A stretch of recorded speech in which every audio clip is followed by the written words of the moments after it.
Hiya guys, I'm back with another live stream today, and we are diving into Genshin Impact in the Land of Water. Splish splash. To Fontaine!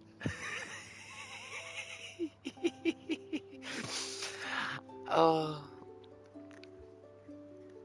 let's just let's just go into it. I'm making myself laugh with all of these like water puns. So throughout the stream, if I do so, I'm sorry. I'm so sorry in advance. Oh, okay. So a lot is here. We're just gonna dive into the story. We're gonna dive into. Gotta get those Fremos. Gotta get them Fremo gems. Uh, okay. Okay.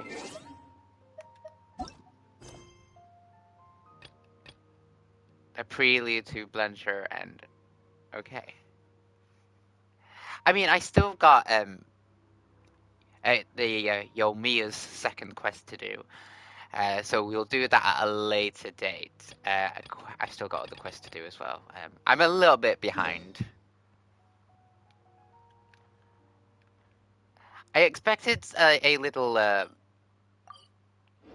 Paimon talk. I expected Paimon talking because this is fresh from just being downloaded. This is the fresh from the download. Okay. Ooh. Let the magic begin! Okay, thank you. Oh, he has a story quest as well. A new boss fight. Ooh. And then also that as well. Okay, so Good old caravan let's revive! do it. Let's do this. Now let Paimon think. What were we up to the first time we came here? Oh yeah, Oh, autoplay. Paimon remembers! Nahita's consciousness had been trapped by the doctor, but we followed the clues she left behind to help her. I guess we may have stumbled upon this place at some point So before. much time has already passed since then. And it seems Sumeru's changing for the better now that Nahita's in charge, right? Paimon just hopes this peace will last a long time. And then Nahita won't have any more new problems to deal with. Yeah, but as long as we're around. Yeah, guess you're right. We somehow always find ourselves right in the thick of it. Who knows what will happen next? Come to think of it, maybe it's all because of you. Maybe you're just a magnet for trouble. Well, we are the main protagonists. That's why I will say Paimon. Huh? Me? Before Paimon ran into you, Paimon never ran into any trouble. At most, when she was super tired, Paimon got caught in some strange whirlpool and sucked out into sea. And even then, you fished Paimon out. Anyway, for Nahita's sake, maybe we should think about heading to our next destination for now. Next up, Fontaine. But I'm just gonna be one of these people going, alright, let Look who continue it is. the Running into journey. you in a place like this? I can see you two still love wandering around. Oh, it's Dia! Since when are we just wandering around? We're usually taking care of some serious business. Even though it may have nothing to do with our journey. But never mind that. What brings you here? I just finished a commission in the desert for a usual client of mine. Nothing too interesting. Just escorting a shipment of goods. I'm on my way to report back. That's when I saw you two all the way over there, chatting away. What were you two talking about anyway? We're preparing to leave Sumeru and heading to Fontaine. Huh? You serious? Can't say I saw that coming.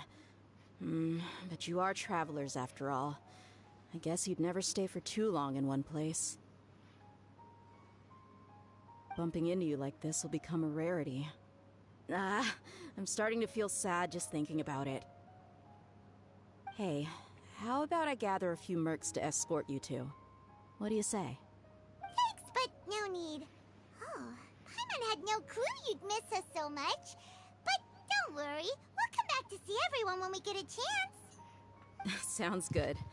All you need to do to get to Fontaine is cross this stretch of desert and navigate some waterways.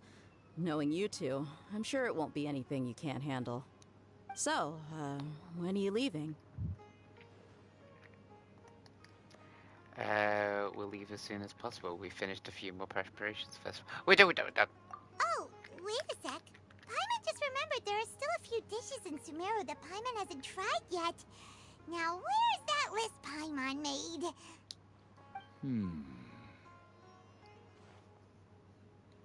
Who are you? I want to know who you are. Why are I you see. eavesdropping in our Guess you won't be conversation? needing Oh, a you're not. going You're away leaving. party or anything. It's sad enough to see you go like this.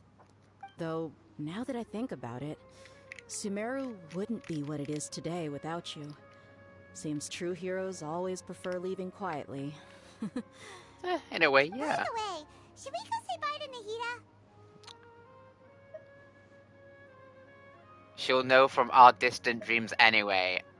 No. Good point. Then there's no need to bother her in the real world. Then, I guess this is goodbye for now, Traveler in Paimon.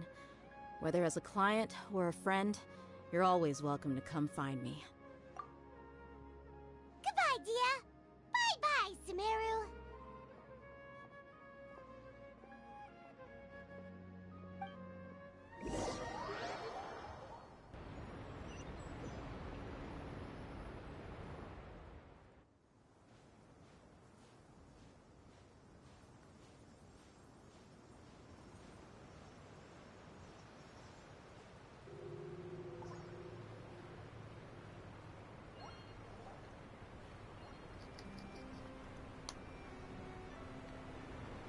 And just like that, we're here. What?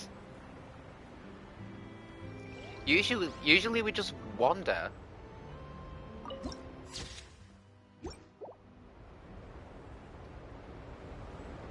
Where are we? Hold on.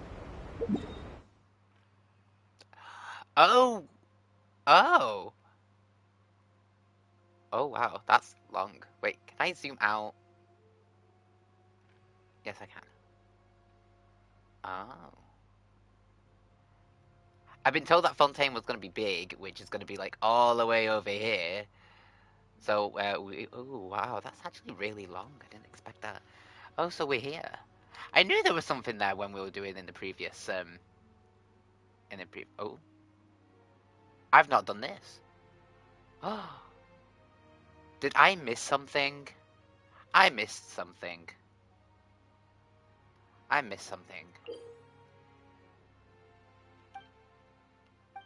Oh.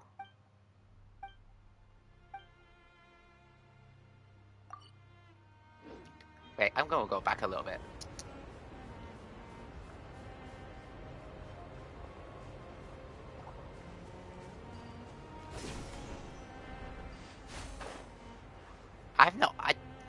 When did this appear?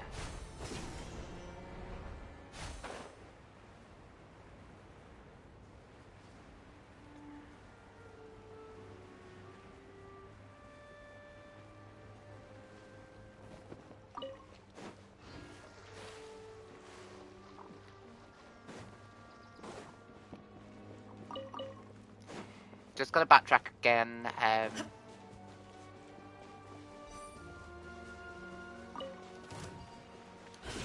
Nope.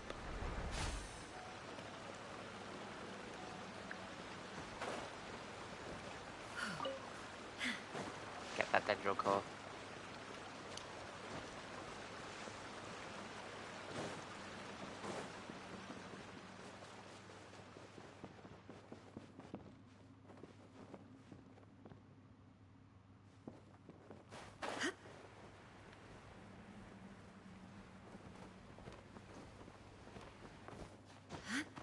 Huh? Is it up?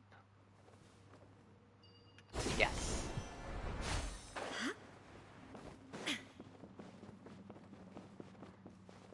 And a Sealy.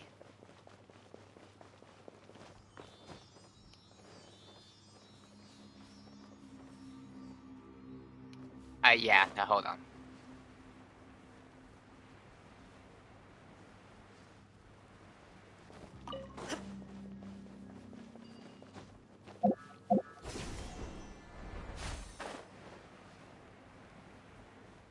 And the time thing.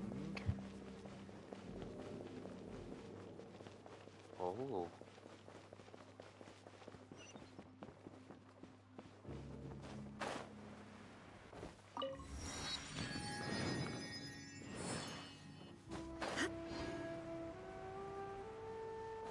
Okay.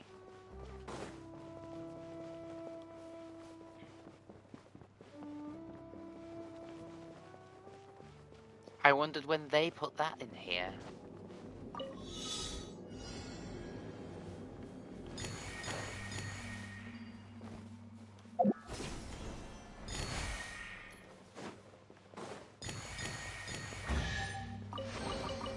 Take them. I have no need. That's a Cosworth's the journeyman here. Okay, so now we're going to Fontaine. Sorry, we had to go a little bit a backtrack there.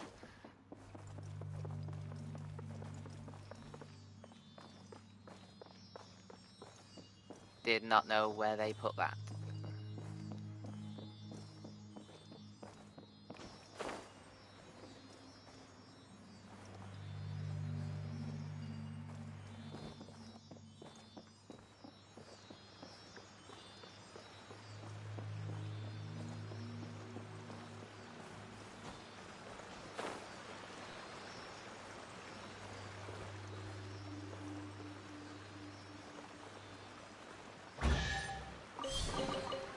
Brings a smile to my face. So here's me thinking that I've caught up on Genshin and literally right on the stream I'm like, oh, I did not.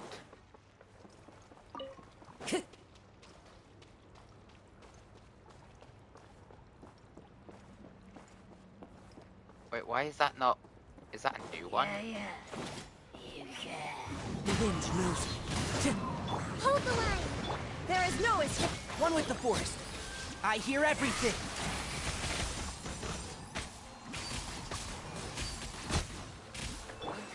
One with nature.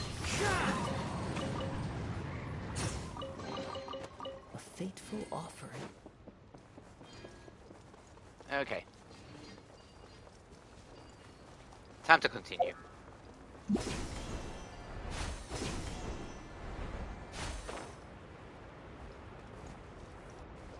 Oh, I could have just done that. Lol.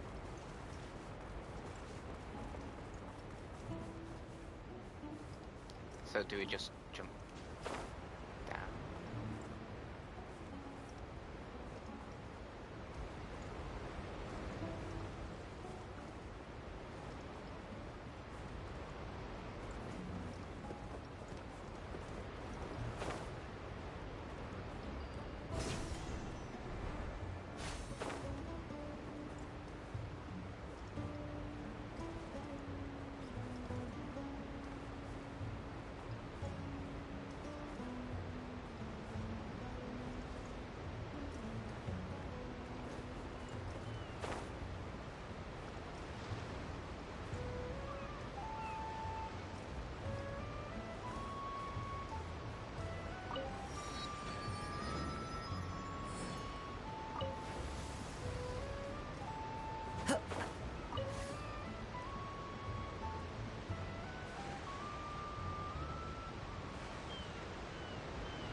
I didn't think it would be so easy just to go here.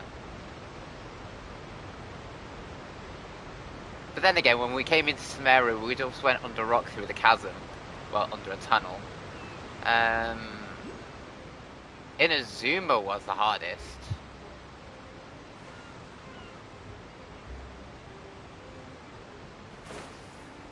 So let's get our first Hydro Oculus.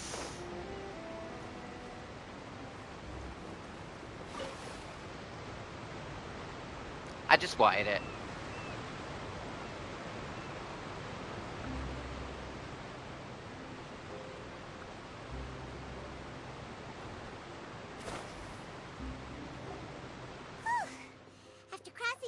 land and water, we finally made it! Oh, this must be Fontaine's port. Wow, everything looks so advanced in Fontaine. Paimon's heard that the industry here is extremely developed, and there are all kinds of unusual machines. So I've heard, and it's about what I imagined. I'm just gonna be Just go seeing out the by sights as visual. a tourist is nice, but maybe it would be better if we found something to do. What do you think?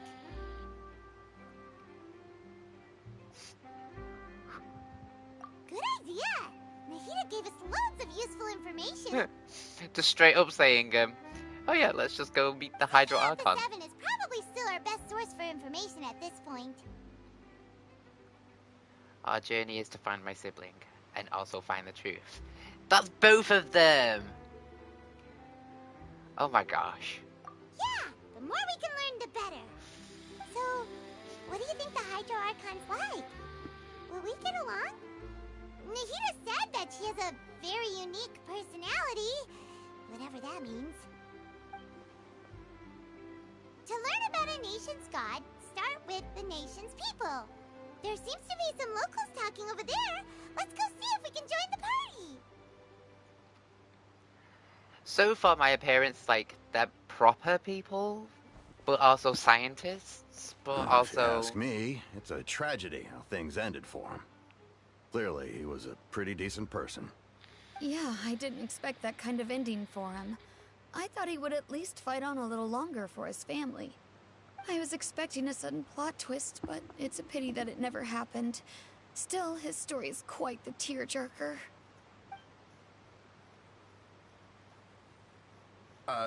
Excuse me. Can I help you two?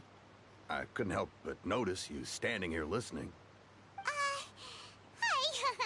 We're travelers new to Fontaine, and we had something we wanted to ask, but you seem to be really busy talking about some kind of play, so we didn't want to interrupt. Play? Oh, no. We're talking about something that really happened. In fact, it's a case that was just heard a few days ago. Really? Like, a real trial? But the way you were talking about it and the words you used just now made it sound like some kind of story. Well, good tales are often based on true stories, aren't they? And what you see in reality may also be someone deliberately putting on an act while harboring ulterior motives. Whether something is true or not simply isn't that important. Also, I think I just saw one of the twins in the main background. thing is whether the story being acted out on the Twins stage in is the splendid background. enough. Ugh, I can't talk Oh, today. but it looks like you're not from around here. You probably don't know that the Fontaine Court of Justice is called the Opera Epiclese, or more commonly known as just the Opera House. Opera Epiclese. But, shouldn't court cases be treated a little more seriously than that? Not to question Fontaine's way of doing things, it's just that putting someone on trial is usually a very serious thing. No worries. Other visitors to Fontaine have wondered the same thing. You could say that we just don't want to waste the moving stories behind those cases. And as for your worries about whether the cases are I think that treated could be with due kind of reverence, fun. we have the absolutely Treating- just and honorable Chief Justice Neuvillette, as well as the Oratrice Mécanique d'Analyse Cardinal, a machine created by the Archon. Between the machine and the Chief Justice, false charges and injustice are a thing of the past now. Well, that was a mouthful. I'm not even going to try and pronounce what she just said. A judgment device created by the Archon. Is it some kind of machine, too? Oh, Paimon's curious. We should check it out if we get the chance. Wait, Paimon almost forgot to ask you our question. Do you know what we should do if we want to meet the Hydro Archon? Oh, that's easy. Just go to the Opera House. Lady Farina practically lives there. You could definitely say it's her biggest passion. Oh, well, that was I easy. think what they mean is that they wish to speak with the Archon personally. In that case, I'm afraid it's going to be a tad more difficult. You'll have to make an appointment well in advance, and it'll depend on whether or not she has any time slots available. Make an appointment? Time slots? Is the Hydro Archon super busy taking care of official stuff? that she's always at the Opera House? No. Lady Farina seldom takes an interest with the nation's affairs. The reason it's difficult to make an appointment is simply because she's incredibly popular. That's right. After all, she is the Archon. Though she may tend to get a little dramatic from time to time, people can't get enough of her. Huh. First time Paimon's ever heard of an Archon being described that way before. Wait! Paimon gets now! The Hydro Archon is kinda like a big celebrity here, right? Yeah, I suppose you could say that. Perhaps you could even say our mascot. Hang on. This is still Fontaine's Archon you're talking about. You should show some more respect. I was gonna say. Yes, you're right. I guess I should at least try to be a little more respectful in front of visitors. Otherwise, I might get arrested and find myself face to face with Monsieur Neuvillette. Neuvillette. Come on. Sure, there's a lot of laws here, but nobody's going to be arrested for saying something disrespectful about the Hydro Archon. Seems the people of Fontaine really like the Hydro Alright, Archon. I think we get it. Thank you! At least we now know that we can find the Hydro Archon at the Opera House. But who knows how long making an appointment will take? Guess we could have a look around the city in the meantime. Hey! What are you looking over there for? There's a girl over there. She's been standing alone for quite some time. Maybe something's the matter. She isn't going to jump into the water, is she? Maybe we better go check on her.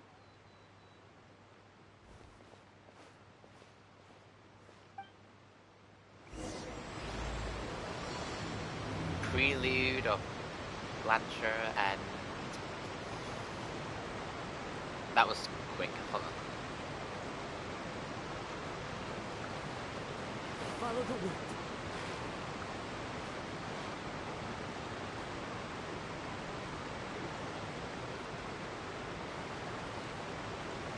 Where is it? Oh, it's up there, isn't it? Okay, never mind.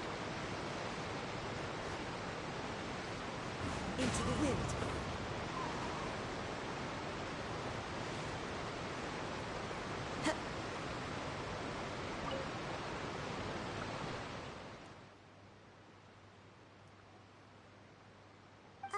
Hello there.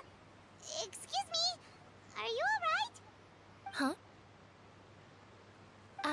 I'm fine. Thanks. Oh, okay then. We just noticed that you seem to be worried about something.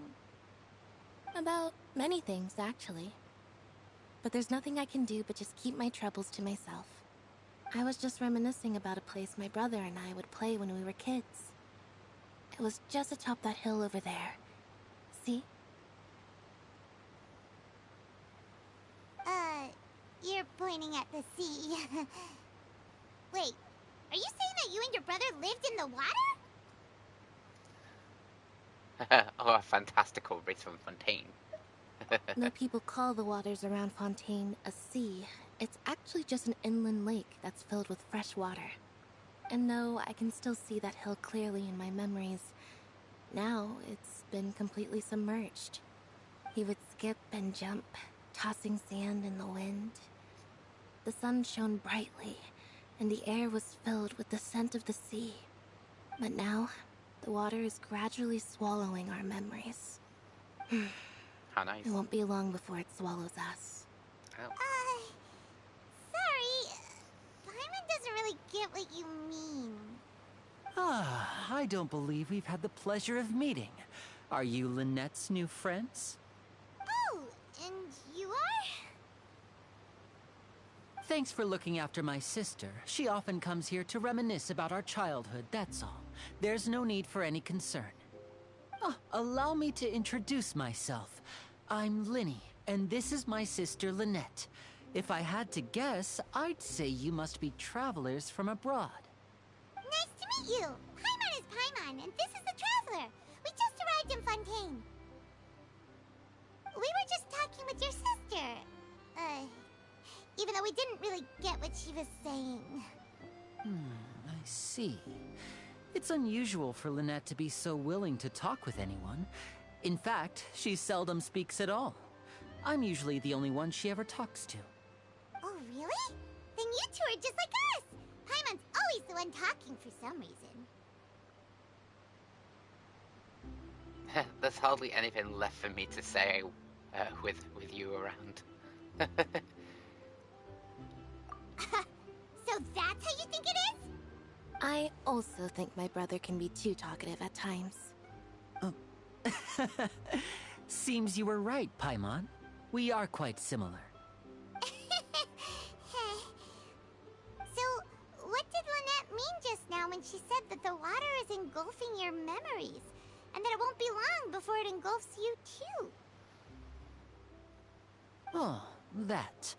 It's from a prophecy that's been circulating in Fontaine for some time now. Well, I suppose prophecy isn't exactly the right word, because that implies a certain amount of uncertainty. There's no doubt about what's happening in Fontaine now. Okay. Where to begin?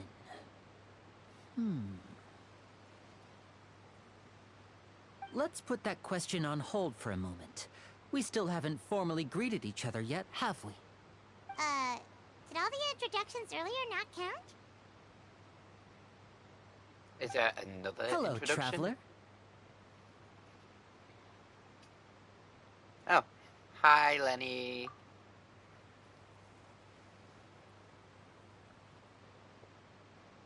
And hello, Paimon. Hey! Why didn't Paimon get a handshake? You're not poking fun at Paimon, are you? No, but it looked like Please, Lenny don't was take offense. poking Just Paimon consider it a sort of etiquette we have here in Fontaine when making new friends. You should remember it. It Inappropriately. might prove useful. Oh, all right then. Well, Paimon's just happy to have a local friend now. By the way, we were just getting ready to go to the Opera House to meet the Hydro Archon. Would you be able to show us the way? So you're going to see Lady Farina? No problem at all. In fact, I was planning to go to the Opera House later myself. I'll gladly take you once I finish things here. Please, follow me. So if they're brother and sister, Lenny and Lynette, how come Lynette's a cat girl and Lenny's not? He doesn't have a tail. I mean, maybe he could have, but he's just hiding it.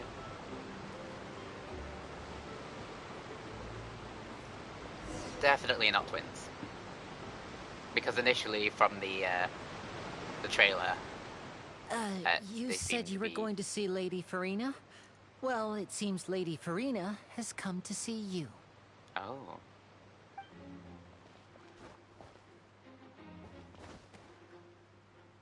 I like the uniforms. Oh.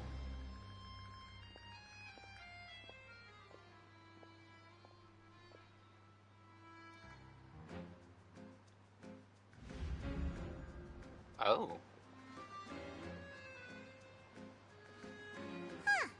So, she's the Hydro Archon? But how did she know we were looking for her? I love this music.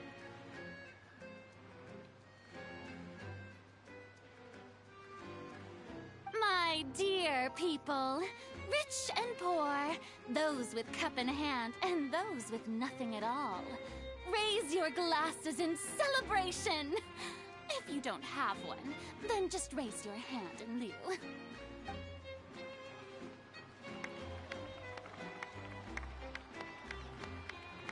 So As she you can all freely walk see, around. 2 unfamiliar travelers have arrived in our nation. Come, let us make a toast in honor of this traveler and his companion who have journeyed here from distant lands.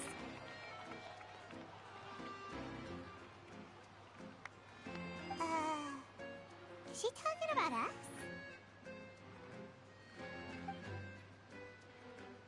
Nobody here seems to be holding a glass. I've long heard of the turmoil and chaos you've left in your wake as you visited other nations. But I welcome you nevertheless. No, I I have come to receive you personally. So she's heard about us bringing chaos? Fear is for insignificant cowards. I am a god, and I will never entertain the notion of such meaningless wariness. You can be rest assured, I see clearly your sincerity. Okay. Of course, seeking an audience with me is the most sensible thing to do. It will allow you to truly behold my power and witness my authority. Intelligent people always gather under the correct banner. I, Fosalor, hereby welcome you to the nation of Hydro and acknowledge the value and significance of your trip. Now, you may rejoice in this. Yeah, it's literally, finding the Archon was easy enough. Paimon still can't believe it. Feels like we've only been here for a few minutes. But the Hydro Archon's entrance was, how should Paimon describe Over it? the top. A little over the top? Miss Hydro Archon? How did you know we were coming? Good question. I see. As Outlanders, you inevitably lack even some of the most basic understanding. Don't forget that even the gods can be divided into the mediocre and the excellent. I suppose it's only natural for you to be awestruck by my abilities. You had best stop and consider. Do you really have the noble qualities and etiquette necessary to communicate with a god? All it takes is a flick of my finger for me to know everything about you. Whoa. Talk about sounding high and mighty. It seems like she could get over herself. What's with these looks? Perhaps the welcoming ceremony still isn't enough? What else should I say then?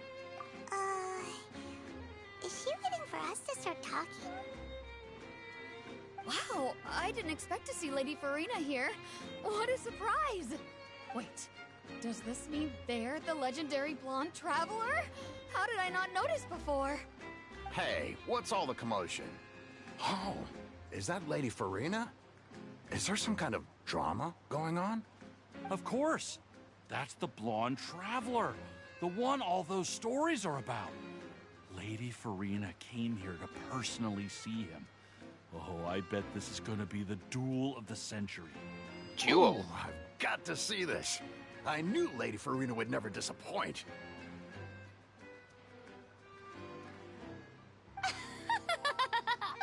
Yes, but don't get too excited now. My dear believers and spectators alike tend to get quite rowdy, and despite the noise, I've come to tolerate all their ruckus. You may consider this my reward to all of you. I have determined that there will be an epic duel between myself and this traveler from another land, just as you were hoping to see. Now she wants to fight? Aren't we getting a little ahead of ourselves? Fighting gods, I've got a resume. I love that.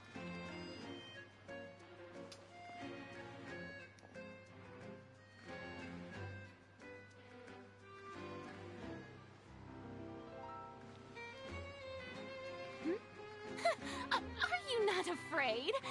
Might I remind you that this is a duel against the divine? What are you trying to do, traveler? Provoking a god in front of her people? Stand down, Clorend. I admire his bravery. Few have the courage to draw their sword against a god. He is obviously a true warrior. Unfortunately, people nowadays only crave to be thrilled, and a mere duel will not slake their thirst for excitement. Huh. Yeah, she's right. Just a duel wouldn't be all that interesting. On Araneus, criminals are always requesting duels to defend their honor. I'm getting a bit old, to tell the truth. You see.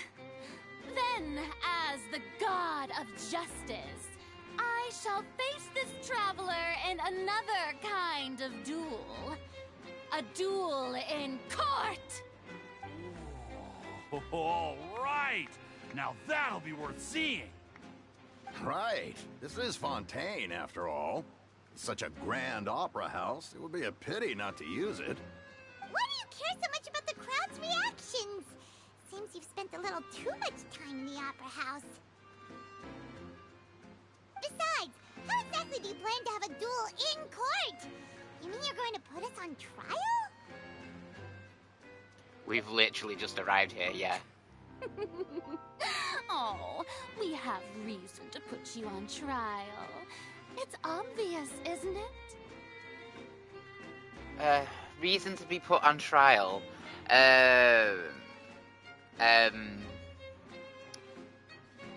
Trespassing? According to Fontaine law, no one is permitted to release any flying objects within Fontaine city limits during the first 3 days of each month. You are clearly guilty of violating this law, no? But Paimon is a person. Oh, so that's what they've done wrong. That's our Lady Farina. No one knows the laws of Fontaine like she does. You call that obvious?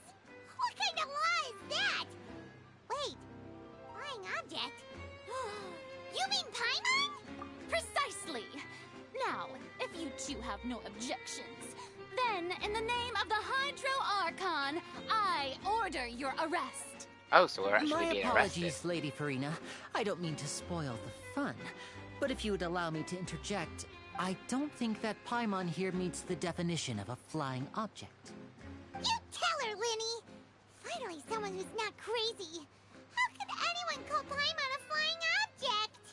Ah, great magician Linny, my beloved citizen. I'll permit you to object, but how exactly do you plan to prove your claim? As a magician who just rained on your parade, I naturally should shoulder the responsibility of saving the show. So, with such an audience gathered here, allow me to perform a trick for everyone.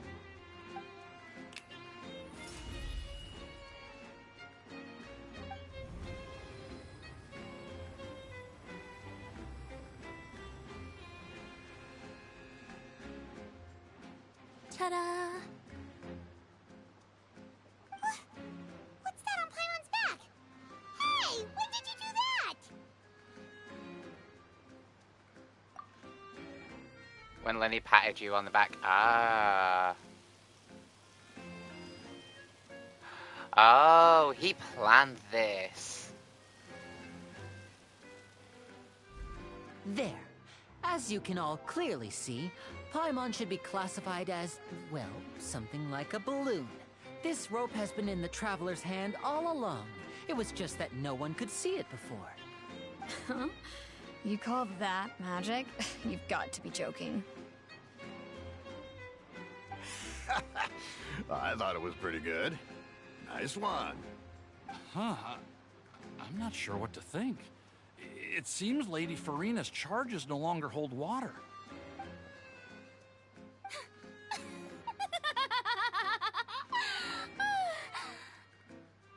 Amusing. Very amusing, Linny. Just the sort of unexpected twist that I enjoy. With you here, today's performance can finally be called complete. Performance? You see all this as a performance? In which case, consider the matter of your trial resolved. The God of Justice will not bring charges against an innocent person. But when there are valid grounds, I will not only judge travelers from abroad, but even the gods of other lands. I look forward to seeing your upcoming performance at the Opera House, Mr. Linny and Miss Lynette. That's enough for now. Toodaloo!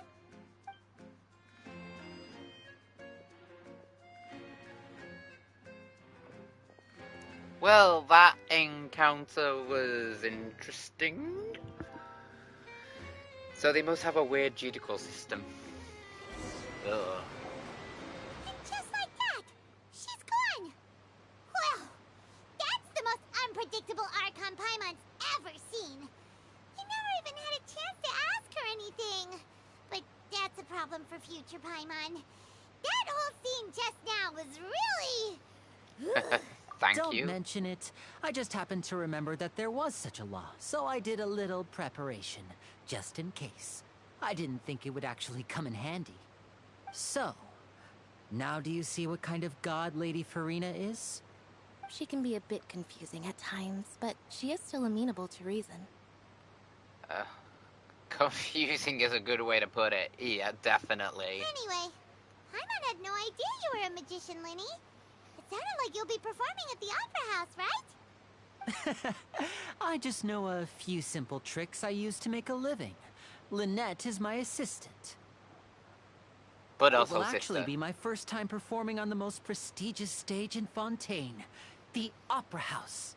But isn't the Opera House where criminal trials are held in Fontaine? When there are no public trials being held, the Opera House hosts a variety of other performances. To the people of Fontaine, the line between a trial and a performance can be a little blurred. And speaking of performances, I would be remiss to forego this opportunity gifted by fate. Might I invite the two of you to see my performance? My brother's always excited to make new friends. Oh, sure. We don't really have anything to do now, and we wanted to go to the Opera House anyway. Then we'll be Splendid. delighted. In that case, why don't we go together? Oh, you really mean it? Then I'll take you up on your offer. This is a magical item known as a magic pocket. Perhaps you can help me distribute them to the people here. Huh? What are they going to use it for? Preparation for a grandioso magic trip. You asked me before about the prophecy, right? Let me start by telling you a little more about what it entails. I'm not sure exactly when it began, but a prophecy has been circulating around Fontaine. It says that every person in Fontaine is born with sin. No matter how the nation of justice holds trial after trial, this sin cannot be absolved. Until one day, the water levels in Fontaine will rise, and the sinful people will slowly be drowned. In the end, the people will all be dissolved into the waters, and only the Hydro Archon will remain, weeping on her throne. Only then will the sins of the people of Fontaine be washed away. That sounds pretty gloomy. Why are people in Fontaine born with sin?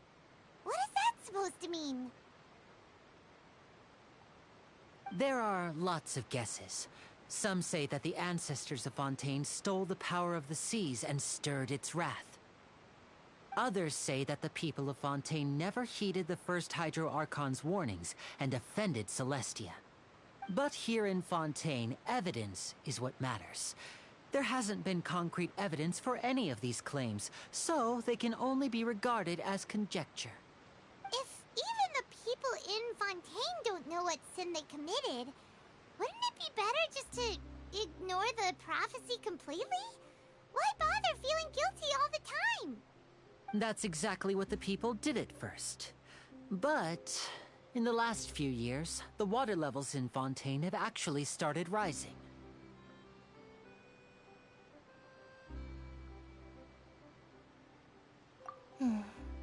Many places have already been completely submerged, and now lie beneath the sea.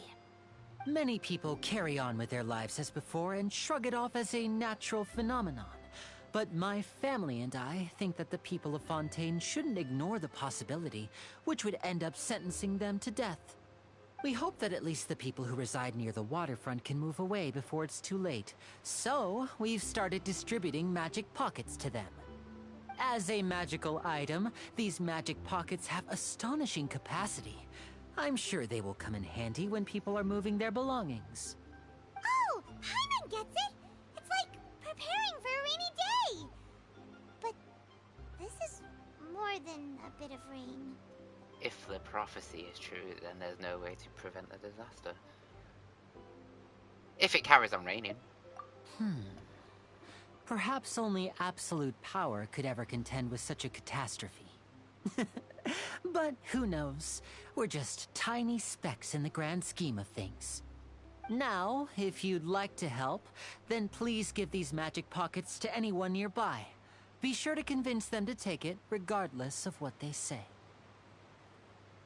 Okay. I think he's preparing for a big magic trick.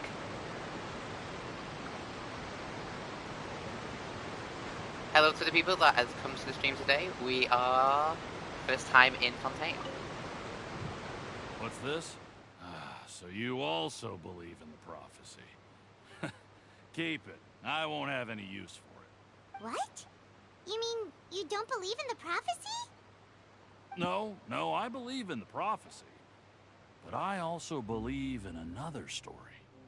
The story says that people once lived in the ocean.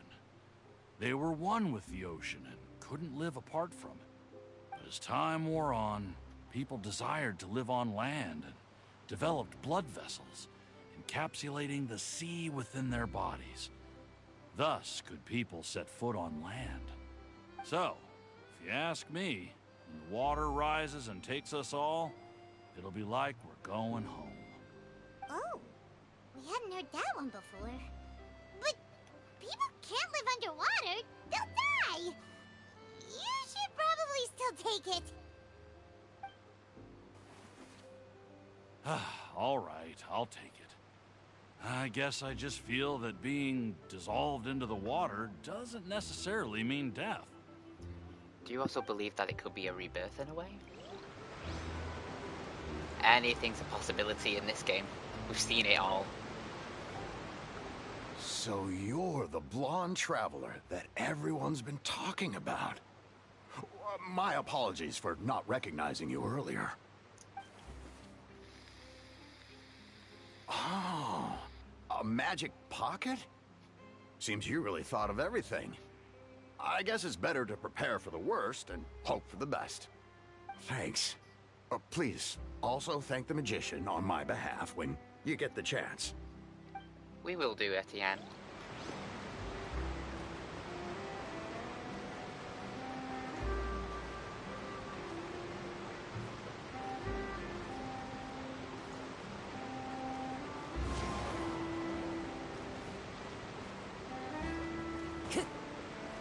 You? Oh. Huh? I don't want that thing. Way I see it, if the prophecy's true, it's still gonna be a long time before the water can cover everything. Life is all about living in the moment. What use is there in worrying about the future all the time? We'll cross that bridge when we get to it. You should still take it. You never know when it'll come in handy. Oh, all right, fine. Thanks. It's just that if I start moving, that means I've already given up on the life I have now. I'd really rather not.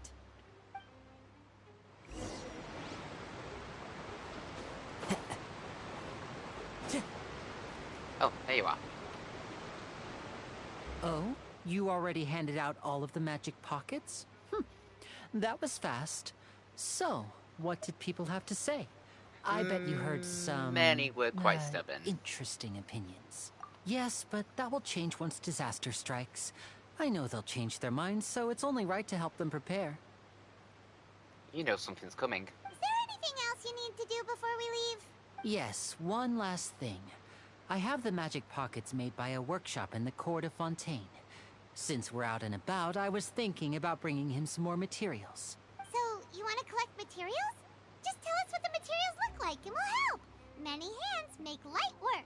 Oh, that would be much appreciated. We'll need some Romaritime flowers. I remember seeing them near the waterfront on the east side of the harbor.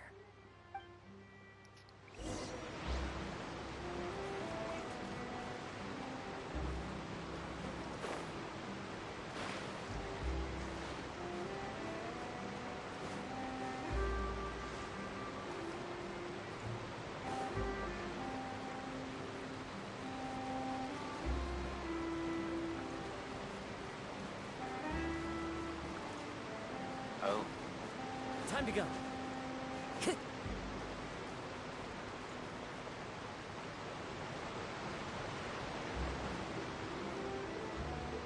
I don't like the look of them.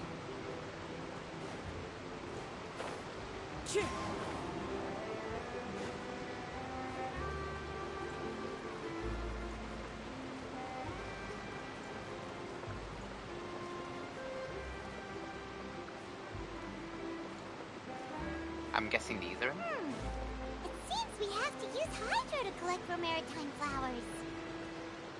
Allow me.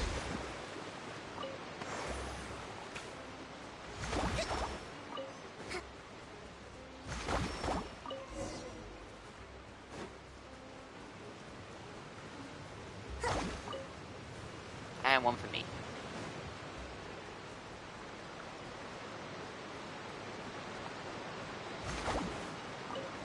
Two for me.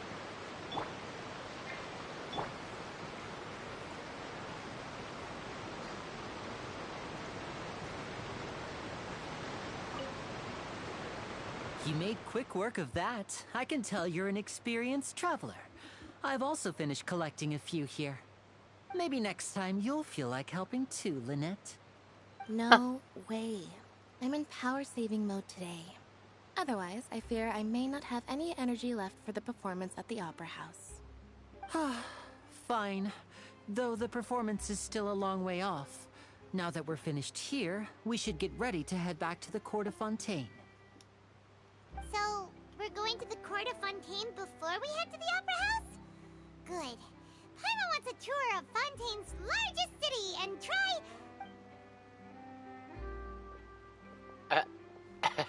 And leaves. Wait, Cool. shh. Ooh. Have you noticed that person over there? The young girl. Huh? What's wrong with her? Paimon didn't notice anything. She's obviously a thief. Magicians and thieves practice similar methods. We divert attention, and a distracted audience is one that won't discover what you're really doing. Watch her movements carefully.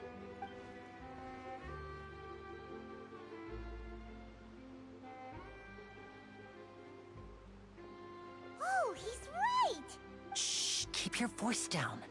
We need to think of a way to catch her, but it seems she's very alert. Perhaps we should split up. You two can ride the lift over there and wait up top. I bet that'll be her escape route if she tries to run. All Give it right, to me. let's go.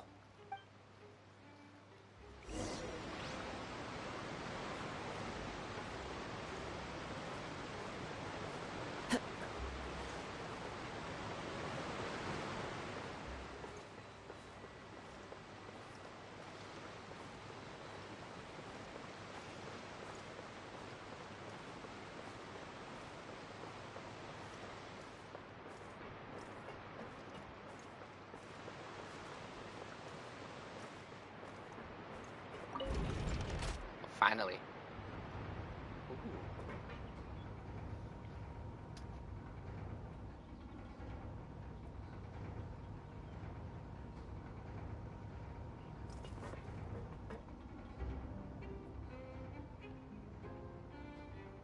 Kind of a long lift.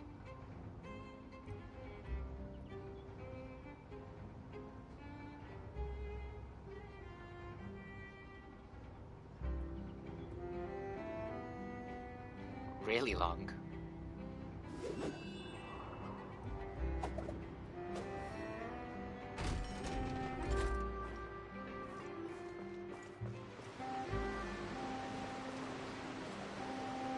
This is the spot where Linny wanted us to wait. Ah, she's there. Oh, look! Isn't that her?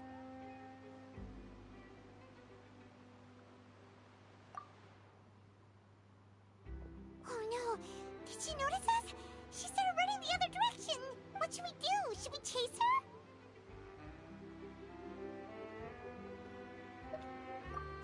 You're right. She might also be trying to lure us away.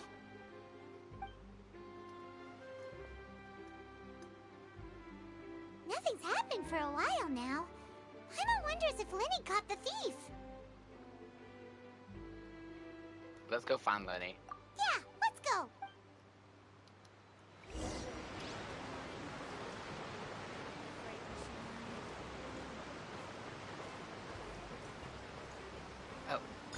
Boom. Oh, it's here.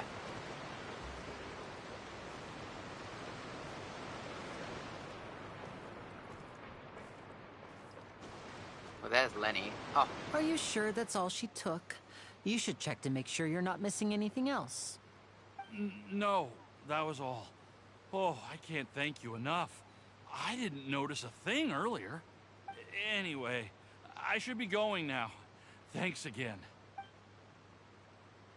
Oh, were you returning what the thief had stolen? That's right. Pity I wasn't able to catch her.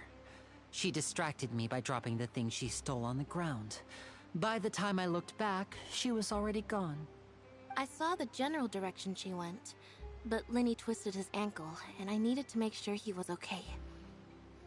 Oh, did you get hurt, Lenny? How did you get hurt? I'll be all right. It's just a twisted ankle, that's all. In fact, it's feeling better already. If you want to play at being a hero, at least try not to get hurt doing it. Imagine what would happen if you managed to derail our performance as a result. You're right, you're right. Sorry, Lynette. I have to admit that the thief was even more skilled than I had anticipated. But at least we were able to get the stolen items back, so it wasn't a complete failure. What a slippery little thief. Guess things turned out all right in the end, though. Lenny's initiative paid off. All right, let's put this little detour behind us. We should go to the court of Fontaine now.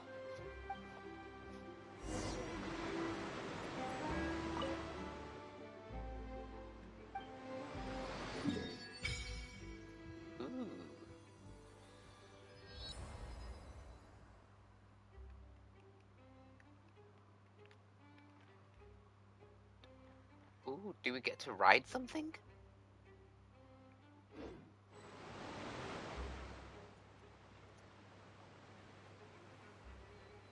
That's so weird. Did anything else just happen before? The water is speaking to me. Hey, you must be fine. Hydro energy was released. Fontaine, if you can use the elemental energy properly, you can even swim underwater. Maybe you can even find sunken treasure. You should try to do wow. What if Paimon accidentally gets swept in the current and turn around in a dizzy, and then she won't be able to fly around no matter what?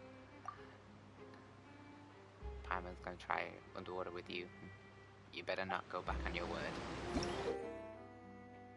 Mysterious power that flows out of from the statue to imbue you with the blessing of the source water.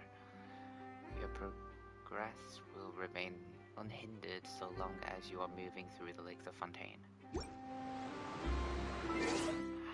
I want to kind of... Wait 1 second. Oh!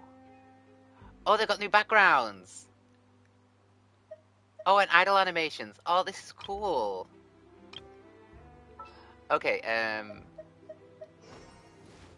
There's still a long road ahead. how should I do a team comp?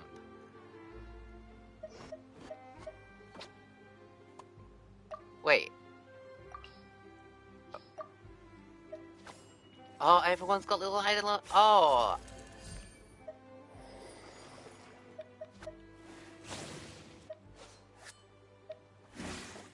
Oh, this is cool! Who ate a poisonous mushroom this time?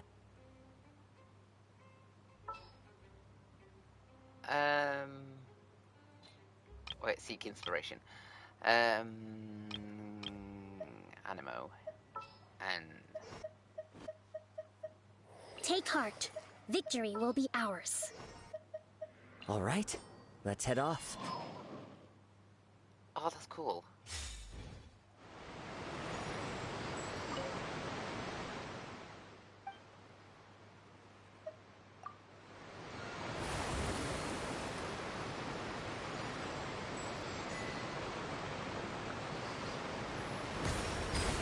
Oh.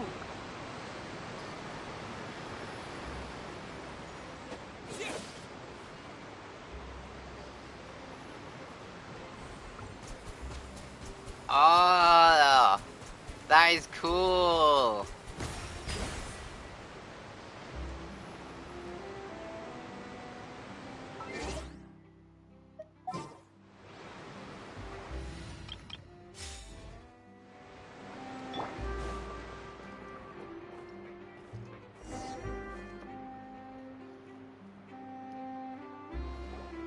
Wait, are we the bringer of,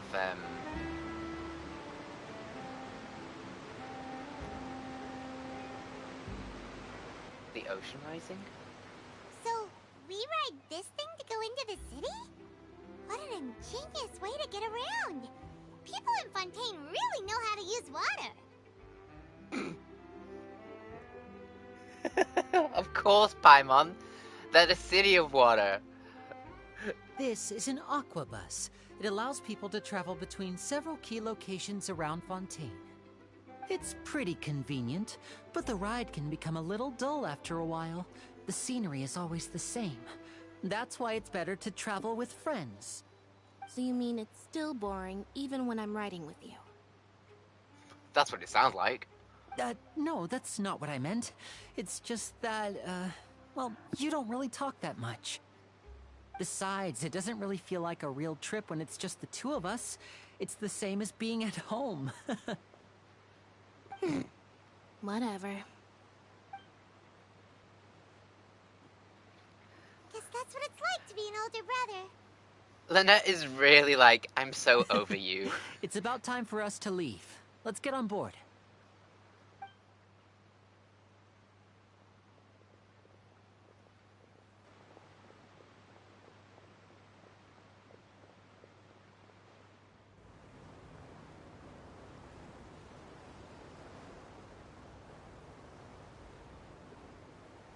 Oh, Who are excuse you? me.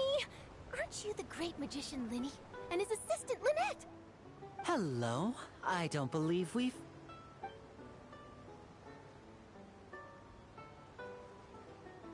I'm Charlotte, a reporter for the Steambird. Ah, hi, Charlotte. Nice to meet you. From the Steambird, huh? We've often relied on your paper to promote our performances. It's an honor to meet you. Wait, could that be the legendary traveler who's been making headline after headline in their journey across Tibet? Maybe? Amazing! You recognized everybody almost immediately! I wouldn't be much of a reporter if I didn't know who's who, would I? Wow, today must be my day! Who knew I would end up on the same boat as so many VIPs? Could my vision finally be showing me some favor? So, Charlotte, what do you usually report on? Well, when there isn't any breaking news, I mainly cover the trials at the Opera House.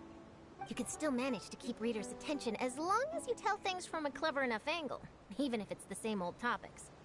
For example, reporting on how a scammer once deceived vulnerable girls into relationships, or how a financial criminal was once so poor that they ate a single piece of bread for 5 days.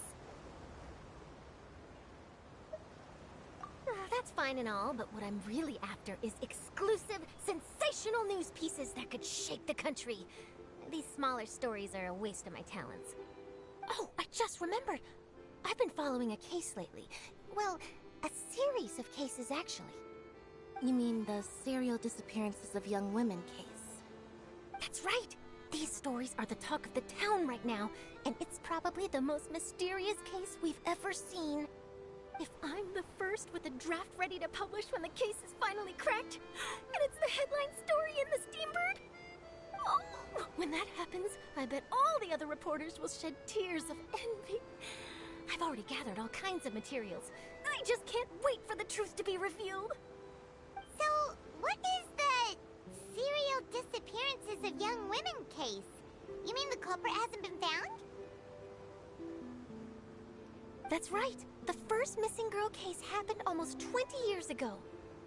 And ever since, after a period of time, another girl disappears. What the cases have in common is that the girls are all of a similar age, and that they've all vanished without a trace. But the scariest part is that to this day, none of the girls have ever been found. Many suspects have been arrested over the years in connection with this case, but shortly after each arrest, Another disappearance would always happen.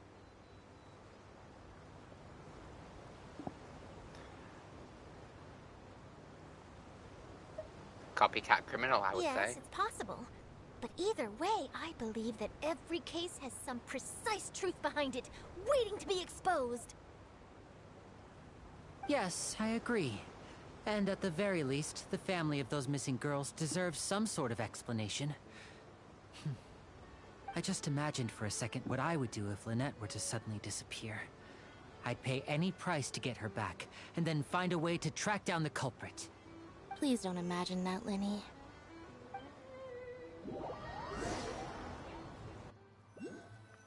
And the fast travel. Okay, cool.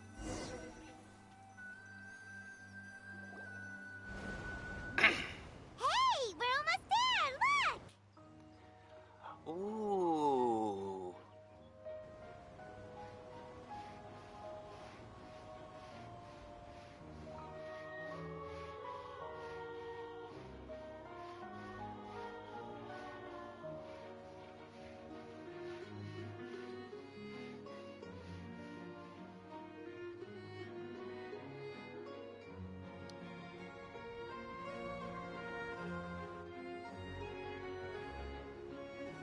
And the soundtrack is amazing. Kind of eerie, but also kind of iridescent and kind of mystical. It's like I'm listening to a waltz, which is kind of befitting for Fontaine.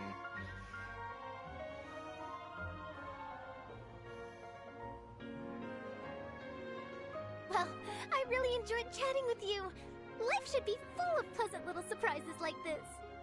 Yeah, us as well. The ride went by too quickly. Ah, I have an interview to get to. I should get going before I'm late. Well, see you, Charlotte. Paimon hopes we can chat again soon, Charlotte. See ya! Bye now. Oh, be sure to stop by and see me at the Steambird when you have time. What a tough job. Always running around and interviewing everyone. Also, I think that Charlotte is, Well, where should we go now? If you don't mind, how about we stop by my home first? Besides, I still have all the materials we collected. Okay. Sure, we wouldn't mind at all. This city is so huge, Paimon wouldn't know where to start anyway. I was gonna say that, like, Charlotte is one of, like, the normal games in this game so far, I think. I don't think we've had, like, a normal name.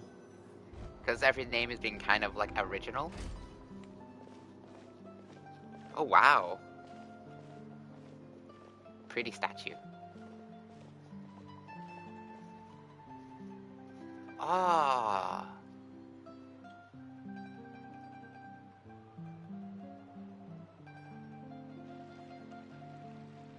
Oh, it's beautiful.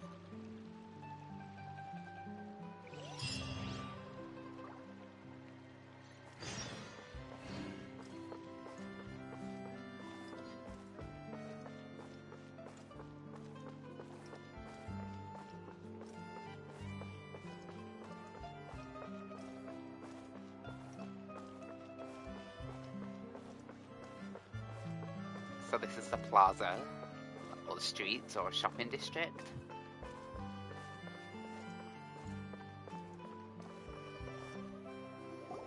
This is our current abode. Ah, Fremine, you're home. Where did everyone else go? I have some new friends that I would like to introduce. Oh, they all just went out a moment ago.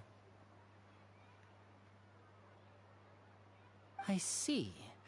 Everyone is getting busier now that Father will be returning soon. I suppose that can't be helped.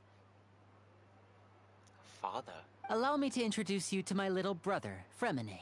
He is a phenomenal diver. And another brother? Hello. God, your father and mother have been busy. Nice to meet you. Paimon is Paimon, and this is the Traveler. Oh, you sound very proud to have a diver as a brother, Linny. What a talented family. Lenny, could you come here for a moment?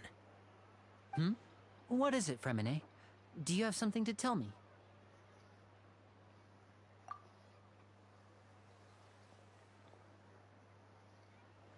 And we don't get to hear the conversation. Ah, classic Genshin. Okay, I see. Is everything all right? Oh, it's nothing. We were just discussing a little housework. Sorry for the interruption. No, you're not. Oh, before I forget, the Traveler and I collected more materials to make magic pockets. Were you able to get any, Fremine? Yes, I went diving and gathered lots of materials. I was about to give them to you. That's our Fremine, always quick with the underwater work. All right, I'll take these to the workshop.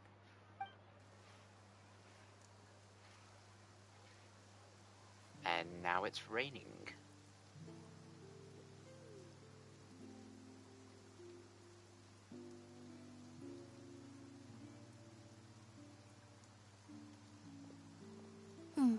Looks like rain.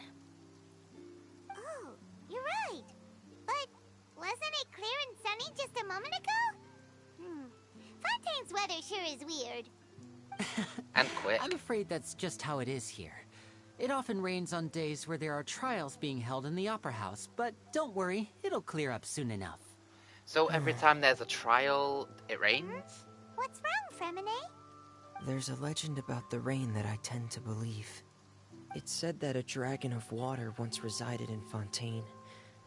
Though we don't know where the dragon went, every time it weeps, the skies will cloud up and pour out rain. When I was a child, my mother told me that if I wanted to go outside and play, I should yell toward the sky at the top of my lungs. Hydro Dragon! Hydro Dragon! Don't cry!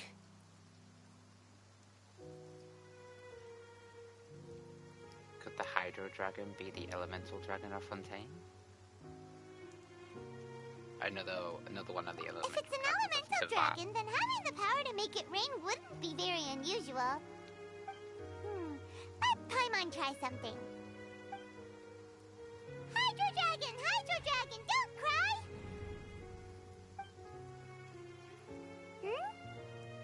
Of course that won't work. Doesn't seem to be of any use. It is just a legend after all. You know, you might be a more popular magician if you understood Well, the we did have a concept fight of with the romanticism. Dendro Or could at least dragon. play along. Sorry, it might be because we've never met the Hydro Dragon. Perhaps it can't be comforted by the words of strangers. Well, the Dendro dragon was kind of hidden. It rained for longer than I suspected. Oh, it's already getting late.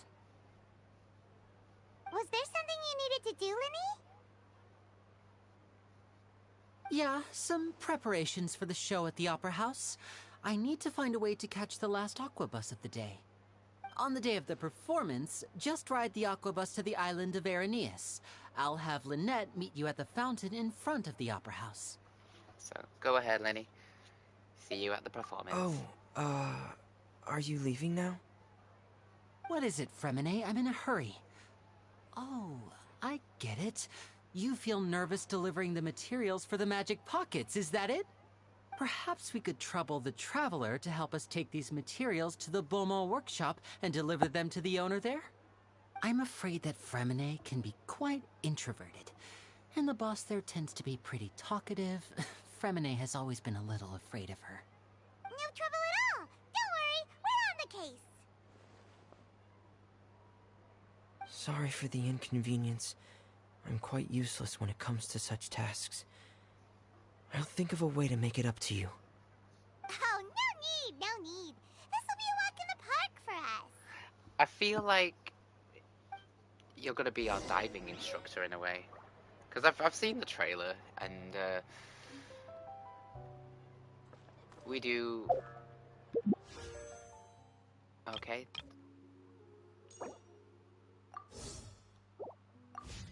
And what else? Once, there was... Yeah, I'm not gonna listen to that again.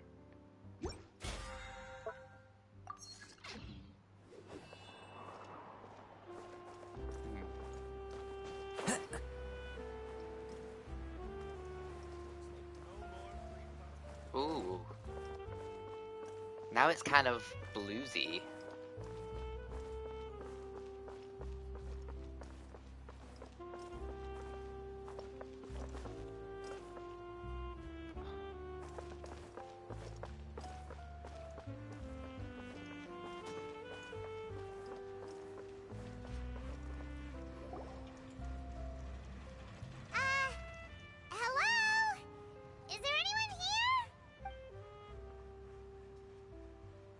hello there. New customers? Looking to buy, or do you need something made? Or perhaps you're just looking for a chat with me. Oh no, we're just here to deliver some materials. Here they are. They're for making... what were they called again? Ah, these must be for magic pockets. I could tell right away. I've already made several orders worth now. No need. They've already prepaid several batches worth. When they told me what they'd be using them for, I even offered them a discount. But they insisted on paying the full amount, saying that I had a business to run. It seems both their hearts and their pockets are made of gold. Whoa. So, is Linny actually loaded? I can't say for sure, but who knows? Maybe there's good money to be made being a magician in Fontaine. Hey! Is this machine what you use to make stuff here? It looks really advanced. Why use your hands when a machine can do the work? It would be a waste not to use the latest technology, and wasting is a kind of crime. But where does a big machine like that get its power from? Well, it's a little complicated. I'm not sure I can put it in layman's terms for you. But basically, everything we usually use here in the city is powered by indemnitium. It's a type of energy that's produced from trials. Huh? How can trials produce energy?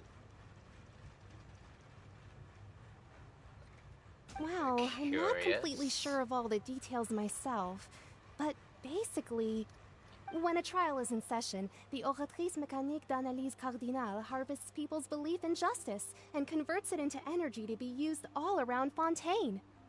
So that's what its other function is? Paimon heard that the Oratrice was created by the Archon to make judgments. But Paimon still doesn't get it. How could something unreliable like people's beliefs be turned into a stable power source for these machines? The gods rely on beliefs to obtain power. Oh, yeah! So that means the Hydro Archon relies on the machine to take the energy created by belief and turn it into power for all of Fontaine, right? Even though I've never heard anyone really put it that way before, it sounds like it makes sense. Besides indemnitium, we have another type of energy called pneumosia. It isn't produced by the power of the Archon, but it is unstable by nature. Even now, it still cannot be widely used by civilians. I thought I'd find you hard at work, but here you are chatting the day away. Since you're already talking, I'm sure you wouldn't mind a few words with me. You again? Didn't I already promise you that I'd have the more I owe to Confrérie of Cabriere by next month? Why are you hounding me now? Yeah, but how do we know that you won't go running off by the end of this month? I want 50% today. Wait, no, 70%. Huh? You... Seems business isn't so great for the workshop. We've already finished our job and delivered the materials. Maybe now's a good time to leave? Hey, hold on. Before you go around trying to collect payments, why don't you settle your own debts first? If Confrérie of Cabriere wants to poach clients from Northland Bank, that's fine. But I'm afraid you still owe the bank a hefty sum of mora. So why don't we work things out between us first, before you get back to your little conversation here? You're from Northland Bank. But we said we'll pay everything we owe next month. Why are you hounding me now? Traveler, Paimon! I didn't think I'd run into you here in Fontaine. What are the chances? We're surprised to see you too! What are you doing here in Fontaine? You didn't want to stay in Snezhnaya? Long story short, I've already been in Fontaine for some time now, and honestly, things have been pretty boring. But it seems that fate brought our paths together today. Not only will I have some good friends here now, but ones who always seem to find trouble. Either way you look at it, it seems things are going to get a lot more interesting now. Pretty sure we'd want to avoid anything that you'd find interesting. Besides, our trip here has gone pretty well so far. Right, Traveler? Hey, you, Northland Bank boy. Aren't you forgetting something? Don't interrupt. It's not often I run into the Traveler like this. Why don't you wait for me over there for a while? You kidding? Aren't you the one looking for us? You really expect us to sit and twiddle our thumbs while you catch up with your friends? Listen to me, boy. If you want your Mora, fine. Why don't you come and take it? Hey, I just said not to interrupt. Oh, by the way, Traveler, the last time I took Tonya and Tooser ice fishing, Tooser said... Hey! That's way over the line! All right, boys, let's see who has to pay up now! Can you at least let me finish one sentence? Fine. Though the bank told me not to get rough with our clients, you're the ones who started it. This is an act of self-defense. You two will have to be my witnesses, okay? All yours. I'm sure this won't take long.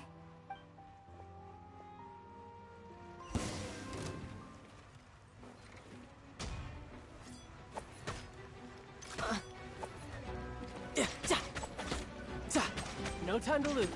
You're mine.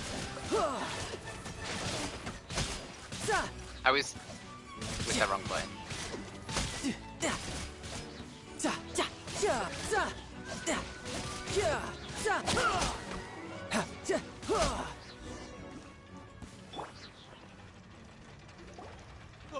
What's your deal, Brad?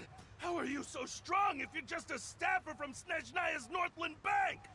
Wait, don't tell me you're... Oh, now you notice. It's a little late, don't you think? Just make sure you understand that you don't mess with Northland Bank. Got it?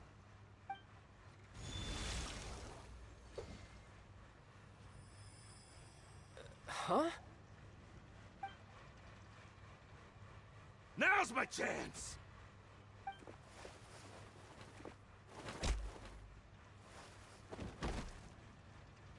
Did his? Huh. That was weird.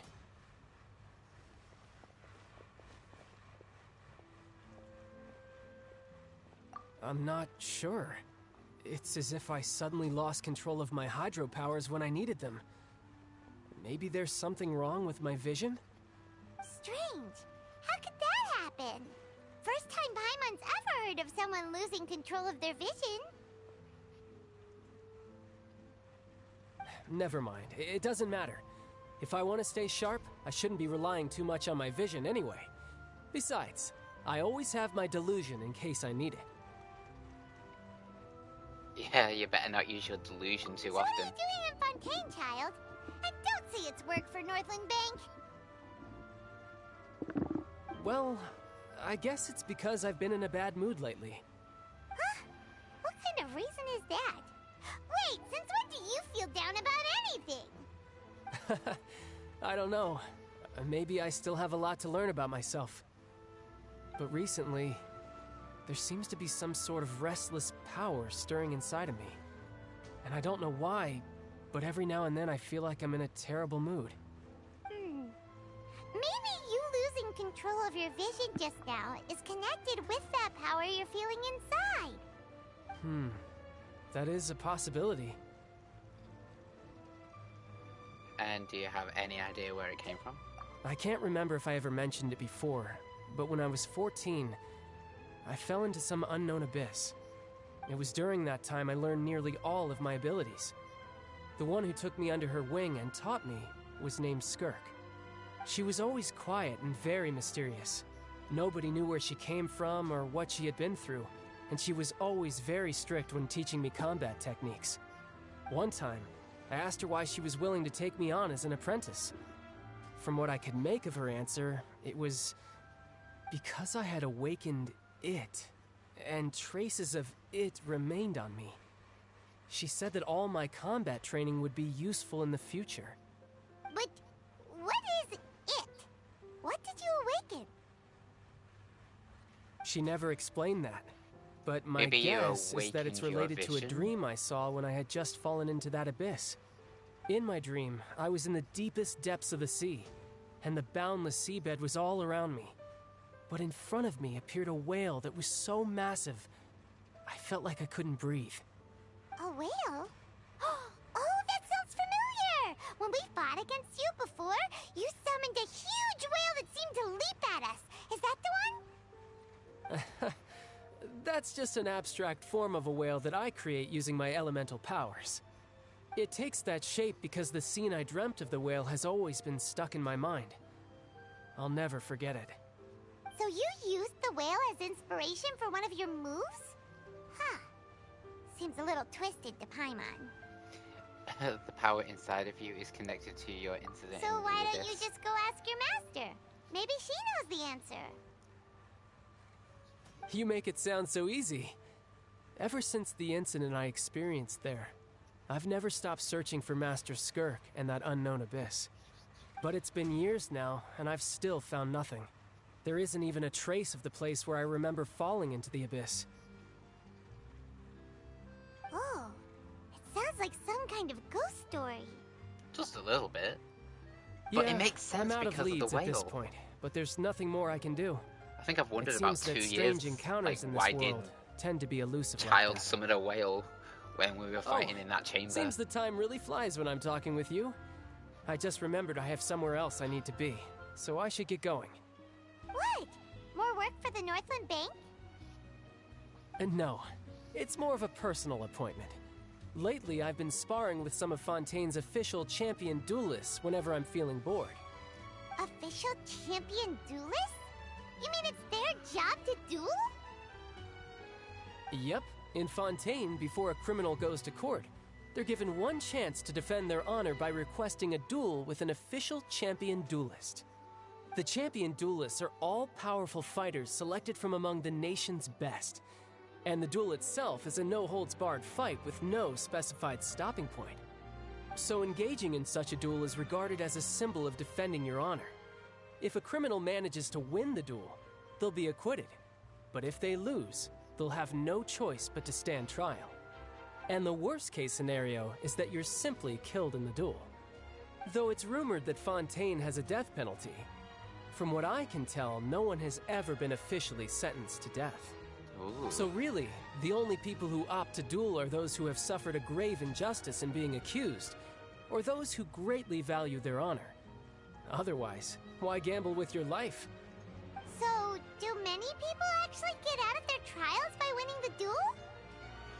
Apparently, it's exceedingly rare for anyone to actually win. Fontaine probably enacted this system as a way to show that the nation respects the honor of its citizens.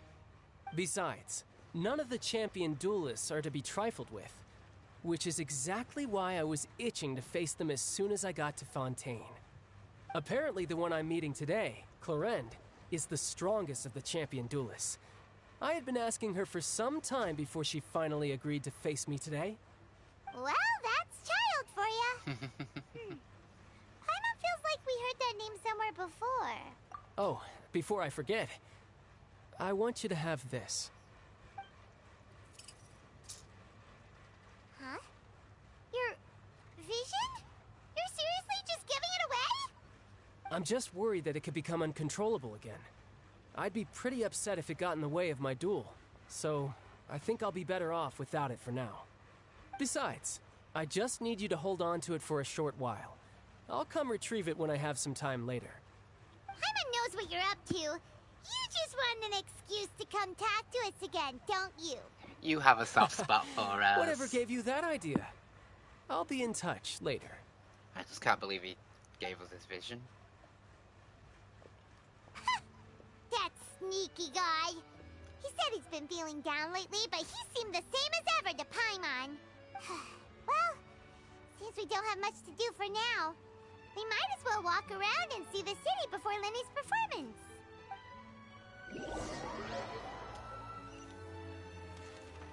You walk around the court of Fontaine. Wow! Who could have seen that coming? The reporter who was barely around for most of the story was the murderer all along! Don't blurt out. Sorry. Paimon was just surprised, that's all. Paimon never saw that twist coming. The murder mystery novels here are amazing. The whodunits here in Fontaine are a lot different than the light novels you see from Yai Publishing House. Both have their merits, but Paimon thinks this style of novels are more, well, novel. It's so exciting to reach the moment when the mystery is uncovered, especially in the one Paimon was just reading. You should buy a copy and read it too. I'm already spoiled who the murderer is. Sorry about that. Paimon will be more careful next time. Hey, shouldn't we be heading to the Opera House to see Linny's performance soon? It's almost time for the show to start, so we should get going. Linny said that the Opera House is on Aranias, so let's go ride the Aquabus!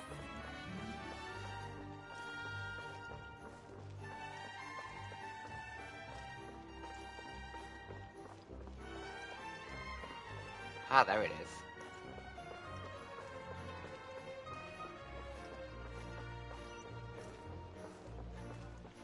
Oh, there's one here.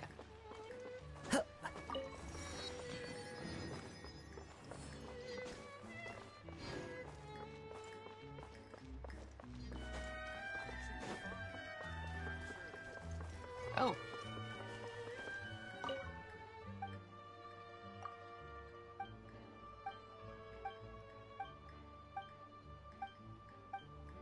Oh. Oh, Steambird.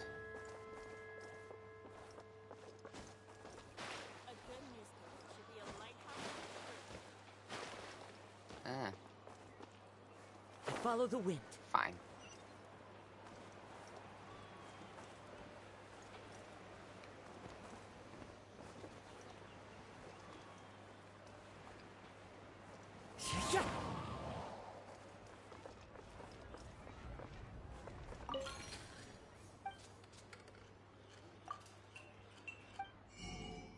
Yay, recipes! Coffee beans.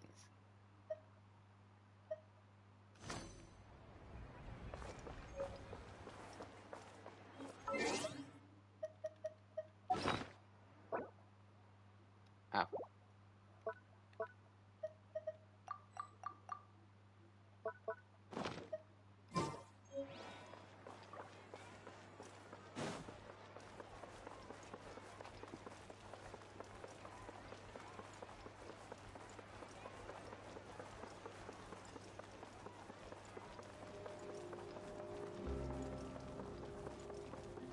What are these? Oh.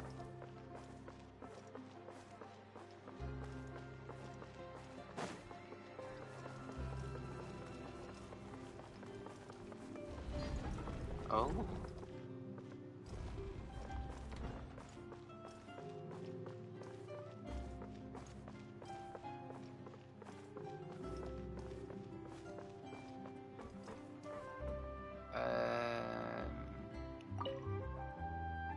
Let's just go forth.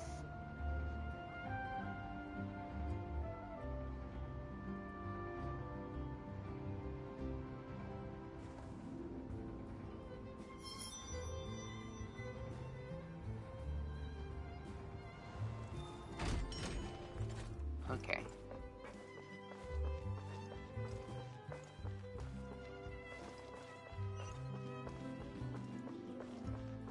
Oh, and a side quest is there.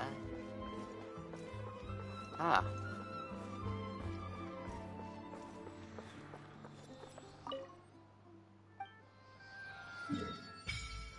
Oh, wow.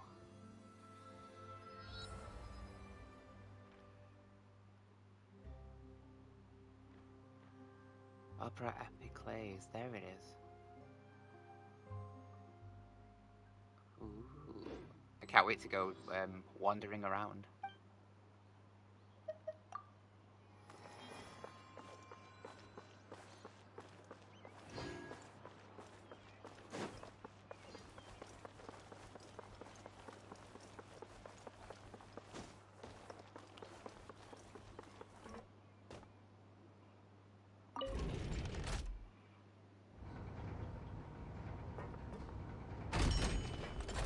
There we go.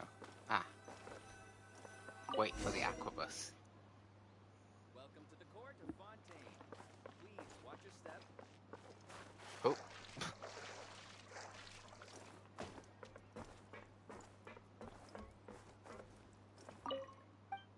How do you do? Immediately. Oh. Oh, wow. Welcome to the Navia line. I am Elfan. The boat will be departing imminently. Please do not stick your head, hands, or other body parts outside the boat. The Aquabus operator is not responsible for any accidents or injuries resulting from doing so. Also, please remember to buy the Steambird, though I don't read it myself. Oh wow, the scenery here is amazing. The destination of the current tour is Erinias. Points of interest worth visiting include the Fountain of Lucine and the Opera Epiclese. If you look to the left in the direction we are currently traveling, you will see the famous Fontaine Research Institute up in the sky. An experiment gone wrong turned a new sightseeing opportunity. Human ingenuity truly is a wondrous thing. Cool. Oh, there it is. Cool. Oh, that must be the Epiclese. Ooh, what's that tower?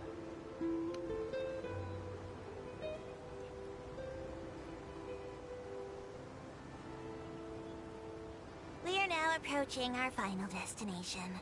Please be sure to bring all your personal belongings with you as you disembark. Even though I will take any forgotten items to the lost and found, the paperwork is rather annoying, as Melusine hands are not suitable for grasping pens. Please be careful when disembarking. It has been my honor to be your tour guide this trip.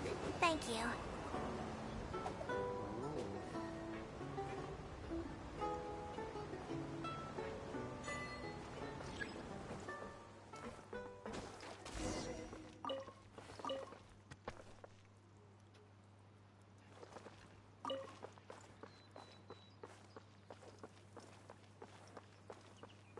I mean, I doubt we'll probably use it again because we have fast travel, but it was nice.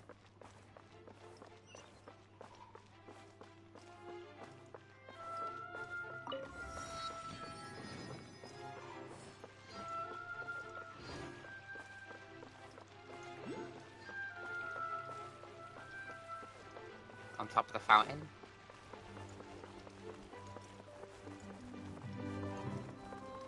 I know, in the middle of it.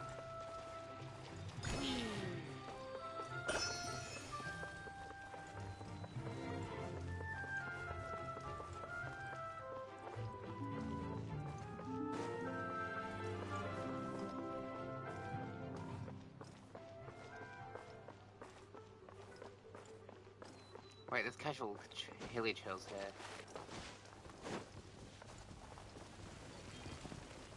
One with nature. Rest and rebuild! Illusion shattered! Entrap!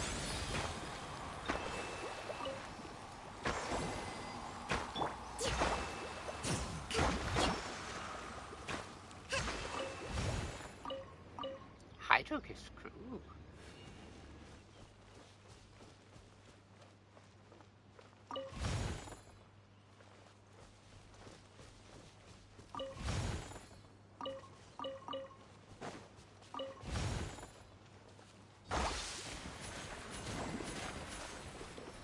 Oh.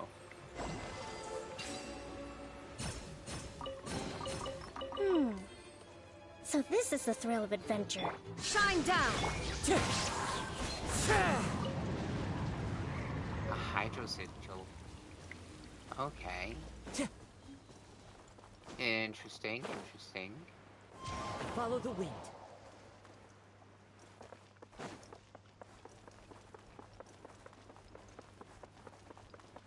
Oh, no, Sigils is right. Because, oh, we need to find, like, the tree of some sort. I wonder if they have a tree. Because in Inazuma they had the the electro tree to use the electro sigils. Dendro, they had that big seed that transformed into a tree. Whoa! Now this is fancy! The Opera Epiclese.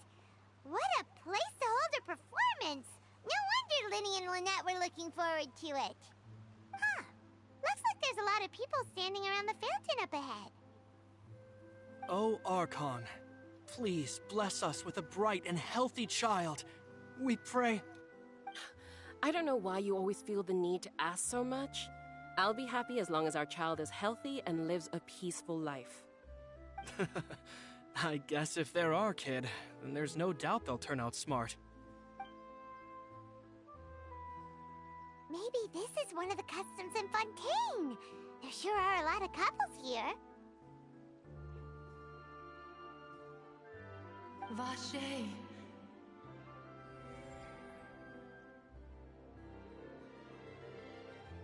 What's wrong? Vache. Vache. Who's that? No, Paimon didn't say anything. Are you hearing things? Well, what was that voice just Welcome now? to the Fountain of Lucine. All the water flowing through Hey, Fontaine Lynette. converges here. It's customary for newlyweds to come here and wish for children. Lynette! You scared Paimon! When did you get here? Lenny asked me to wait here for you, remember? Right. What do you mean? There are a lot of people here right now. Hey, you're not trying to scare Paimon, are you? Besides, it's the middle of the day. It's not the time for eerie things. I see. I might be able to tell you something that could help explain the voice you heard. In fact, you might not be imagining things at all. I suspect that what you heard is a result of your hypersensitivity to the hydro element. Others in my family have had similar experiences. It's because of his sensitivity to the hydro element? But what would hearing a voice have to do with elemental power? When do you cry, Paimon? Wait, what? What does that have to do with anything? Just answer me. When do you cry?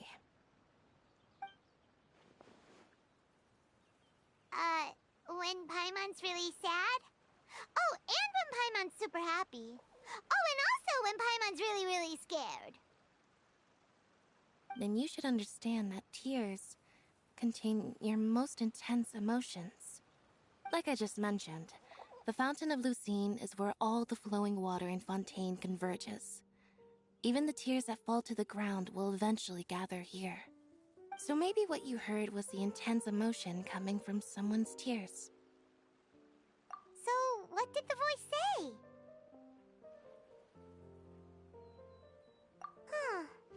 If you were hearing their emotions, then Paimon wonders what happened to them.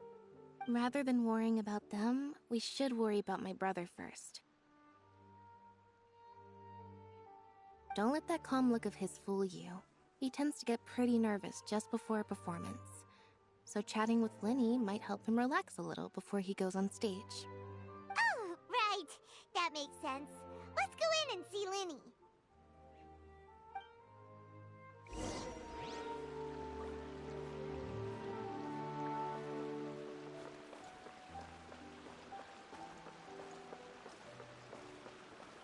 I prefer magic, personally. Honestly, I'm not a big fan of opera.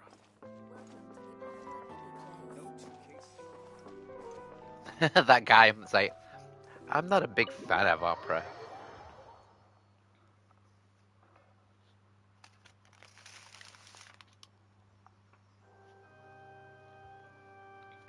Lenny! Traveler and Paimon, good to see you. I knew you two would come. Are you kidding? We wouldn't miss it for the world. We've been looking forward to it. I can tell, judging by how early you've arrived. But you're actually right on time. The audience still hasn't started entering the venue yet, which means now is the perfect chance for us to take you to the best seats in the house. Wait just a moment, I'll fetch the tickets. Ooh.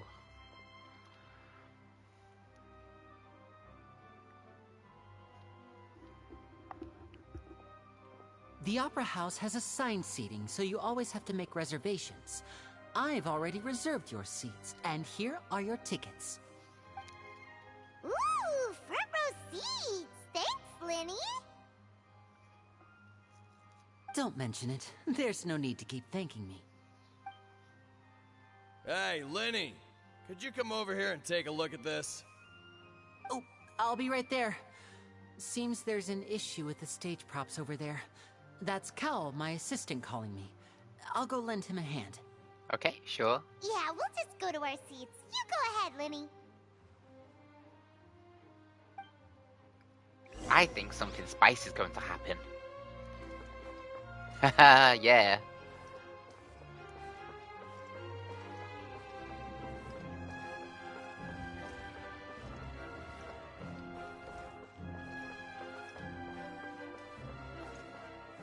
Ooh, wow.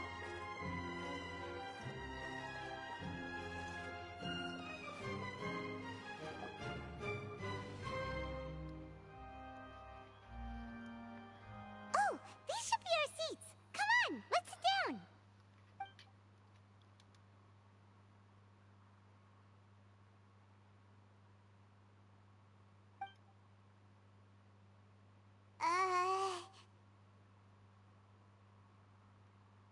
Awkward.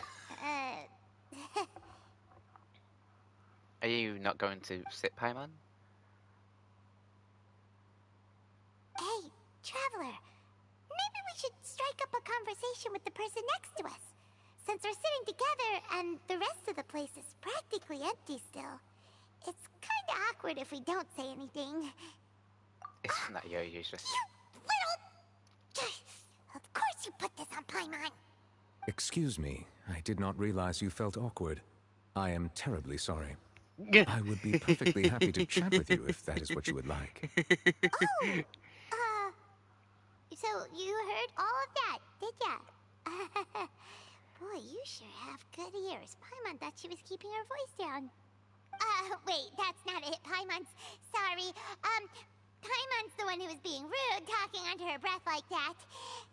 So let's talk, but, what should we talk about? That is so much more awkward. Oh, Paimon's got it. You're also here early and sitting in the front. Are you a friend of Linny's too? A friend, you say? Well, if Mr. Linny would like to be my friend, I would be more than happy to reciprocate. Oh, so you're not friends with Linny then? Oh, this is getting more awkward by the second. Paimon nearly forgot to make her introduction. Nice to meet you. Paimon is Paimon, and this is the Traveler. We just arrived in Fontaine. It is an honor to meet you two. I have heard of your deeds across Tevat. Oh? And as required by proper etiquette, I will also introduce myself. I am... Oh, Monsieur Nervillet. What an honor it is to have you here to see my So show. you're Nouvelet. Ah, Mr. Linny. I should say it is in fact an honor for me to see your performance in person. Wait, Nervillet? Could he be... Hmm? I saw you all chatting just now, but it seems you still don't know who Monsieur Nervillet is. Allow me to introduce you to Fontaine's Chief Justice. That seat is always reserved for him. It wouldn't be too much to say that he's the symbol of justice and honesty here in Fontaine. So this is his place of work? Sorry for being so rude just now. Paimon had no idea you were such an important person. No offense taken.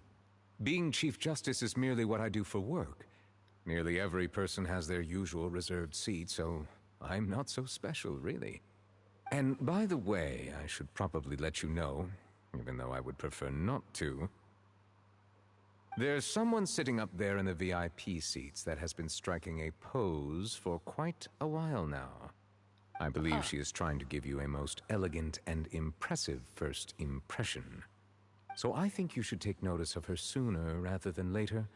Otherwise, she may become flustered.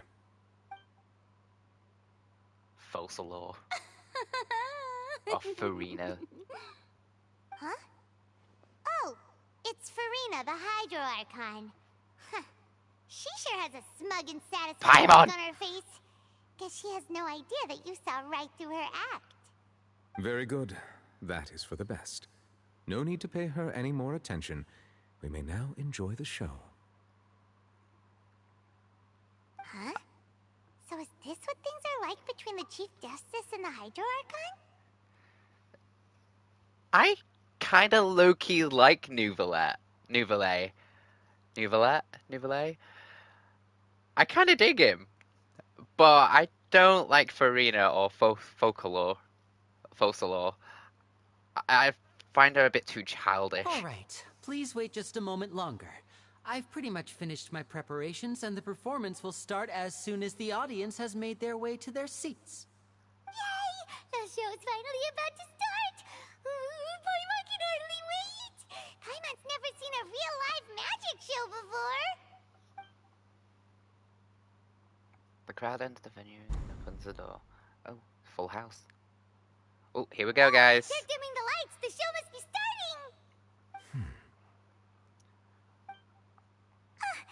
Sorry. Paimon will try to stay quiet. Welcome, one and all, to the Opera Epiclese. I am the star of today's show, Linny. And over here is my sister, Lynette, who will be working as my wonderful assistant. Please, let's give her a warm welcome. Silence. Hello, everyone. Oh, there we go. I know she may seem to be a little sleepy right now, but that's just a sign that she's nervous. Whatever. Now, I'm over this. Some of you may be thinking, two vision holders who can freely manipulate elemental powers performing magic is not true magic at all. So, I would like to take a moment to assure you that elemental powers will have nothing to do with what you will witness on the stage today.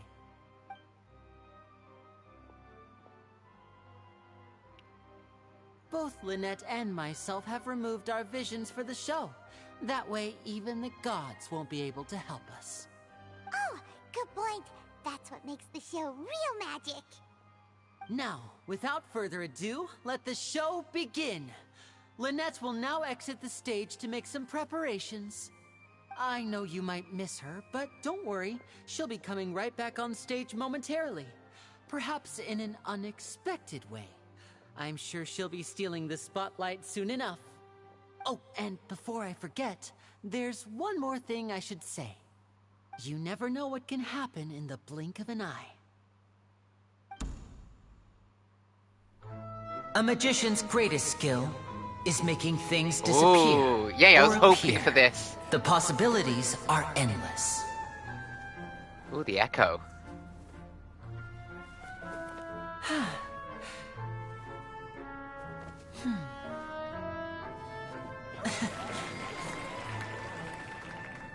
Oh.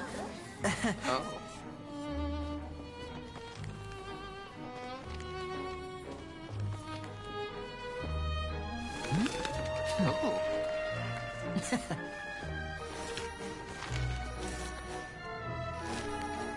But this isn't what you came for. These little tricks, you've seen them all before. So it's time for something truly extraordinary, don't you think? This one's a little tricky.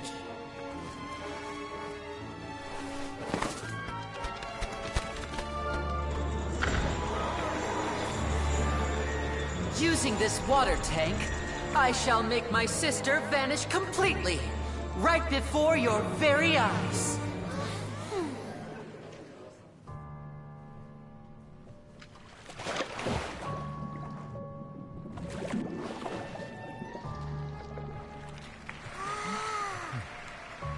It's actually quite simple.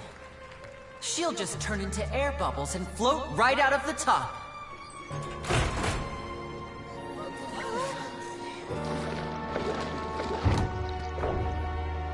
Oh no! Oh my gosh. I told them to check all the props carefully.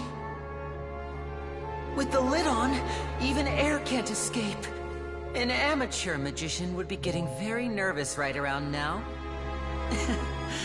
Luckily, it's me on stage, so let me show you what a true virtuoso can do.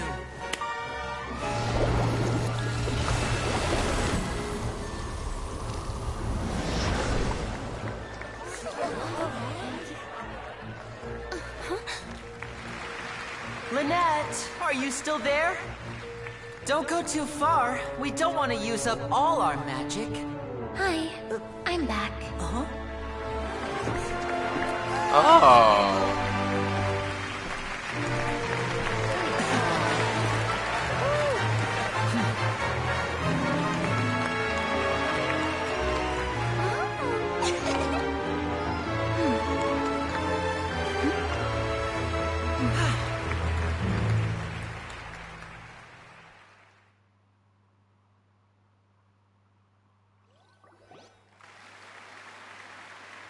Whoa! What in the world just happened? How did he do that? Cool magic trick. Everything. Wasn't Lynette inside the water tank? How did she disappear and then reappear out of nowhere? If we could see easily through his tricks, then that would mean that his skills are still lacking.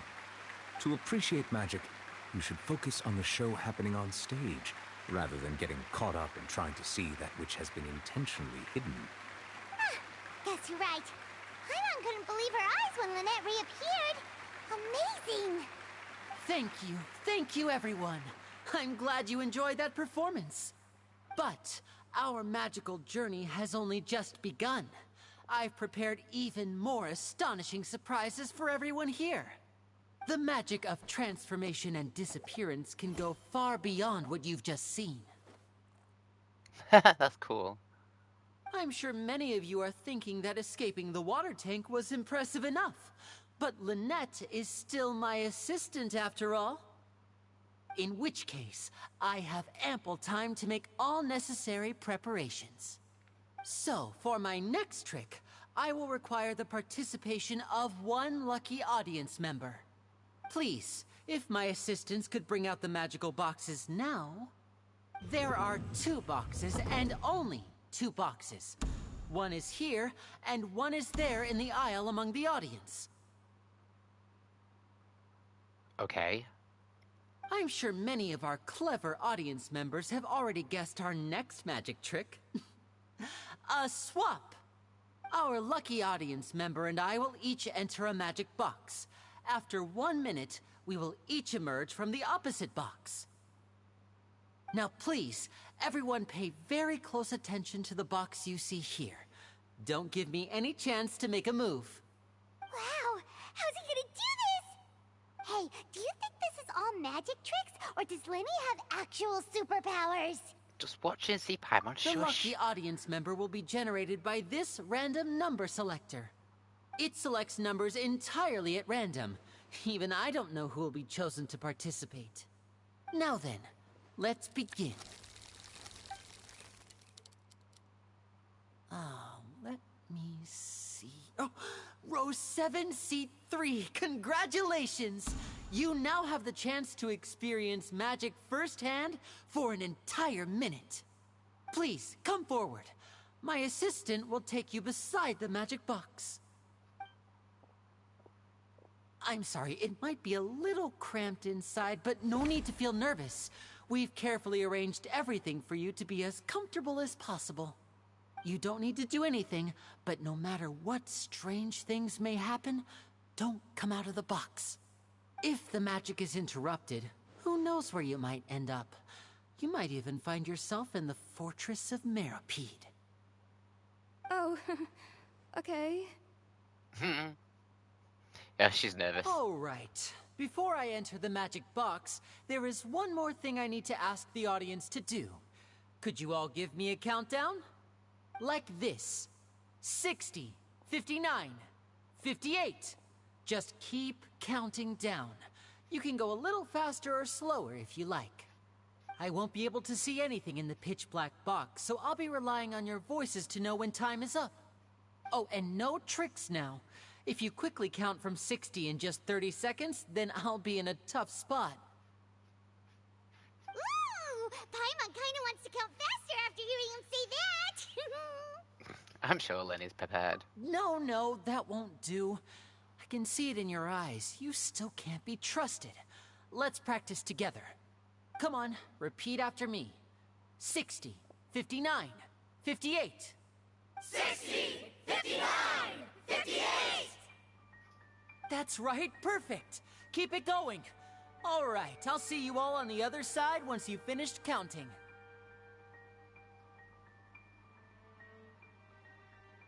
54, 53, 52? Huh? Why aren't you counting, Nervalet? I am counting in my head. I think things are exciting enough in here as it is. Merely a consequence of my identity and personality. Do not worry about me. Just enjoy the show. Oh, alright. You look so serious that Paimon thought you might be feeling uncomfortable or something. 40, 39, 38! Mr. Linney, are you all right in there? Is everything ready? Yes, I'm fine. I'm just double-checking the direction of the magic. It would be a disaster if we get sent to the wrong places. For example, mid-air right above the audience. Even though he's saying that, Lenny doesn't seem nervous at all. I think it's all part of the show. Oh, a bang. What was that noise? Did you hear it too? Not sure. Anyway, it doesn't seem like anyone's worried about it. 25, 24, 23! What's Yeah. wrong, Mr. Linney?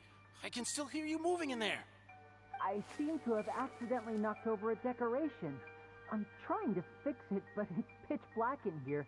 I can't tell left from right. Never mind the decorations. There's no time for that. The show is what's important. No, that's unacceptable. I want my show to be perfect. Don't worry, we still have 20 seconds. Hear them counting? 19, 18, 17! It seems things aren't quite going as planned. I apologize, everyone. It feels like you're all starting to count faster, but that's all right. I know it can be tiring to do such a long countdown. 10 seconds and change is still plenty of time. 10! Almost there now. Whew. Swapping two people is harder work than you might think. Even a master magician like me can't guarantee I'll get it right the first time. Hey, wait! Is this the back one? I can't tell. They both look the same inside. Huh? No, that's not it. I'll try again. 7! Hey, slow down! Honestly! 5! 4! 3! Whoops! That doesn't count! 0!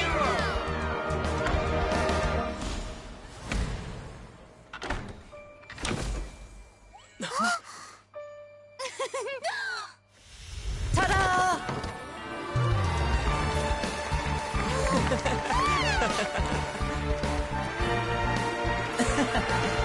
He did it!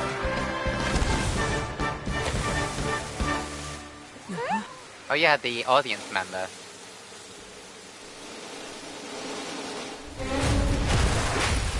Oh!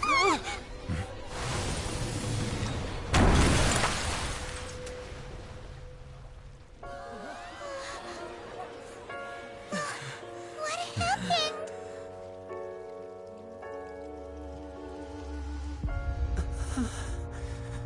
Oh my gosh.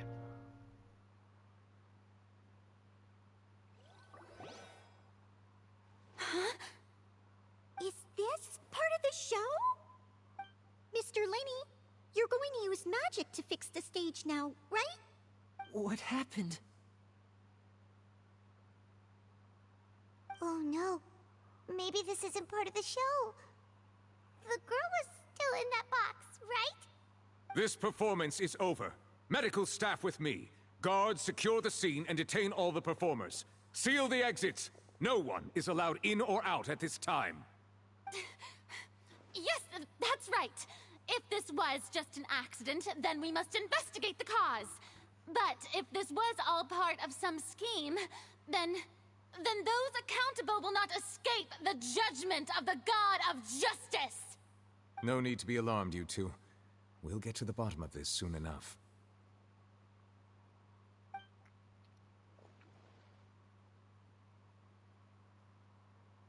Unfortunately, the person who is in the magic box has been pronounced dead. His name was Cowell, one of the assistants in Linny's magic troupe.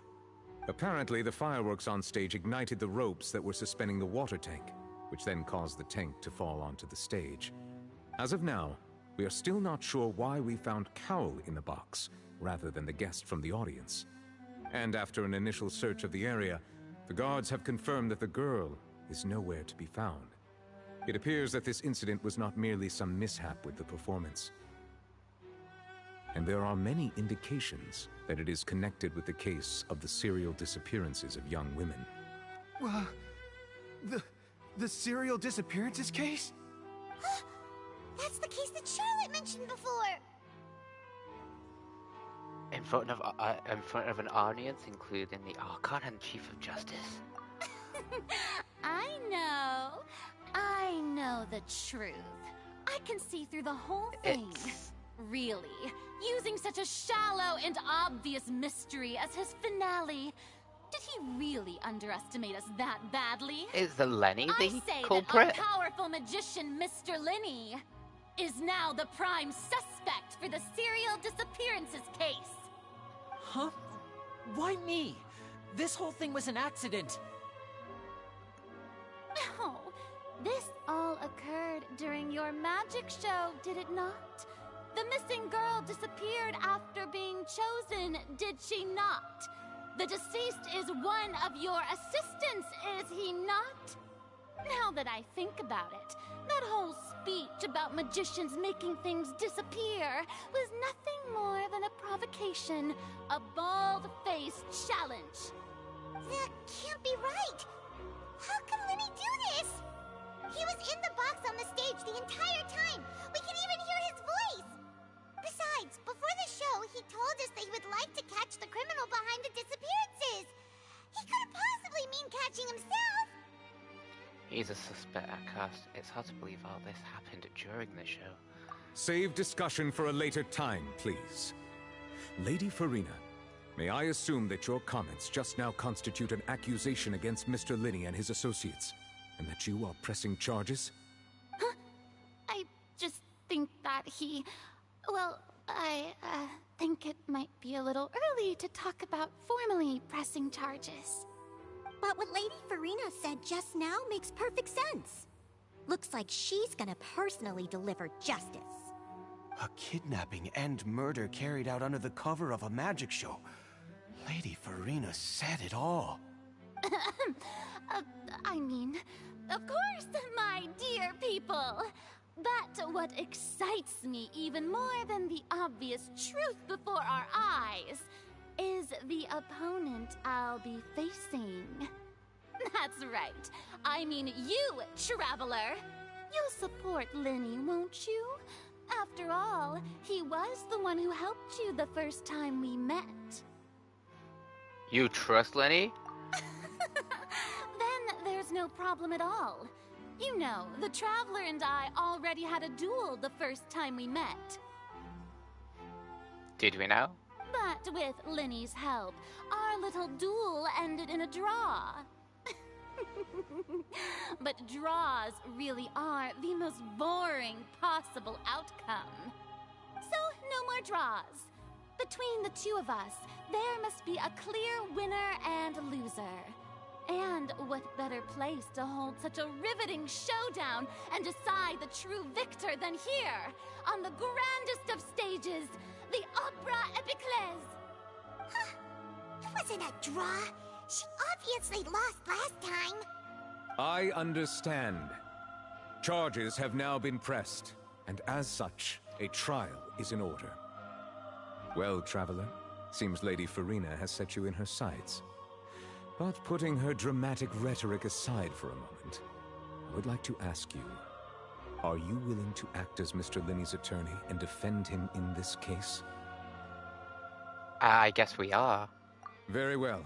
The trial will be held a day from now in the Opera House. Both sides may investigate the scene to build their cases and search for the truth.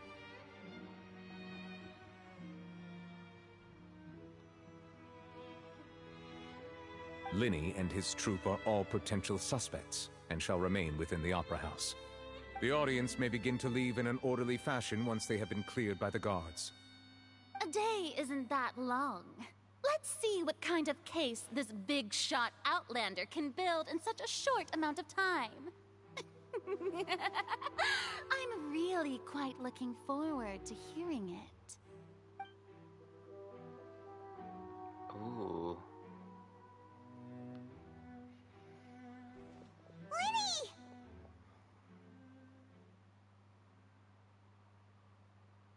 Sorry about everything that happened just now. Were you frightened? Of course! Who wouldn't be scared after witnessing an accident like that?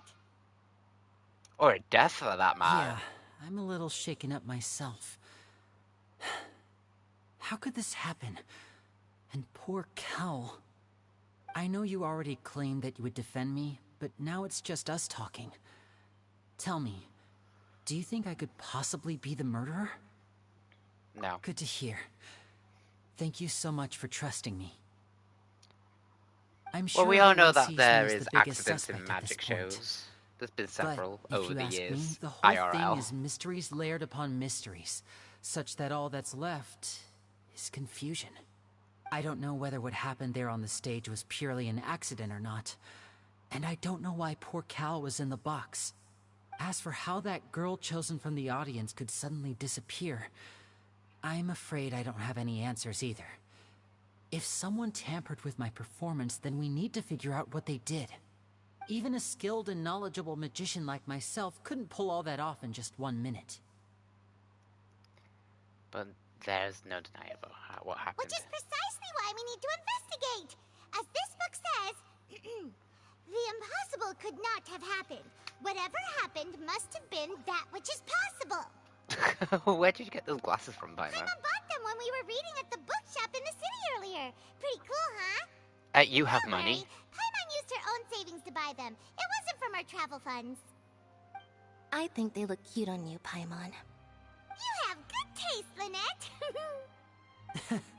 That's the right attitude. Feeling depressed isn't going to help me now. I need to get back to my normal self. But with the guards watching our every move, it's going to be especially difficult for Lynette and I to prove our own innocence. Good thing you agreed to be our attorneys. Thanks for that. We'll be counting on you. Yes, thank you so much. I'll try to not let you down. Just leave it to us. I feel like there is a third person, but my initial thought thought it was Cowell. Start investigating. Paimon has a question first. But Cowell died. Go during the performance. Oh, well. I'm afraid that would involve some of our essential trade secrets as magicians. The secrets behind our magic are past saving, Linny. I suppose you're right. The truth behind our tricks is going to be important evidence that will be weighted during the trial. 'Tis truly a pity. As a magician, our magic show is a work of art. We've poured countless hours and spared no effort in perfecting it. But if revealing our secrets will help you uncover the truth behind what happened, then it will be well worth it. We should go somewhere else if we're going to discuss our magic tricks. We'll go speak with the guards, and in the meantime, you can go investigate the stage and the seating areas. Alright, let's go have a look while the investigation teams are still here. Detective Paimon? Paimon, I'm sorry you're so stupid with that, like, glasses on. The glasses with a very fake mustache. How's the investigation going? I see. You must be the traveler that Lady Farina mentioned. Listen, I'll be perfectly honest with you. I'd avoid getting mixed up in this whirlpool of a mess if I were you. Huh? What do you mean? Come with me and you'll see. The deceased is one of Linny's assistants, named Cowell. Even though he hadn't joined the troupe long, he was hardworking and everyone generally liked him. The assistants are usually in charge of setting up and inspecting the props, as well as assisting with the show and keeping the crowd engaged. As you probably saw when you were in the audience, the water tank suddenly fell and smashed the box with Cowell inside it. Yeah, but why was Cowell inside? This is the real mystery. We've already searched the scene and were unable to find any traces of the girl. However, if you look carefully, the box was positioned directly under the water tank. The ropes holding the tank were then burned by the pyrotechnics on stage, causing them to snap. All these factors lining up so perfectly makes it hard to see this as a mere accident. If anything, the more logical explanation is that the whole incident was intentionally planned, and Linny is the most likely person to have access to all these areas. But he doesn't have a motive. Are you both good friends of his? Well, I mean, we've only just you met. can't say we're good friends, but we've known each other for a little while. So in just a short time, he was not only able to win your trust, but even convince you to act as his attorneys. I know there's no such thing as magic. The real trick of a magician is holding the audience in the palm of their hand. I've seen a lot of cases, and I can tell you that people are the least reliable kind of evidence. Yeah, but people can be the most reliable evidence. Sorry, I tend to be pretty straightforward. Just know that I'm warning you for your own good. Anyway, you may investigate the scene of the crime yourselves if you're curious. Who knows, maybe you'll be able to come up with some new evidence. You can use the case records to confirm your current evidence and clues collection, situation, and sort case-related information. If you could check out undiscovered evidence and clues in the case records, then investigate the corresponding area to locate them. Use the perception skill. Oh. So, we're detectives. Ooh.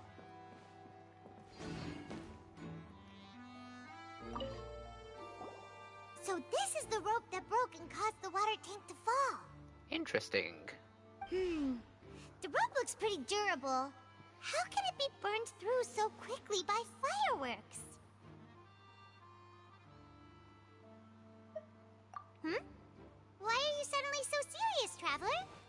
You thought of something new, didn't you? Whoa. Look! This bit is made from different material. Most of it was burned away, but there's still a little bit of it left. Huh. So if a rope meant to hold something was made with that kind of material in it, then that means... Wait, why don't you write all this down? Let's take notes. The special rope.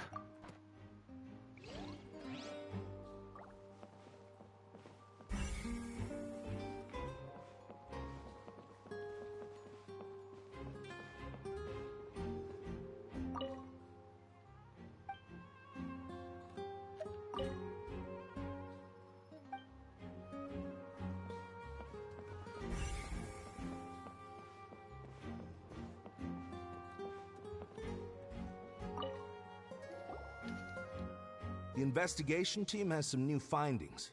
Turns out there's an issue with the random number selector after all. See, I told you. What if the machine picked some big guy's seat? You think the murderer would have still made his move then? Sorry to interrupt, but we're helping Linny and Lynette with their side of the investigation. What were you saying about the number selector? There's something wrong with it? You're trying to help them? That'll be a tall order. Linny used the machine to pick a random member of the audience during his performance, right? The lucky girl that later disappeared.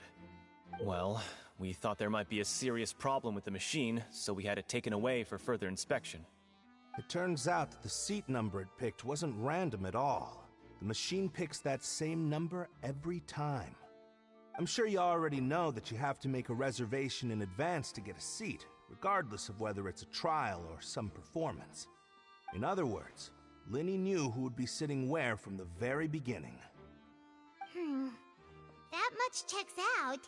Linny reserved our seats for us, too. Bet you see why I was saying it'd be tough to make a case for Linny. Even though it's bad for Linny's case, Paimon had better write it down. But if reservations were made far in advance, how did he know that we were coming at this time? doesn't make sense.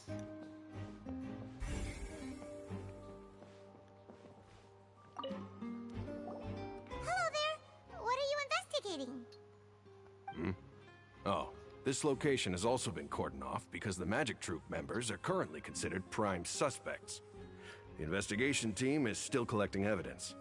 The seats were all booked in advance, so we were able to deduce the missing woman's identity by checking the guest list. How could you tell? Sure, it's not like this is confidential information. We will publish it later anyway when we petition the public to help us find the missing person. Her name is Halsey. She's a painter from Fontaine who's made a bit of a name for herself. Apparently, she wasn't a regular at the Opera House, but she'd been feeling some pressure with her work lately, which made her decide to come see the magic show. The Magic Troop members all claim not to know her. We have looked into her social connections. It seems that she has no personal grievances or conflicts of interest with the suspects. Simply put, she wasn't related to the Magic Troop at all, which matches the features of the previous serial disappearances. Were the victims of previous cases also chosen at random? That's how it seems to us, in any case. Apart from the fact that they were all young women of around the same age range, there really weren't any other connections between them. Okay then. No need to be so formal. If you do happen to see the missing girl, please be sure to contact us. It is of utmost importance that we get to the bottom of these disappearances.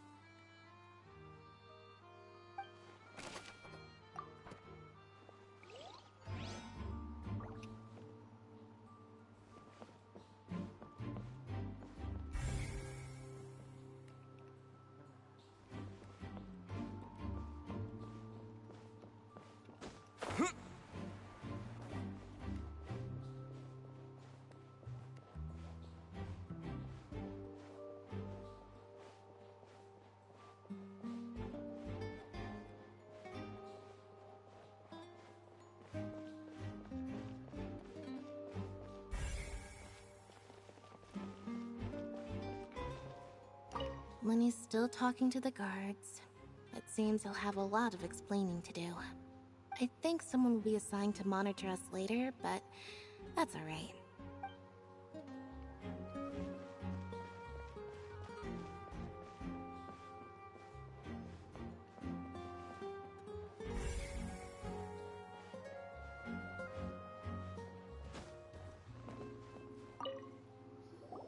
I see that you're investigating the area. Well, it just so happens that I'm interested too. If you find any new and interesting leads, be sure to share them with me, alright? We don't have too many thoughts yet.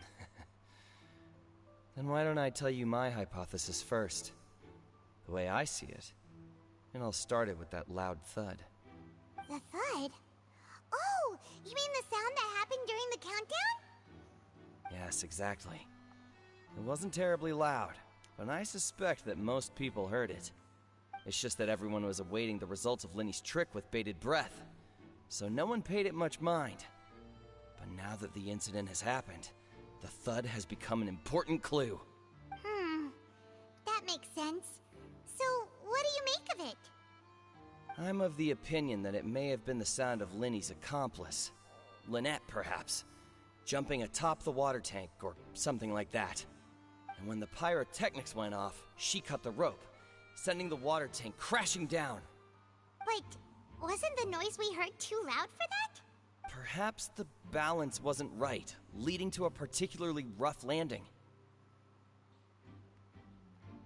Started to swing a bit. Well, that's true. I suppose I must reconsider. That does remind Paimon, though. What was with that sound?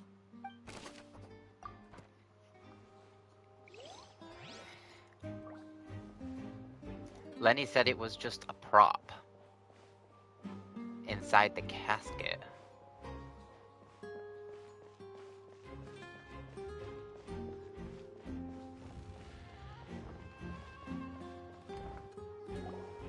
Hey, you! Yes, both of you! Over here! I've been keeping an eye on you for a while now. Is this the Mafia? You mean us? That's right. If I'm not mistaken, You're also among those who wish to cut down the thorns and pursue the truth. No? And by the looks of it, you're not from Fontaine. Well, you're right on the more about that one, but who are you?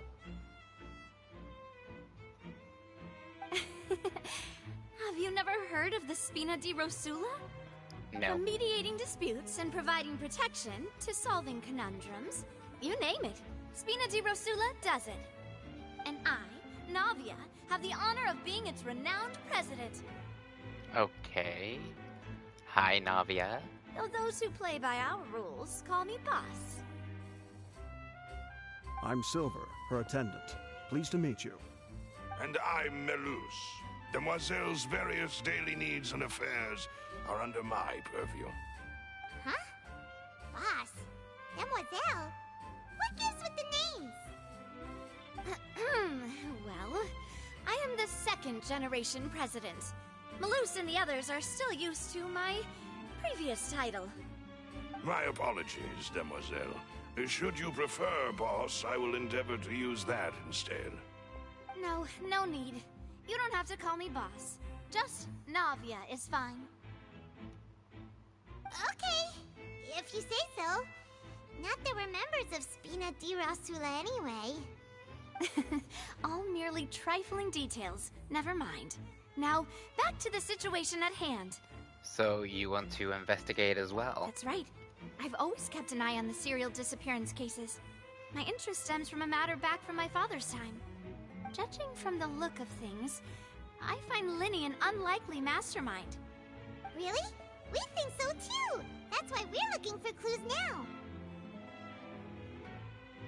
But how did you come to that conclusion? Intuition, naturally. My unparalleled intuition. Intuition? Intuition can be used in multiple different ways. Karina sure was quick to point the finger at Linny without any decisive evidence whatsoever, wasn't she? Oh, she was so quick. But that's not uncommon for her. If you remember, the justice had to interrupt her and ask if she was pressing charges just to keep her from getting carried away. Anyway, a trial begins the moment someone levels charges. And, of course, there was no way Farina was going to back down in that situation. Sounds more like you just don't trust the Hydro Archon. Well, what's your opinion? I must admit that she can be interesting at times, but liking her doesn't mean that I'll blindly agree with her. All right, I've answered your question. Now, it's time you answer mine. Okay, what questions do you have? Did that answer count? Well, I say it does. But don't worry, you won't hear any pointless questions from me. In your opinion, do you think it's right to treat a trial like it's an opera?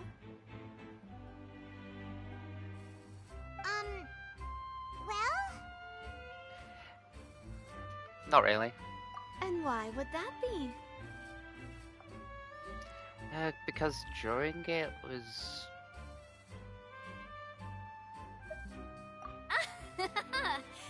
See, Silver and Malus? I told you they'd be different. Most astute of you, Demoiselle. Okay. I, too, think that the Traveler's response was most excellent. No matter how wonderful the script or how fervent the audience's expectations may be, the trials that go on stage here must be based in fact. And if that can be done, boss, then... All right, that's quite enough, Malus. Anyway, I like your answer. You pass with flying colors. Now, I need to make some preparations, following which our joint investigation shall commence. You two shall be my assistants. Wait! Since when did we become assistants? Oh, well, I can be the assistant. Sure. Or your companion, if you like. I'm really not that fussy. That's more like it. I think you're missing the point. Far be it from me to brag, but I believe that Demoiselle's intuition will be instrumental in uncovering the truth. You wish to save a friend from false accusations, and we wish to unravel the disappearances. In this sense, our goals are aligned. You have a point. Huh. You're quite the talker, aren't you, mister? And what about you over there? What do you think? You seem like you've got something on your mind. What do you think, Silver? I have nothing to add. Oh. Nothing to add. Alrighty then. We'll be making some preparations first. Just be sure to let us know if they start revealing Linny's tricks. Thanks!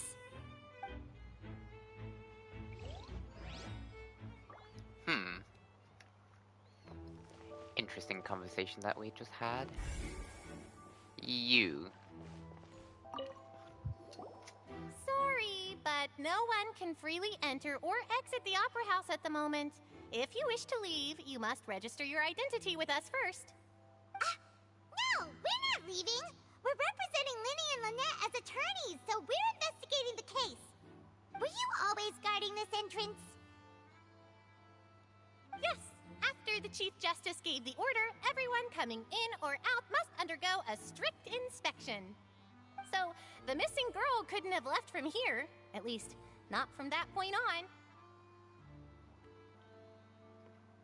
What about the show? I doubt there was much opportunity then, either. How can you be so sure, Well, because I was in charge of security near the entrance at that time. I couldn't see Linny's performance from here, which was quite a shame. Just my luck. But still, I did not abandon my post, and I stayed put no matter how loud the applause was. If someone had so much as even approached the door, I would have noticed it, let alone if they had tried to leave. We Melusines are good at that sort of thing, you know. So, it's safe to say the girl couldn't have left through here. Alright, thank you for your help. This'll be useful info.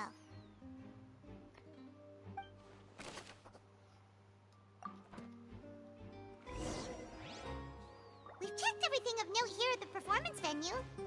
Paimon wonders how Linny's discussion with the guards is going. Let's go see, shall we? Ooh, things are getting... Understood. Then I will be going with you.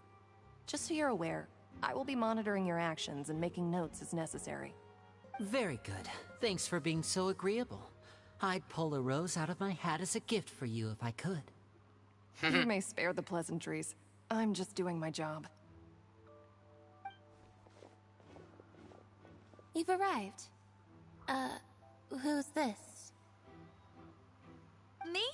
I'm Spina di Rosula's guardian angel. If you've got a problem, I've got the firepower. Sorry, I got a little carried away there. Call me Navia. I'm a partner of theirs, and will be helping investigate this whole situation. And these are my companions. Would you mind if they join as well? Fine by me. Oh, new helpers? I would be most grateful. Well, let's just say we're tagging along. It's not every day you get to see the secrets behind magic performed on such a large scale. I appreciate your kind interest. Come with me. We'll be heading below stage. Below stage. Huh? Below stage? Yes, a world of secrets is hidden beneath this magic box, prepared specifically for this switcheroo trick. But before I reveal everything, you should have a look first. Notice anything strange here?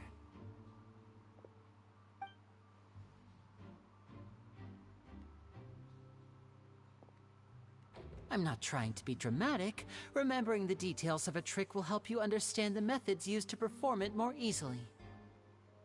Huh. Weren't there balloons and other decorations here? Where did all that go? Ah, good eye. That said, you're still far from discovering the answer. The back? You mean the inside of the door? What's different about it? Paimon didn't notice anything. Very good indeed. I thought you might not be able to catch that, given that you were sitting in the first row. The back of this door was patterned. Those patterns are now gone, replaced by a smooth wooden board. So, if you put 2 and 2 together, what do you get? There's another box inside. Exactly. All right, let's go. I'll tell you how it works as we head down.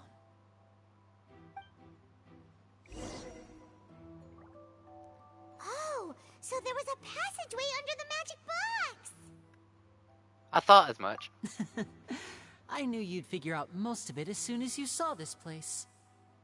The 2 magic boxes are positioned right above the 2 entrances of the tunnel. See this flatbed trolley? The box with the lucky audience member in it would be shuttled over to the other side using the trolley. This trolley can raise and lower and even rotate, ensuring that the box will face in the right direction. I see. So that's the purpose of the box inside another box. Precisely. The inner box would descend after the audience member was put inside and be moved along the trolley, all while the outer box would remain on stage as if nothing had ever changed. So that's how you did it! Once the box was lowered, the trolley would store some energy through this device here, with which it would complete the rest of the steps. The audience member would only be able to feel some slight movements in the dark, and by the time she walked out, she would already be back on stage. Right! You were talking that whole time, and you even came out for a moment near the end! Ah, yes. A phonograph operated by Lynette was used to achieve that effect. My assistant and I had already scripted our conversation beforehand. When the countdown began, I had already gone to the opposite box via a tunnel using that ladder. And what about Lynette? Where was she? I was in the mezzanine space in the back of the box. Oh, interesting! That's how we were able to coordinate Linny's lines with the assistant. And, by the way, I was the one who walked out of the box at the end. I mean, we are twins. All it takes is a change of clothes and no one can tell who's who. And that's my favorite part of this trick. Only Lynette and I can perform it. So that's how it all worked! Wow, every detail you revealed was more amazing than the last! Yeah, I could Lynette tell would that it briefly was a walk lot out of of the thought box was and then put go into back it. in, jumping into the tunnel and escaping before the box on the trolley could finish ascending. And then I walk out of the other box in the audience area, and the trick would be complete. The operative word here being would. But as you saw, Cal was in the box, not our audience member. She, on the other hand, mysteriously vanished. We really don't know how that happened. If not for that interlude, this would have been an astonishing trick. I probably never would have figured out how you pulled it off. And yet, to think that someone was able to use this magic trick to commit a crime. Could we have a look around? I think we can come up with some more leads. This is the scene of the crime, so Linny and Lynette are not permitted to stay here. I'll escort them back up. Yes, of course. No need to be so strict now. I won't disappear into thin air, you know. Thanks, everyone. We're counting on you. He's so sassy.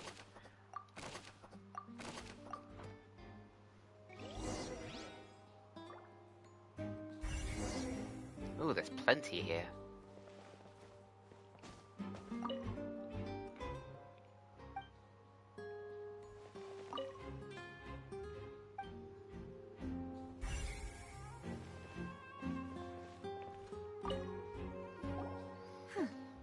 What's this? Looks like a hook tied to the end of a rope. Huh? There's all kinds of odds and ends here. Perhaps it was a prop for a different trick. But why would it have been left here? Whatever it is, let's make a note of it first.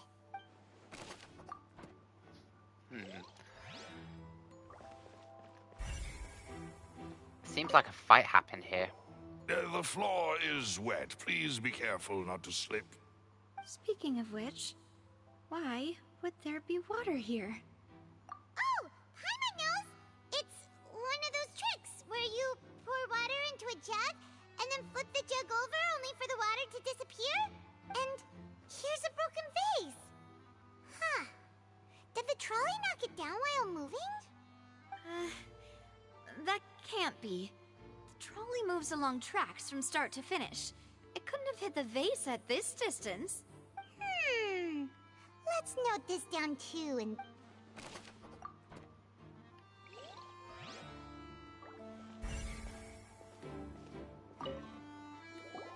Oh, these are the clothes that the lady chosen from the audience was wearing, right?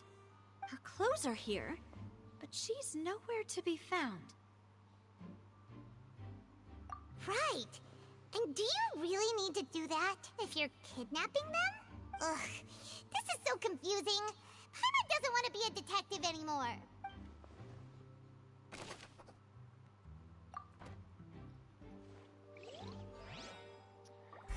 So she got changed.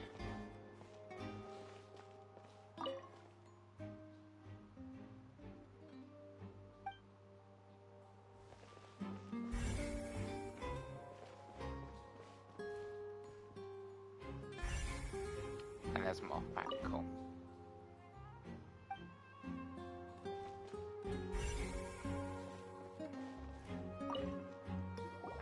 What is this place? It Looks seems like a someone vent. could fit through here. Huh. Could this have been the suspect's escape route?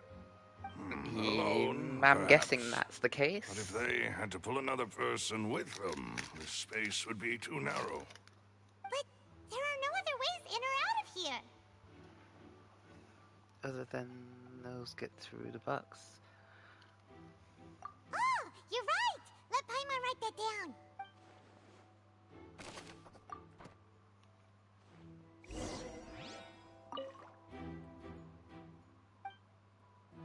Seems we're just about done investigating down here. Yes. Let's head back up.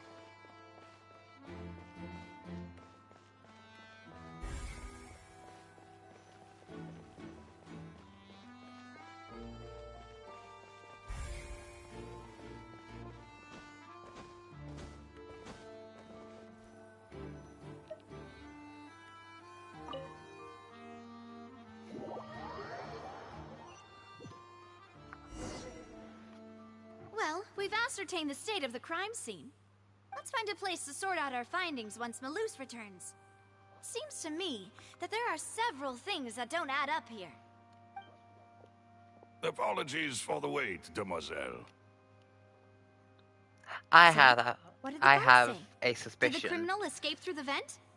They believe the odds of that are very low, since the vent leads to the Opera House's basement. The guards have checked the area carefully. No one left through the basement during the performance or after the incident, and no one was found hiding there. So the tunnels become like a secret chamber then. You know, like the kind you usually see in novels.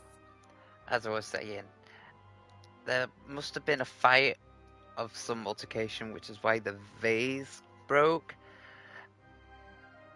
So the person is out there with that girl. The plot thickens. Halsey's disappearance and Cowell's death are both quite inexplicable. No wonder Farina was so confident in her accusation. All the current evidence points toward Linny and Lynette. In other words, the charges are very likely to be upheld unless we make some considerable progress. Charges and then trial. So if the charges are upheld, they'll announce a sentence? That's right. This is how a trial goes in the Opera House. During the proceedings, the Chief Justice and the Oratrice will hear statements from both sides. That's right. This is how indemnitium is produced. The statements from both sides, the defenses from attorneys, witness testimonies, and even the audience's emotions will all be projected on the Oratrice. To put it simply, it's as if the Oratrice has its own will, and is a judge in its own right. This also precludes any kind of favoritism on the part of the Chief Justice. And not that this has ever happened anyway. Once both sides have finished speaking, the Chief Justice will make his final decision. This, too, will be used by the Oratrice as a reference. Then, finally, the Oratrice will be consulted by officials. The result it returns is the will of justice itself. Huh? So that machine is the one that actually decides? Paimon thought Neuvillette called the shots. In practice, there is very little difference. Both have always come to the same judgment, which is why people have great faith in the Chief Justice. Ah, yes, the guards also asked me to convey that none of us will be allowed to leave this place before the trial. Huh? Why? Because we've chosen to act as the twins' proxies. That makes us persons related to the case. But are they really that twins, we might be though? colluding with outside parties, or that we might find outside help to disrupt the case. And even if that were not so, it could prove problematic if we happen to spread key information about the case ahead of time. I'm ready to break out at any time. Whoa, whoa!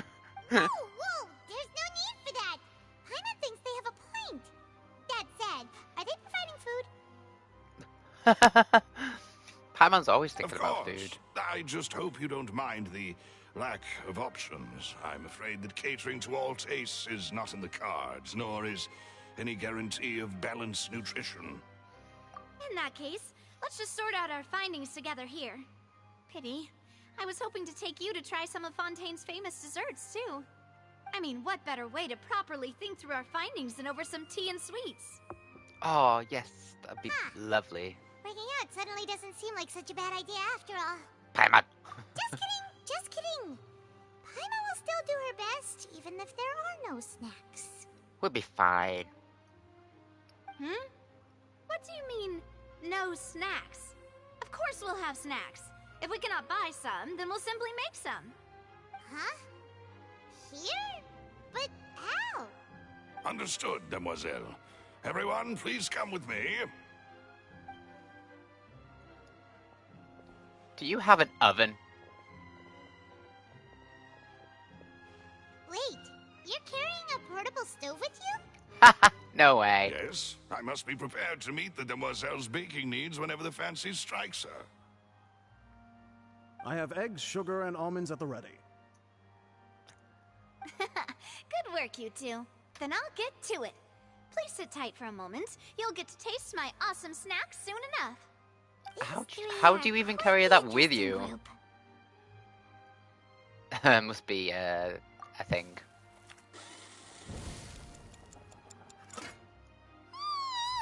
And Paimon thought it smelled good while it was still in the oven. Oh, it's even better now. Paimon can't stop drooling. From the way you had these two guys carrying all that stuff around, Paimon thought you'd have them do more during the baking process. But you ended up doing the entire thing by yourself. Beating the egg whites, grinding almonds, everything. I was applauding. And I was giving encouraging smiles. Throughout, like an hour, or however it takes to make a macarons. How can you just give encouraging smiles? Getting your fancy dress dirty, beating egg whites, and baking like this? Well, I don't think it's carved in stone anywhere that fancy ladies can only read books, sip tea, ride horses, and play the piano. I just really enjoy making snacks. Don't underestimate beating egg whites, by the way. It's a real arm workout. You also need to beat them to just the right consistency, or your macarons will crack. Anyway, give these a try, fresh out of the oven. There's 3 for each of us. Only 3? Well, eating They are too quite many big, sweet actually. treats might send all that sugar to your head. You wouldn't be able to think clearly about the case on a sugar rush, would you? Tea is ready to be served as well. This is Demoiselle's favorite, strong black tea with a floral fragrance that clears the mind and lifts the spirit. Thank you. No need for concern. I'm merely doing as I should.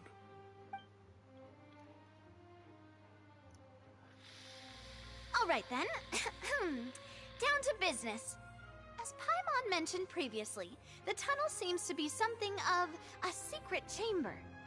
However, we can assume that Linny and Lynette were not alone within it. Some criminal also occupied its sealed confines.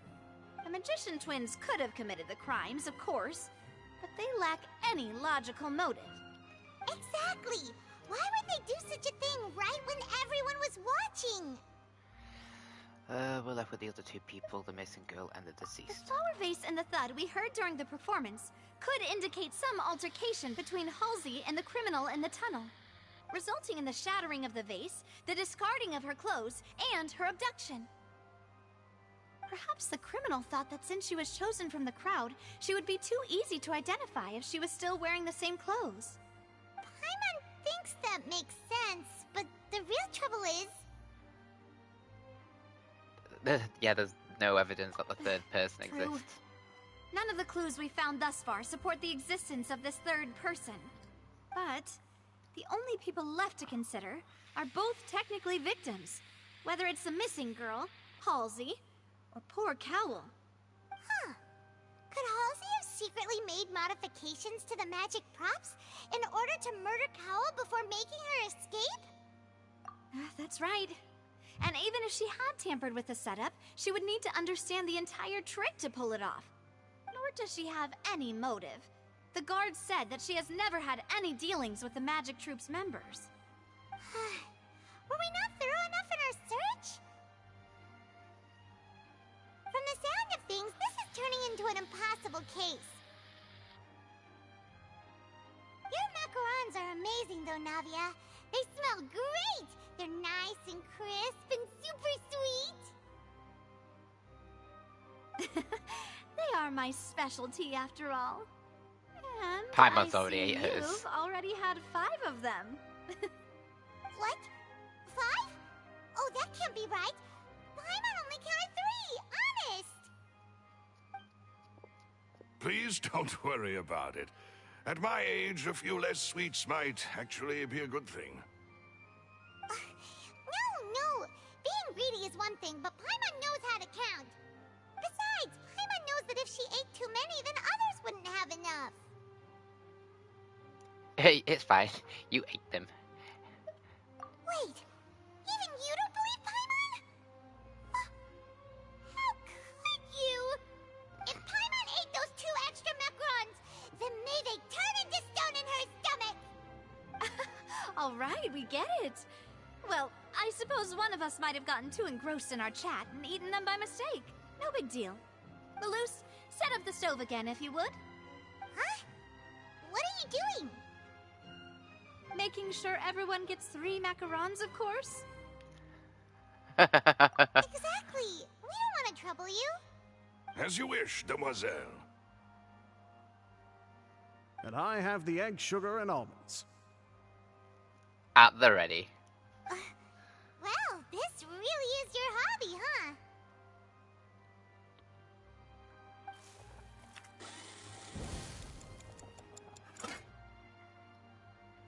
Well, that's it for snack time. I'm going to have another look around the area. I don't know what we're looking for yet, but we've still got some time. As attorneys, I suggest the 2 of you think the case over again. It would be awkward if you got all tongue-tied on stage during the trial. Alright, thanks for your help, and for the snacks. It was nothing. A small task for the Spina di Rosula. Silver, Maloose, it's time to go. I'll be back if I find anything new.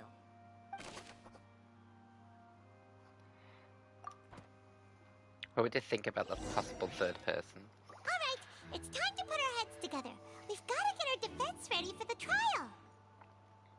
Oh, it's probably gonna be a long and difficult case. There's no point in worrying about that now. We just need to prepare. Here, take Paimon's notes. They should help you review the situation.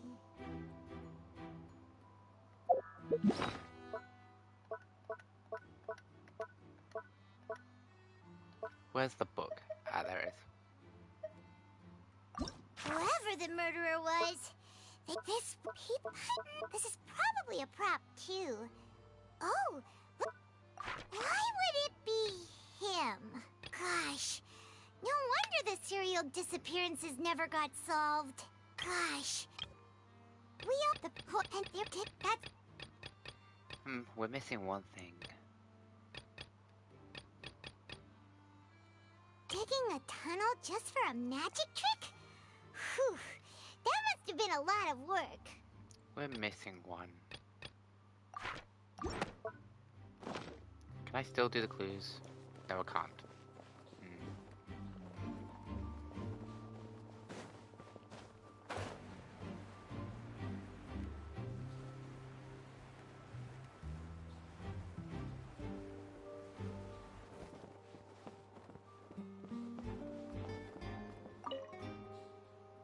Go ahead, have a look around.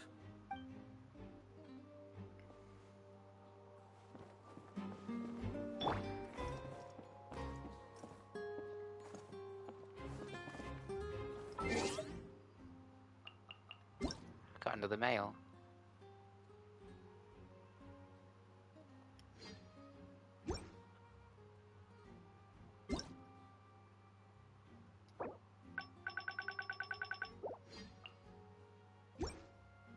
Ah, there we go, it's gone. Oh yeah, no, I needed the time.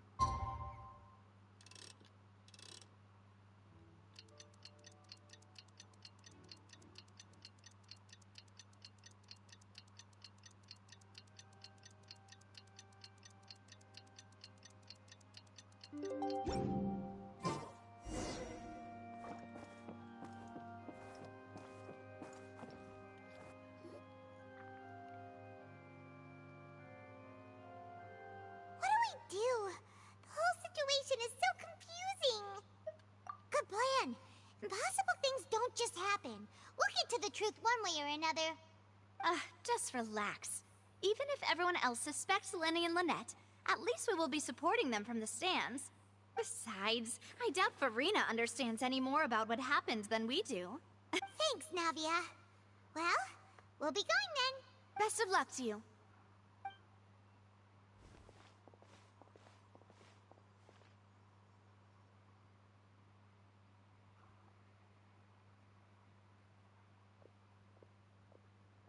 Ah, finally, you're back. Well, how did your investigation go? To be honest, you might be disappointed. No. We're already very grateful that you were willing to help.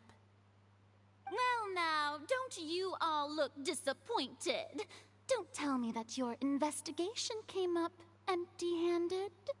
That was to be expected, of course. The guilty can never produce proof of their innocence. But don't let that stop you.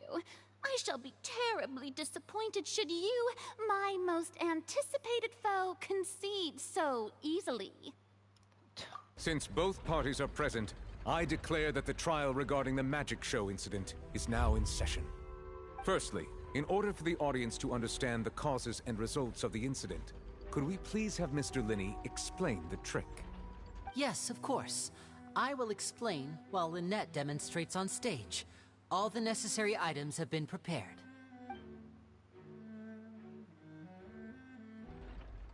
Thank you, Mr. Linney. In that case, I take your statement to be that you ran to and remained hidden within the magic box in the audience stands once the trick began, and thus could not have committed the crime. Is this correct? Yes, that's correct, Your Honor. In that case, I call upon the prosecution. Lady Farina, do you wish to refute his statement in any way? Why, of course I do. Allow me to take the first shot and break this case wide open. Mr. Linney is clearly lying. There is no way you could have been in the box the whole time if you were to abduct Halsey and murder Cowell. In fact, I'd say you were hardly in that tunnel at all.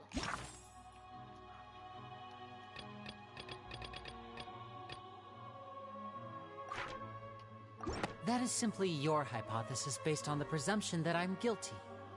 Oh, is that so? And if I may ask, what did you hear while you were inside your box? The roaring countdown of the crowd, of course. That's how I kept track of the time and built anticipation for the finale. And you didn't hear anything else at all? Nothing that might leave an impression of any kind? We heard the thud.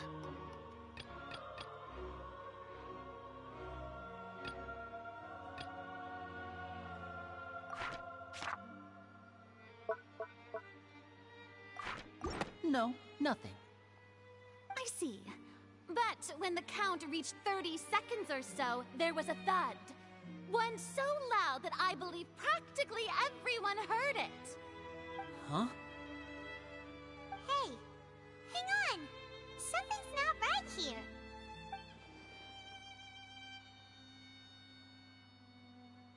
Yeah, I'm sure he could have heard a noise that loud from inside the box. I was right by the box, and I definitely heard the thud. Look at those scales. Could those mean... Well then, ladies and gentlemen, allow me to use the words of the magician himself. You never know what can happen in the blink of an eye. Indeed, it seems his alibi can also collapse in the blink of an eye. Of course, I have armed myself to do far more than smash your alibi. Confidence cannot go unfounded, and my foundations are rock solid. Tell me, aren't you and Lynette actually from the House of the Hearth? The House of the Hearth? They are Fatui. No wonder they did something like this. So the serial disappearances were the Fatui's doing. Now it all makes sense. I've got a feeling that what happened on stage probably wasn't just an accident. That's irrelevant. Our identities have nothing to do with what happened. Indeed. Then perhaps you could tell us everything that happened during that 1 minute. Your first priority is to prove yourself innocent after all. I'm sure there is little that needs to be kept secret now. Unless your script already has holes in it. The Outlander is speechless. My, oh my, don't they look flabbergasted? Now comes the infighting and discord, I suppose. This was almost too easy. Good thing I made all those preparations. Seems the all-nighter I pulled last night is really paying off. Hey, Linny, why didn't you tell us this before? Linny and Lynette are Fatui. Order! Order! Mr. Linney, allow me to re-establish the facts. Lady Farina has raised 2 points. First, when the thud was heard in the Opera House, you were neither in the box nor the tunnel. Second, you and Ms. Lynette are both members of the House of the Hearth. Are these claims true?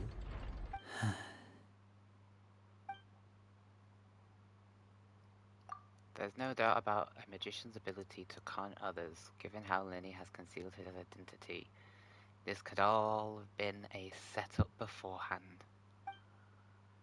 Plus, Child is here in Fontaine along with the other house operatives. There must be some scheme at work here. I've been a victim of such schemes before, and now... Please answer my question, Mr. Linney. I'm sorry. Yes, they're true, Your Honor. I knew it! Well, that's it. We might as well move on to the sentencing already. What should we do now? Granted. My client has withheld some key information. In that case, what is your request? I request a brief adjournment. There are things that must be discussed. Is that really necessary? They're already as good as guilty. The defendant deceived their own attorneys. What is there left to discuss? Order! Order, I say! Your request is reasonable, and we shall adjourn. This trial will reconvene in 1 hour. So you would stick to Mr. Linney's defense even after knowing what you do now? You You certainly have more professionalism than I thought. In that case, my dear audience, let's allow the joy of victory to steep for a little while longer.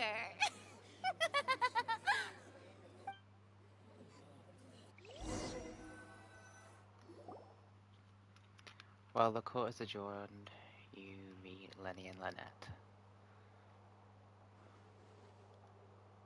So I'm listening. Well, this is awkward. I didn't think the Hydro Archon would dig all that up. I'm sorry, Traveler and Paimon. Yeah, sorry. Paimon doesn't know where to start. We trusted you two. We based our entire reasoning on the assumption that you weren't bad guys. Not to set the wrong tone or anything, but Paimon's really mad! I'm very sorry. I know you're angry, and reasonably so, but please, let me explain. Even I know I've got you've my clashed arms with the Fatui crossed. several times before.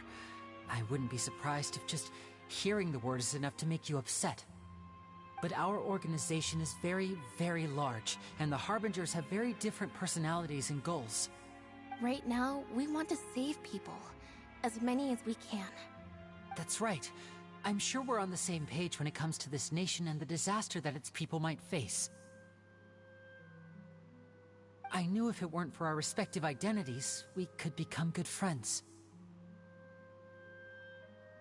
That's why I didn't wish to flat out lie to you, but chose to hide some details instead. The truth is very important, but being completely transparent about everything would see us spending more effort than we need to. But how can we know this isn't all just another lie? Right. So, you be the judge. Heck, if I were you, I fear that I'd even struggle to trust me at this point. You met a Fatus who works as a magician, a trickster by trade. All by coincidence, too. But still, I'm asking you to trust me. I am no criminal. At least, not in this case. Sorry. Please forgive us. Well, you both say that, but... Where did you actually go during your performance? Exactly, because you said that you didn't hear the thud. Right. Let's hear your answer first, and no lies now. Of course. I'll answer any question you ask. We've been trying to find out how the Oratrice operates. We want to know why it has a consciousness. Why can it deliver sentences accurately? During our investigations, we learned that the machine's core is beneath it. From that moment on, Lynette and I have been designing this box swap trick, with the objective of getting close to the core. Is that why you needed a whole minute? That's right. In truth, the audience would take about 75 seconds to count down from 60, while I would only need 15 to get to the opposite box. So, after jumping into the tunnel, I accessed the Opera House basement via the vent, and went to investigate the room in which the core is stored. That air vent was created during the construction of the tunnel specifically to execute this step. Well, nothing. As soon as I reached that room and was about to investigate, I heard someone's voice. Which should have been impossible, of course. I was quite certain that I was the only one in the room. That voice seemed to recognize me and tried to speak to me. I chose to err on the side of caution and retreated the way I came. On the way back, I saw the broken vase and the clothes on the ground, but the countdown was almost finished, so there wasn't time to give it any thought. After that, the homicide occurred just as you saw. Well, that explains why you didn't hear the thud. Why did you want to understand how the Oratrice works? Because of that prophecy I told you about, of course. We must know all we can about this nation's secrets in order to deal with that prophesized crisis. That's the only way we can save everyone. So, there you have it. The whole truth. I swear, I didn't hide anything from you this time. It was never my wish to proceed under this cloud of mistrust either. But like I said earlier, you can be the judge. If you want to leave because you don't trust the Fatui, there's nothing I can do to stop you. Well, Traveler, you decide. Paimon will follow your lead however you choose. I believe in the facts.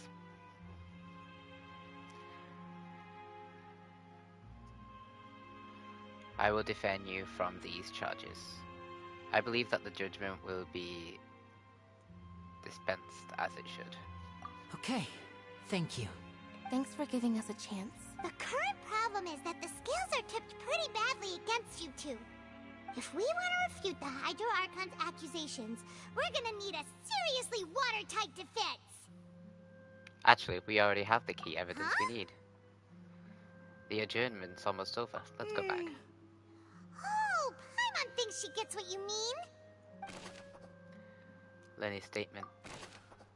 The voice in the oratory's core chamber.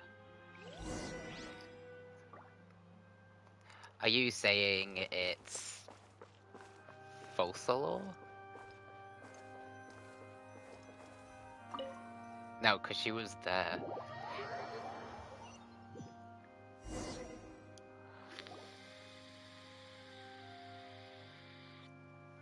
Both parties have returned to their positions.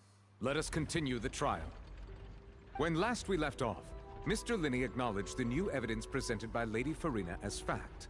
Therefore, Lady Farina may continue stating her reconstruction of the events. Ugh, that took long enough.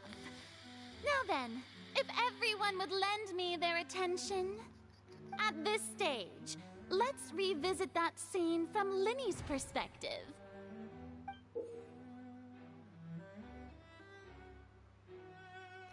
You can identify the loopholes in the statement, can I?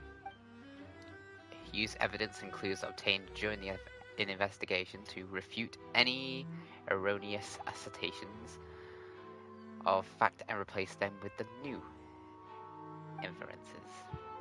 Use your refutation to convince the audience and obtain more support from the people.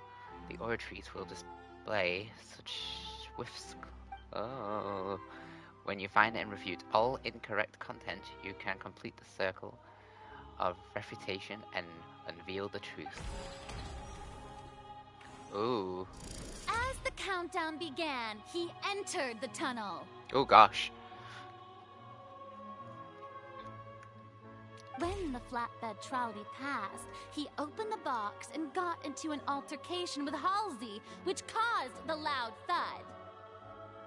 He did not realize that this sound could be heard by everyone in the opera house, which is why he claimed earlier that he could not hear the sound. Finally, he used the vase to knock her out, before making her change clothes to prevent others from recognizing her. At this time, Cowell arrived in the tunnel, having heard that strange noise, and caught Linny red-handed. So Linny proceeded to knock him out too before stuffing him into that box. Afterward, Linny passed the unconscious Halsey to his accomplice through the magic box in the audience stands, before operating the devices such that Cowell's death would be ruled an accident. And there you have it. That's the truth behind what happened. Does the defendant's side have any objections to Lady Farina's description of the events? The key to refuting Lady Farina is the order of events, what Linny experienced, and what he saw.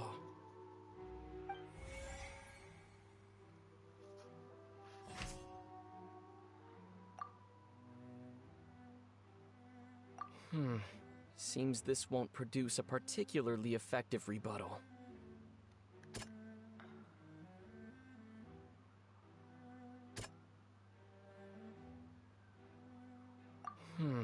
Seems this won't produce a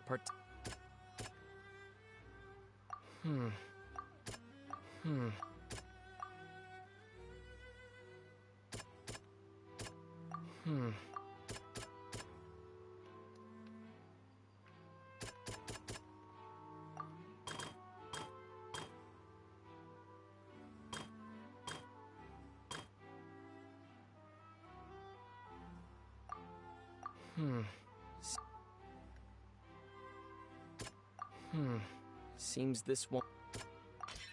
Linny went to the room that contains the Oratrice's core. This is the actual truth.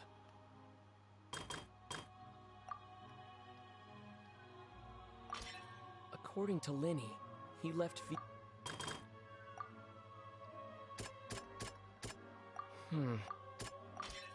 Linny did not take part in the underground altercation. He only... Attention! Ace Detective Paimon has something to say! When the countdown started, Linny did indeed go into the tunnel. But he immediately used a vent to access the Opera House basement, which is where the underground core of the Oratrice is stored. Once he reached that area, he heard a voice in what should have been an empty room. Since he felt something was amiss, he returned immediately. The crime scene had already developed by the time he reached the tunnel again, and in order to complete the magic trick, he did not remain there for any length of time. Finally, he reached the surface, and that was when the accident happened from his point of view. Therefore, he's innocent!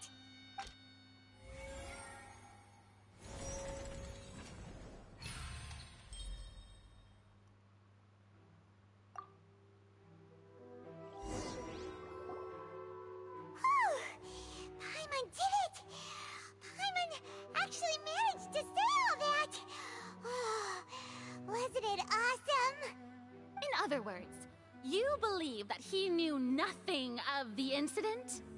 That's right! My reasoning? The onstage equipment was clearly tampered with in a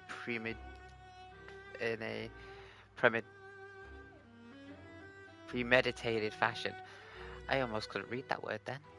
However you say that Cowell bumped into Lenny.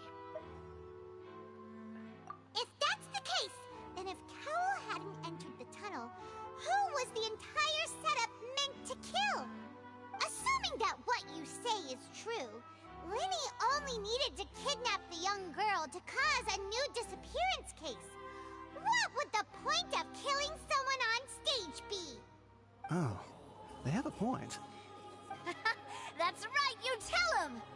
And that's why they're partners of mine. They've managed to turn things around. Oh, well, your denial is very strident, I'll give you that. But what proof do you have to back your claims? Of course I do. If he had been in the magic box the whole time, how could he have not heard that sound? Why do you ask? You're saying that he wasn't? Your claim has now become a weapon. Your claim has also become a critical clue.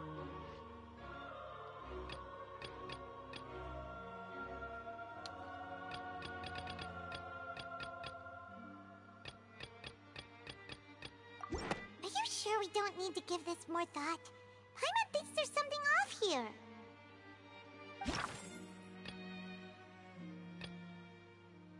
Are you sure we don't need to give this more... That's right! Linny wasn't in the box or in the tunnel.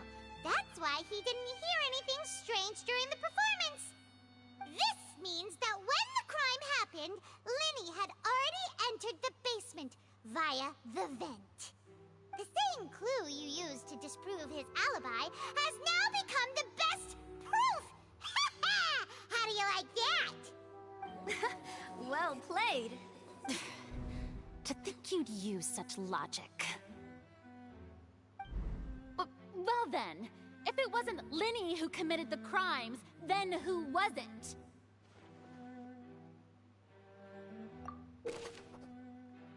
Select the gate icon in the interface to check the corresponding case. Select answer and fill all the empty gates to verify the correctness of your deduction. And if you made a mistake, you must make another selection from the remaining options. Once you have answered all the questions correctly, you can complete all the chain logic. The guard's investigation report indicates that the fireworks released near the edge of this show ignited and burned through the rope suspending the water tank above the stage. This caused the water tank to fall and kill Cowell in the box below.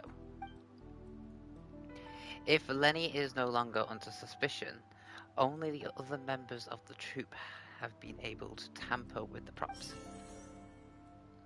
Lenny gave a detailed account of how the trick was supposed to work, but using a box inside of a box, the idea was for the box containing the audience member to be transported across via a tunnel underneath, and Lenny himself would also use the tunnel to get to the other side. Having changed her outfit, Lynette and her assistant would take charge of onstage interactions. The clothes belonging to Halsey, the lady who was missing, were found in the tunnel. The reason for this remains unknown. Could there have been a third person involved? Is that really a possibility? Halsey is the missing person and an ordinary audience member. Or did she have her own scheme all along? The deceased's name is Cowell, Linny's assistant. He would have been able to tamper with the equipment.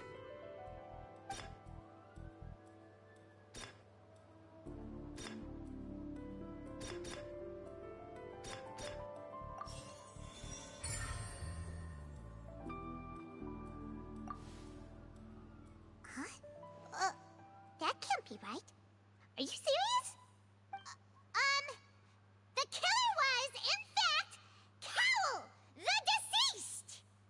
Oh, is that so? How interesting! Let's hear your reasoning then. What I must do next is recreate the truth. What Cowell did, and how he went from would-be perpetrator to victim. The deceased's name is Cowell, Linny's assistant. He would have been able to tamper with the equipment. Halsey's clothing was in the tunnel, so there must have been some fear that she would attract attention. Linny was not in the tunnel at that moment, which gave our criminal ample time. The sound we heard may have come from a clash between the missing Halsey and the criminal.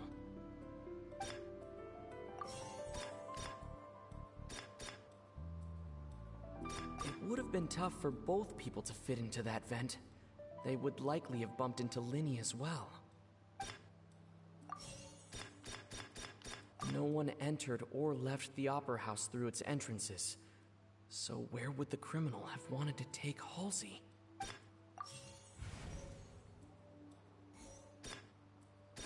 Halsey's clothing was in the tunnel. Linny was not in the tunnel. The deceased's name is Cowell.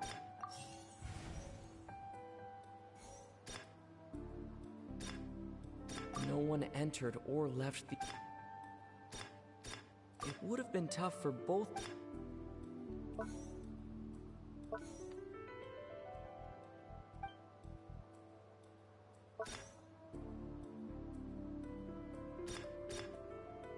Halsey's clothing was in... Linny was not in the tunnel. Halsey's clothing was in the tunnel.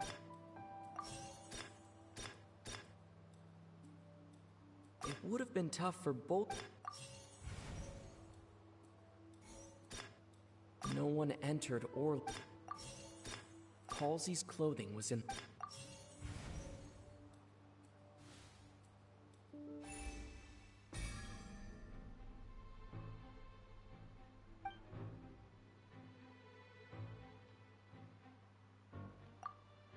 Leaving aside how he died, I didn't really get all that.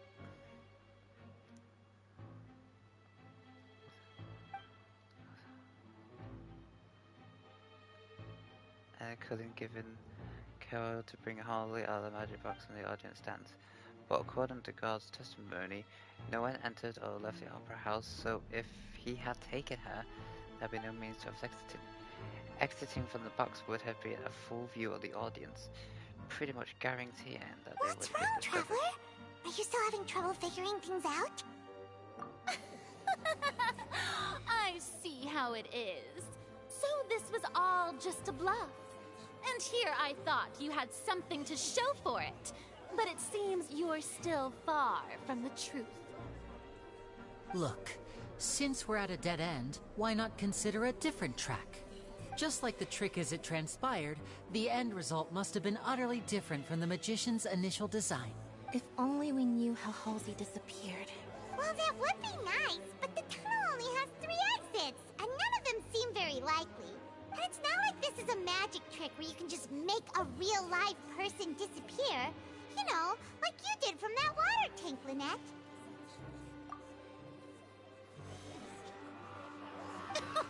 Excuse my interruption, dear opponents, but do you not see that the crowd is growing impatient? There is no greater sin in this opera house than an awkward delay in the performance.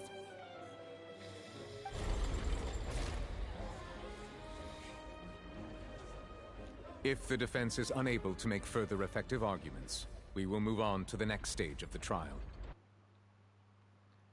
Hold on a second. Linny was not in the tunnel at that moment, which gave our criminal ample time. The sound we heard may have come from a clash between the missing Halsey and the criminal. The deceased's name is Cowell, Linny's assistant. He would have been able to tamper with the equipment.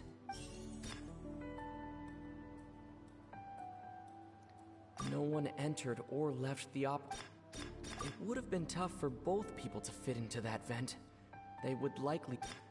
The vase was not broken by chance. It was used to cover important evidence.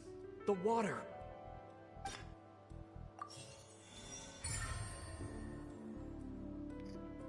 Hypothesis is correct. Paimon gets it! It all comes together if Halsey disappeared instead of being kidnapped. Lynette escaped from the water tank, vanishing gradually and leaving only clothes behind. If there's a similar method where a person could be transformed into water... Just a moment, please. I do hope you know how preposterous you sound at the moment. How could a person ever be transformed into water? This is reality we're talking about here, not some magic trick. Must we really? I should think that of anyone. Your friend Linny already knows this truth very well. Magic tricks are ultimately just illusions and misdirection. But Halsey's disappearance is very real.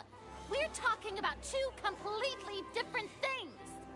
Even so, I trust the Traveler's judgment. The truth must be out there somewhere. Perhaps some new line of reasoning may open if we try to gather all the focal points that don't make sense. Since Cal was the deceased, we haven't placed much attention on him. But given that we aren't making much progress with the case, it wouldn't hurt to have a look at his belongings, would it? People really do come up with all sorts of harebrained schemes when at the end of their rope. The way I see it, your suggestion that we broaden the scope of our investigation is nothing but a tactic for stalling the trial. Nevertheless, I believe that this is a reasonable request on the part of an attorney. Since the trial does indeed appear to be at an impasse, I believe that additional evidence may help us make more progress. Guards, please step into the lounge and examine the personal effects of the deceased, Cowell. We are still examining the items, but we have already made critical progress that we feel must be shared with everyone post-haste. We discovered several test tubes of fluid within Cowell's baggage, each labeled separately. The notebook in his backpack claims that these fluids are... water from the primordial sea. The primordial sea? The note's contents also indicate that Cowell belonged to an organization that sells illegal drugs and that he had an accomplice. The notebook has many entries concerning safe usage of these fluids, in which the keyword dissolve appears many times. One of these tubes was labeled Opera Epiclese, along with yesterday's date. It is empty. The notes also state that these dissolution properties work exclusively on people from Fontaine. It's likely that Halsey was chosen as some sort of test subject. As such, we believe that the defense's hypothesis is, in fact, supported by sufficient evidence. You've got to be kidding! People dissolving into water? Could something so ridiculous actually be true? Wait a moment. This reminds me of a certain prophecy, but it's just a coincidence, isn't it? Huh. If people can become water, does that mean that the water tank's real use was as a means to hide water stains? And if Cowell was targeting that girl... Wait just a minute. Could that mean... You two, with me, quick! Demoiselle, wait! What about your partners? Let's go. Just trust me. Order! Order! It is undeniable that further examination of the deceased's personal effects has yielded some surprising results, but we cannot yet verify the veracity of these clues. Still, let us assume that these clues are indeed authentic, albeit with the They've already understanding left. that Ms. Halsey has yet to be found. Guards, please continue examining the items along these lines.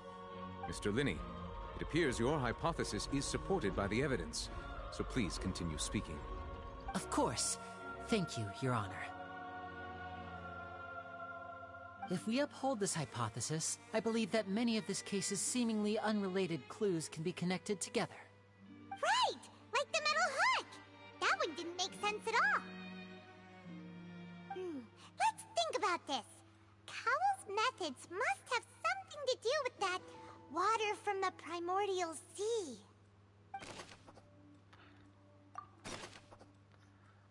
So, waters from the The water primordial... from the primordial sea should already have been prepped before Halsey entered the magic box. Now it seems like the hook rope was not meant for another magic trick, but was instead some form of triggering mechanism. The rope that held the water tank up was lit by the fireworks and snapped. As such, the focus here is on the water and not the tank. The deceased's name is Cowell, Linny's assistant. Okay, so the hook was one of them. Okay, I remember there was something else within the inner layer of that box. What items did the culprit use to dissolve the water? Lynette was in the magic box on stage the entire time. Did she have something to do with this? The water from the primordial sea...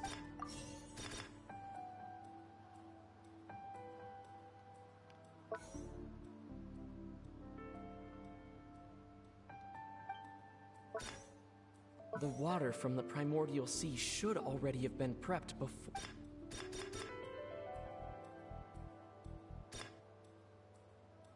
The water from the primordial... I remember there was...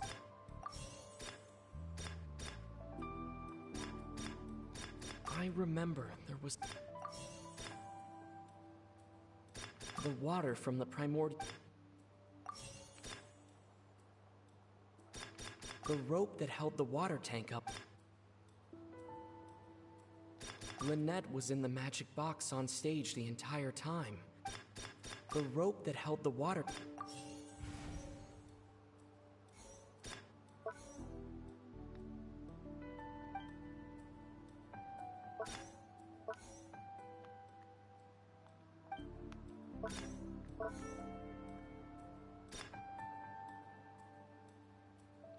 Who is the prime suspect The currently? deceased's name is Cow... What item did the culprit use to hide the mechanism behind the crime? Lynette was in the magic... I remember there was something else within the inner... Lynette was in the magic box... I remember there was...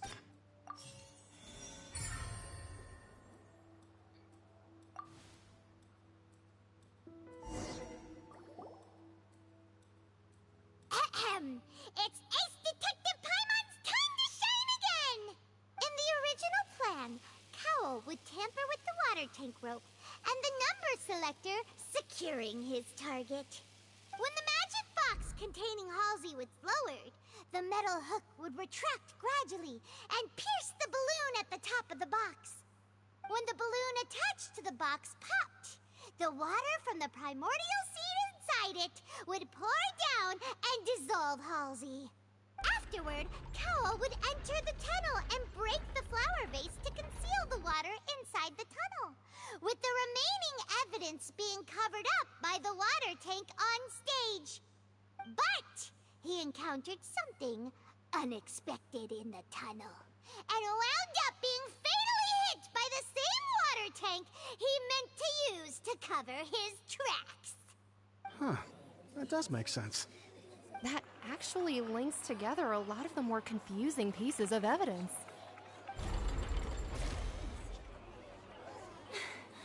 Oh dear, what do I do? Even I think they sound convincing now. Have I falsely accused an innocent person? What a humiliation. Now, it seems like the only point of contention remaining is the exact circumstances that led to Cal's death. His notes mentioned he had an accomplice who could be related to the situation.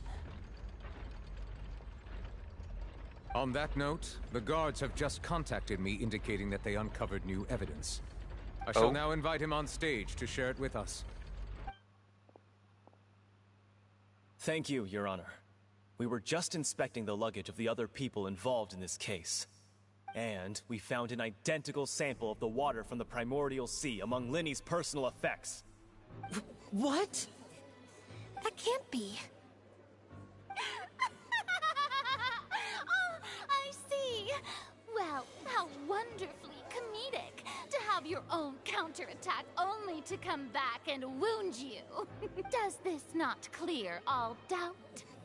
My dear citizens, my loyal audience, allow me to present my reasoning and bring this performance to a swift close. Linny did not need to take part in the dissolution of the young woman at all. Indeed, he did leave the scene via the vent. Having made modifications to the props beforehand, his accomplice Cowl then caused Halsey to vanish using the water from the primordial sea. But upon his return, in cruel avarice, Linny desired sole credit and prepared to do away with his partner in crime. Ultimately, he knocked Cowl out, and the tool meant to cover the crime up also became a murder weapon. Now, as much as I regret having come to such a viciously straightforward conclusion, it does seem that the famed Fatui is quite the cold-blooded and ruthless organization. Am I right, Mr. Linny? We've used up all the evidence we collected. There's no way for us to make a rebuttal here. Is this the end of the road?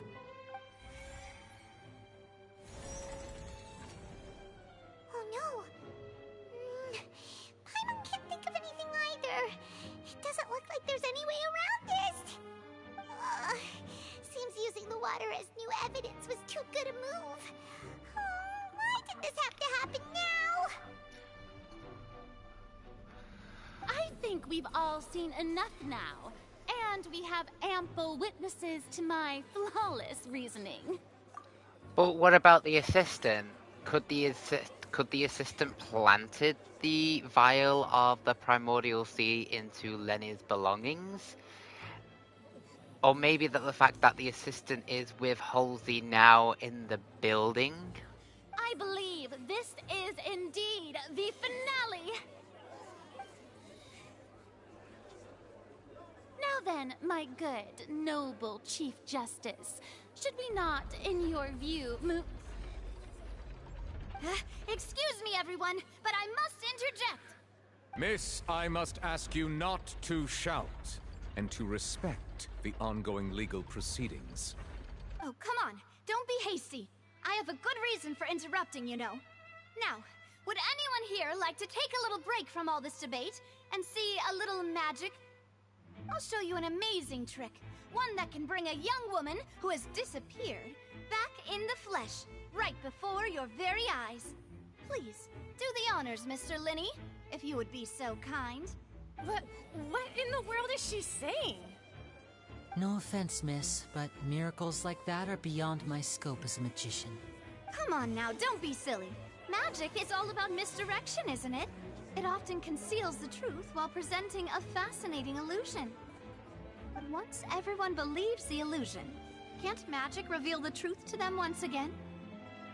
And wouldn't such a trick be the most marvelous finale to today's performance? Come on, Linny and Lynette, give it another go. Don't worry, Spina di Rasula has made the necessary arrangements on your behalf. But, as the magic makers and stars of the show, I think I should leave the final performance to you. I understand.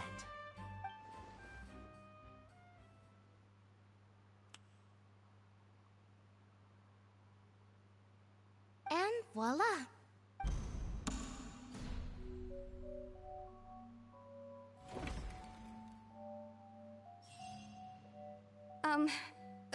Sorry for the interruption. Wait, isn't that Halsey? So the whole thing about people dissolving wasn't true after all? To be clear, I'm only here because this person told me that if I testified, the merit of doing so would lessen my sentence. I was hiding outside this room listening to the proceedings because I was afraid that I would be the one put on trial.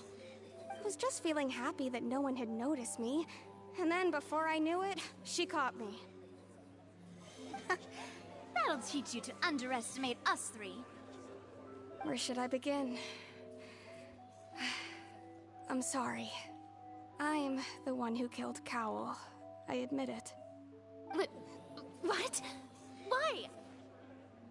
Firstly, my name isn't Halsey. It's Lillian, and I'm originally from Mondstadt.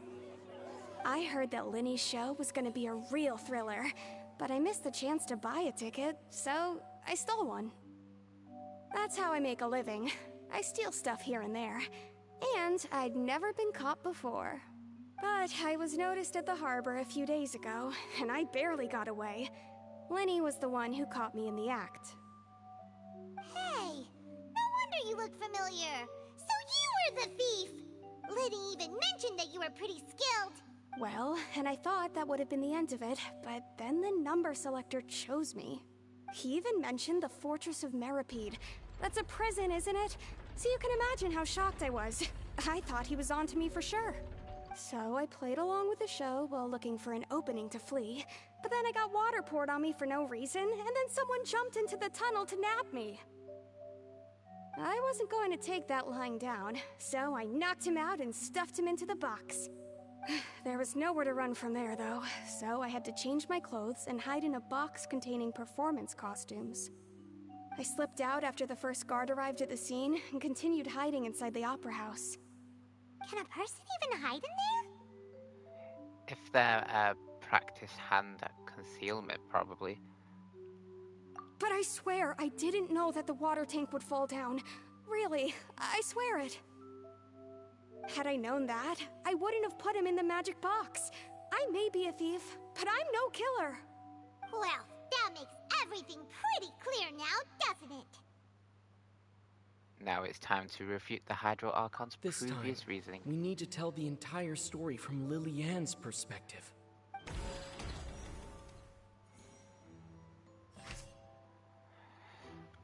So, Lenny entered the tunnel, Halsey dissolved.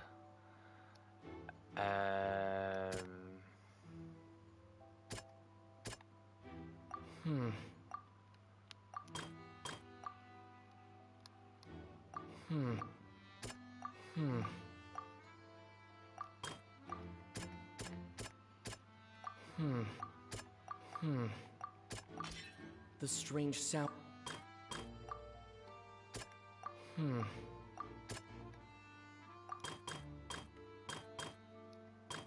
down there.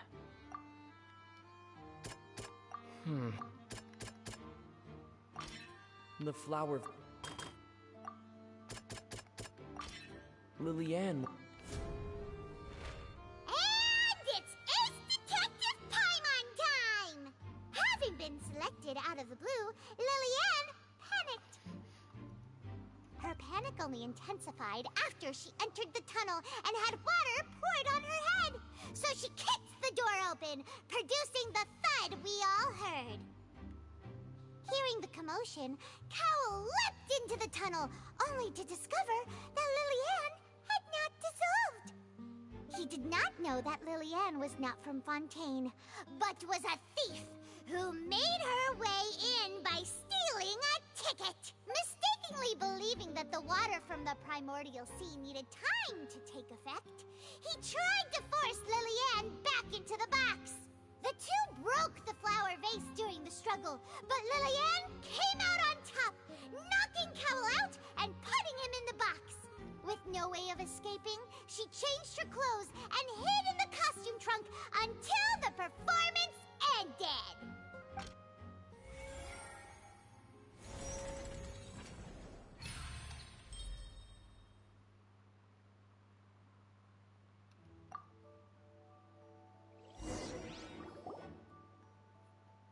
She knew that she would have to go through guard inspection if she tried to leave afterward.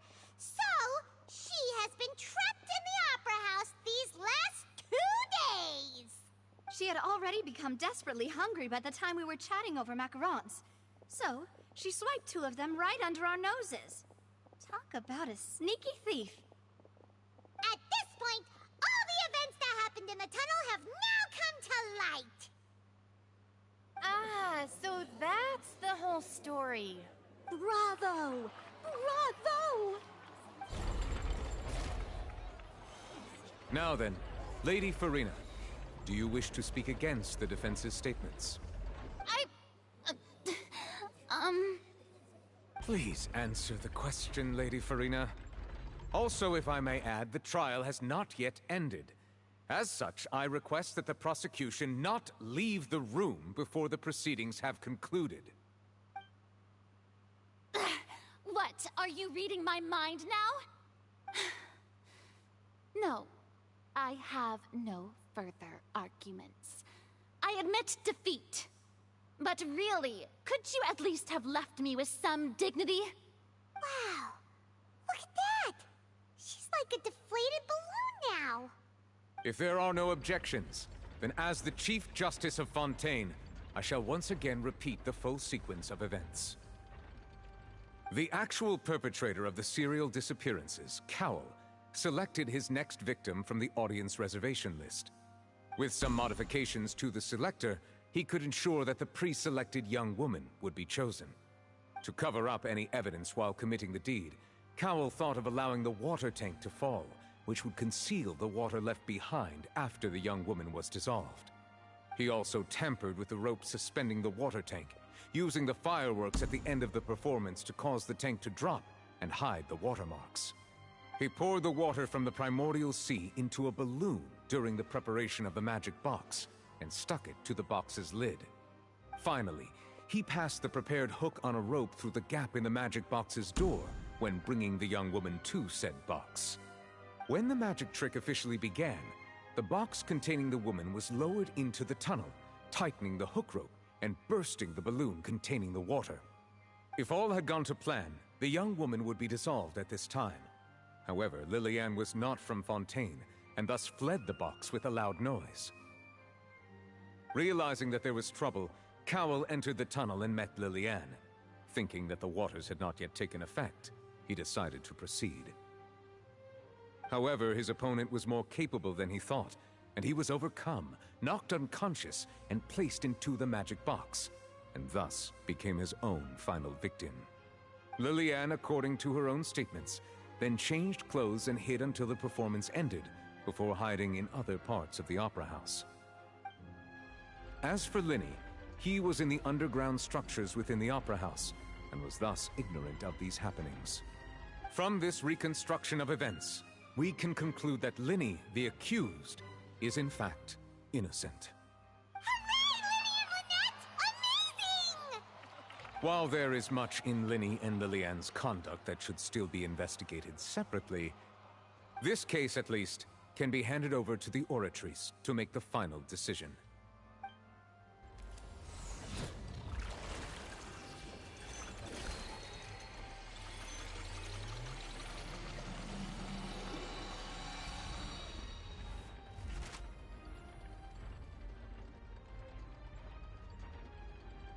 As such, Linny and Lynette are officially declared not guilty.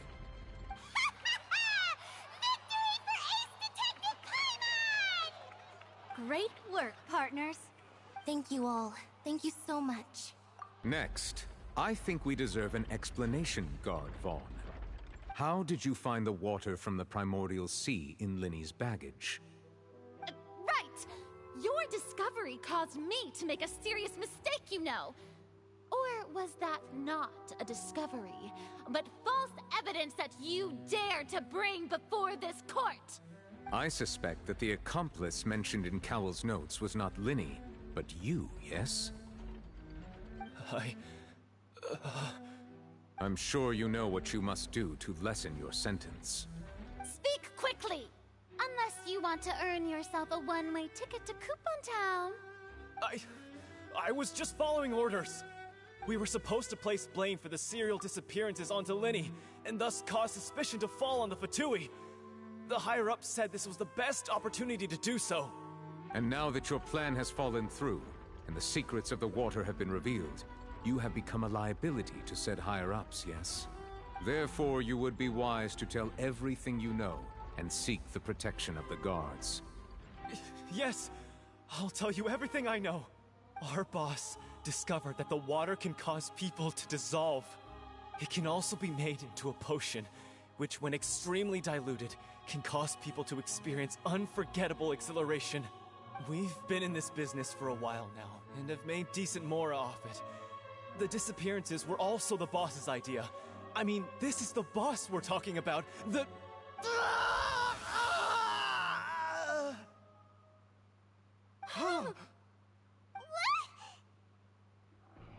He turned into water. And now he can no longer talk. Such ruthlessness. I shouldn't have expected any less of them. An outrageous act. All present, please submit to inspection immediately. Oh?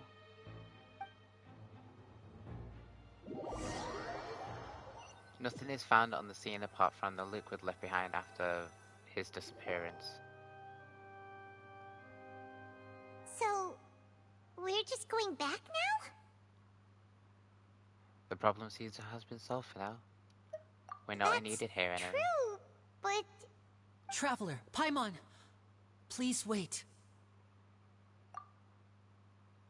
Linny... I know you may not want to speak to me right now. Maybe you don't even want to look at me. But still, let me thank you again for defending me to the end. Even after you learned that I'm a member of the Fatui. I just didn't wish to see anyone be falsely accused. I just wanted to be sure that we're square. I guess. But regardless, I'd like the opportunity to set things straight. I didn't approach you with any ulterior motives or ill intent.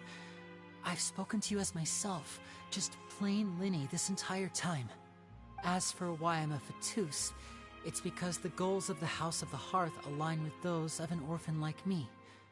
That's all.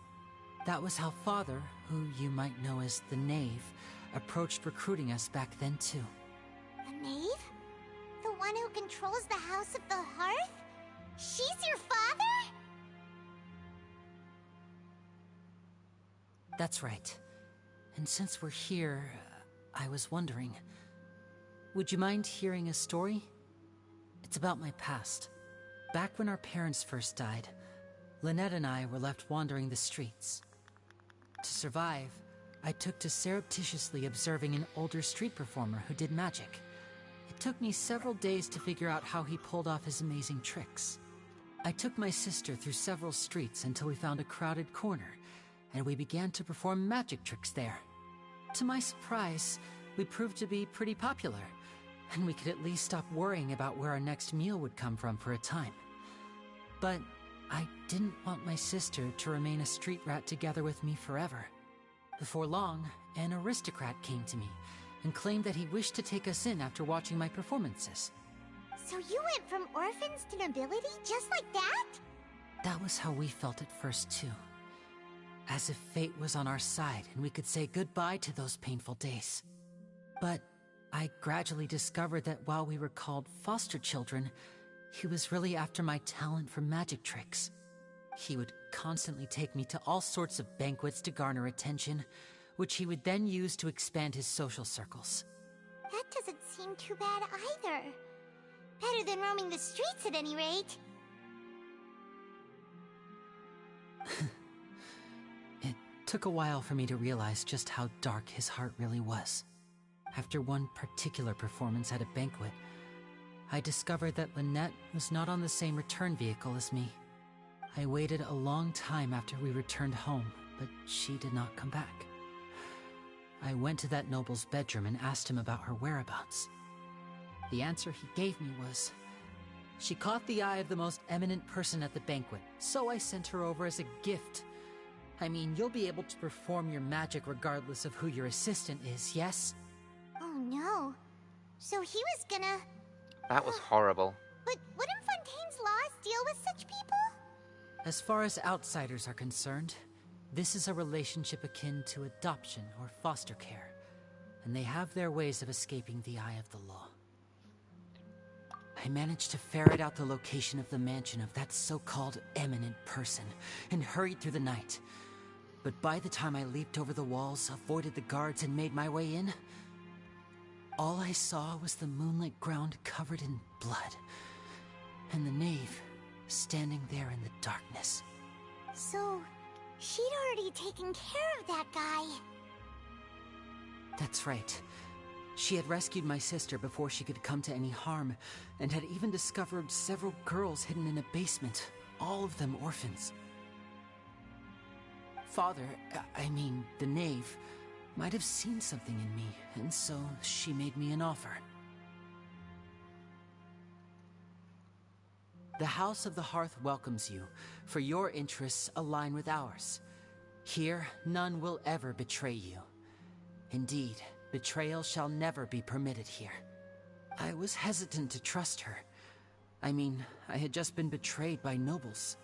But she was also quick to destroy the noble who had taken us in at first, giving us back our freedom. Oh, so that's how the two of you joined the House of the Hearth. The knave is after the Gnosis, isn't she? She has her own plans. She has gained permission from the Sarita to first use the Gnosis's power when she obtains it. She plans to use it to find a way to break the prophecy and save Fontaine. So, she believes in that prophecy too? That's right. The whole House of the Hearth is currently working to combat that crisis. Today's case has also proven that people from Fontaine can indeed dissolve into some sort of water, thus further supporting the prophecy. All of us house members here, Lady Arlecchino herself included, are from Fontaine. We won't give up on defending our homeland. To us orphans, the only connection we have left to this world, apart from our family, is our homeland. So, from small deeds like distributing magic pockets to huge schemes like stealing a Gnosis, everything is aimed at dealing with that prophecy. But I still can't completely trust you. It's all right. I understand. The only thing I can do is relate all this to you. I just hope you can understand that even as a member of the House, I have never stopped making my own decisions, and that I believe what I'm doing is right. If you should need anything at all in the future, feel free to find me. I will do my best to help you, as plain Linny. I understand. Bye, Linny!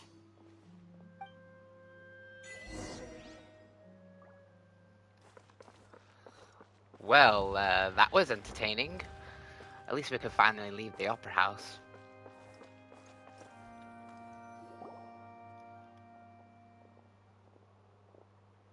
Hey there. What was with the disappearing act you pulled right as the trial ended?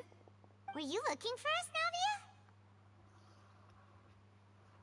I think she was. This whole thing isn't exactly over, is it? I do feel that we're getting closer to solving the serial disappearances case, though. Don't you think so, too? Huh? What's wrong, my dear partner? I wasn't necessarily looking into serial disappearance cases. Besides, are you sure we're the ones who can crack a case that's been cold for decades now?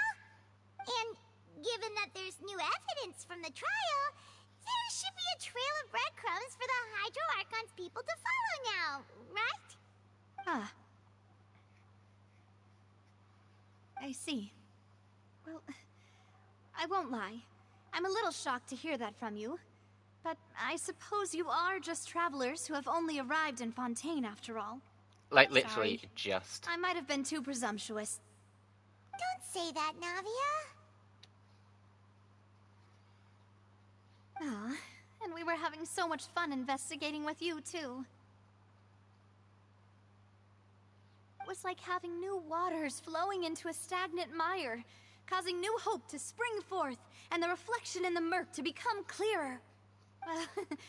Sorry about that. I'm a bit prone to nostalgia. Don't mind me. Wait, shall we have a farewell meal? You know, to commemorate our time as partners? Huh? You're always thinking about Do food. we really need to get that It formal? wasn't Paimon. Well, guess you really did treat us as partners, huh?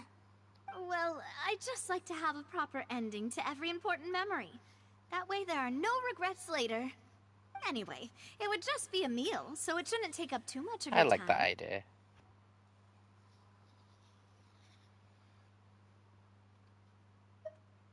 You don't have to twist Paimon's arm. If Boss Navia's treating, count Paimon in! Oh, wonderful. In that case, why don't we return to the court of Fontaine and head to the Hotel de Boer? I believe we'll make it just in time for dinner. All right then, let's have our farewell meal.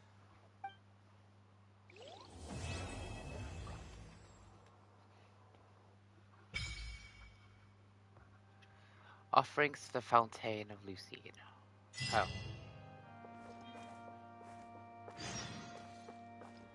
Semi-automatic forging.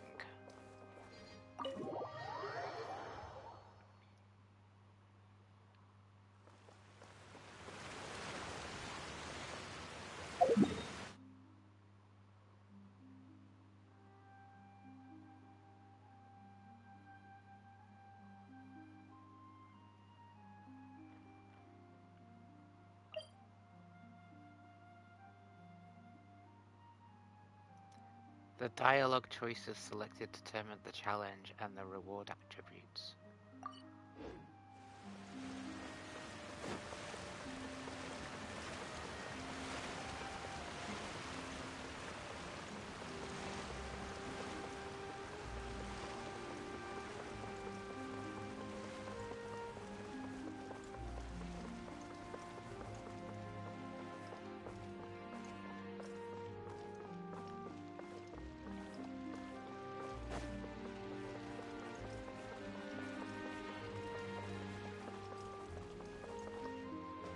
The more data samples, the better.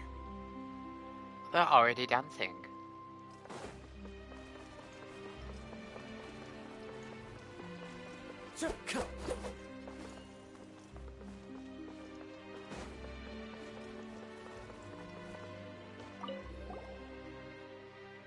So, I wish you good morning and good evening. The original plan, Copius and Caparella are clockwork mechas, but after I took the project, I added understanding of new Mercia.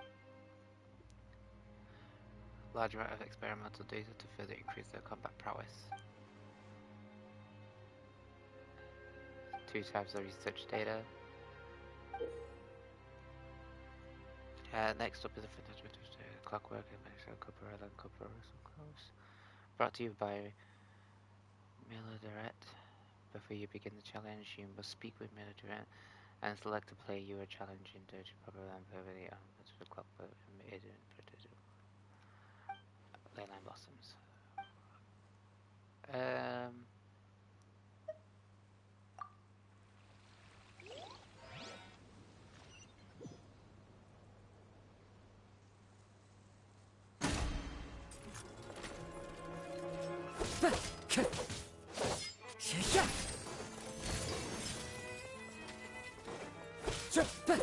The wind knows me.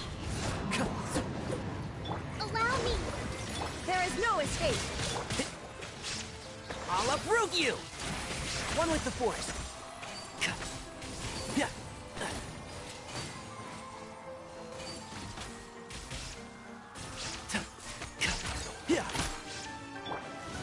Clouds high, the birds fall into the wind. Hold the line! Shine down!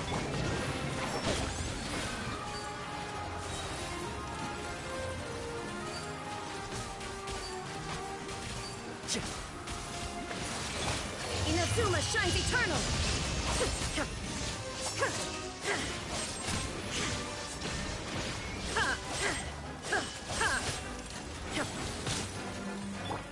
One with nature. Rest and reboot! Let's nip that in the bud. Can't see? Time to pull some... The wind knows me. As one with wind and cloud. Covenant of the deep!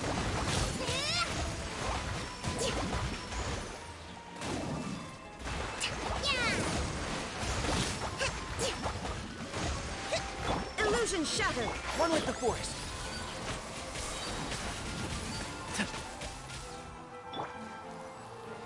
One with nature.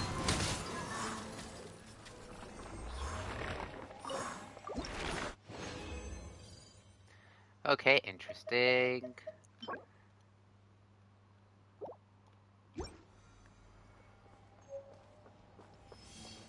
And didn't you say that there was another one?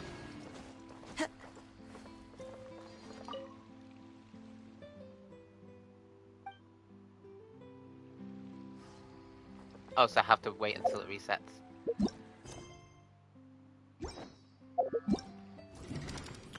Let the mat...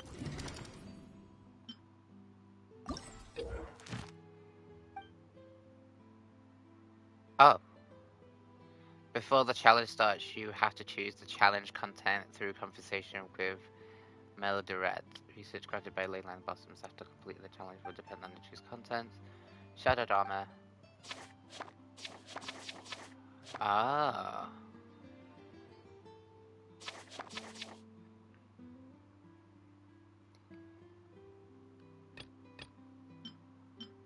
Oh, cool. We get to gather stuff.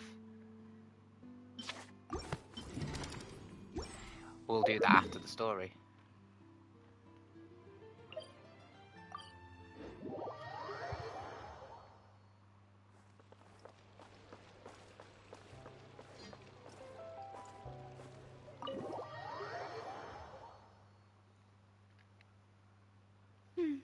I came here several times with my father when I was little, but stopped eating here as often after growing up. I hope the food here will be to your taste. Oh, don't worry! We haven't eaten at a hotel like this in a while. Paimon's getting excited already! In that case, I'll go order for us first. Please wait here a moment.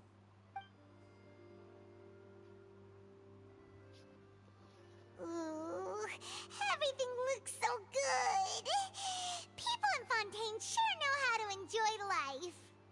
Why, of course. Go ahead, try whatever you like. If the food's good, I'll make a group reservation for the rest of Spina di Rosula next time. And if it's not? Well, then I'll still bring everyone.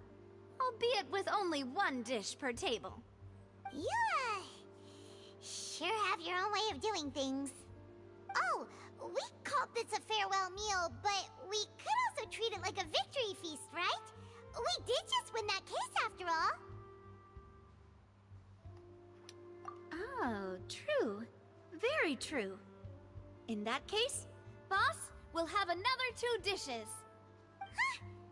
Paimon didn't mean that you had to order even more food.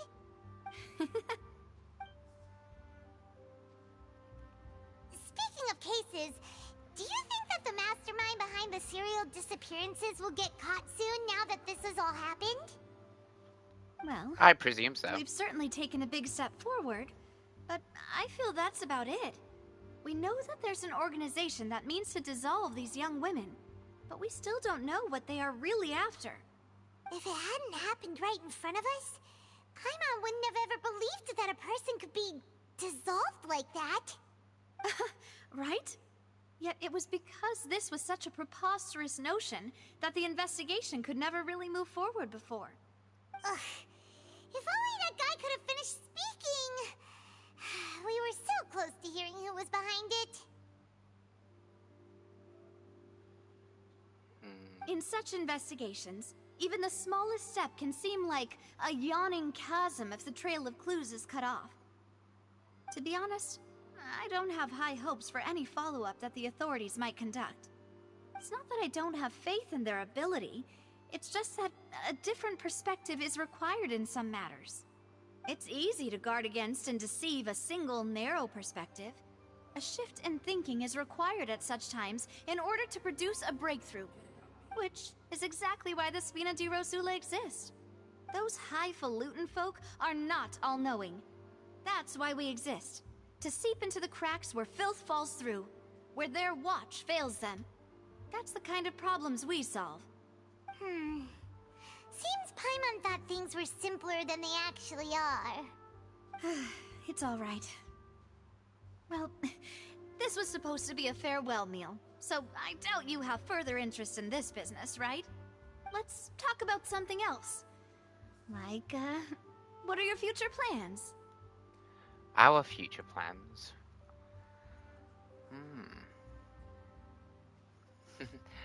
Well, yeah, we haven't... That's true. We didn't have a chance to speak to her after the trial ended.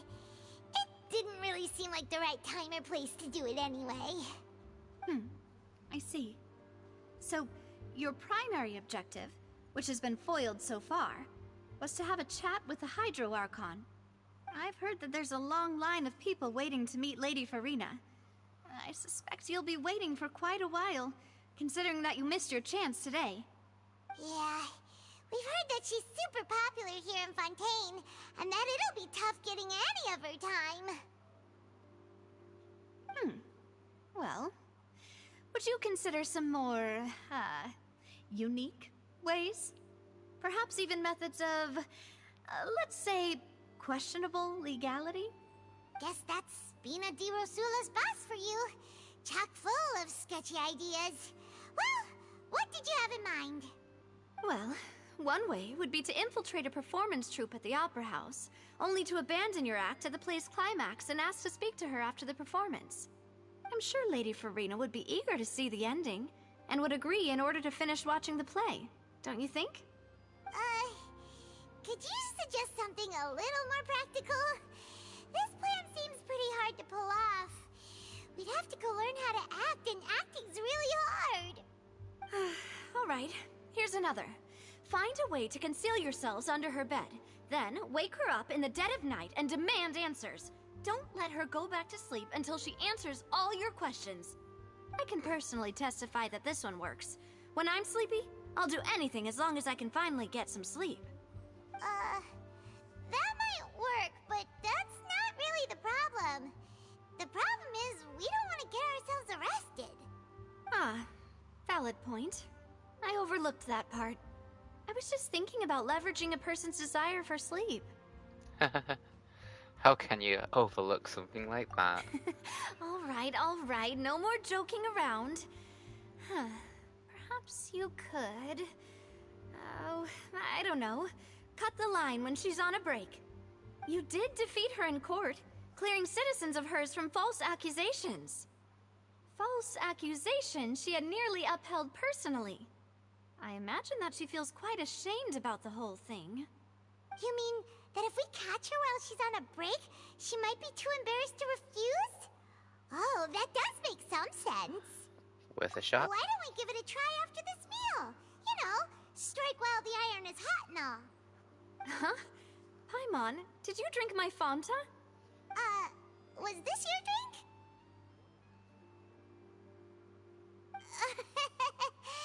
Sorry about that. Paimon wasn't really paying attention and the cup was right next to Paimon. Would you like to order another? No, it's fine. We're just about done here. Alright. Honestly, Paimon wouldn't recommend Fanta anyway. It tastes kind of salty and icky. Is that so? Huh. Well, in that case, we'll have to blacklist the Fanta here then. If we're all finished eating, then I'll go pay. Oh no, let us pay let some part of it. Stuffed. Thanks for the treat, Navia. Also, she's a Geo user. Which is interesting because she's a so member of Fontaine. Paimon can barely float anymore. Nah, that would be so normal. You know, like you. Okay. As for expenses this month, we're left with... Hey, Navia! What are you doing over there? Oh, nothing. It was just a meal, you know? Nothing the Spina di Rosula can't cover.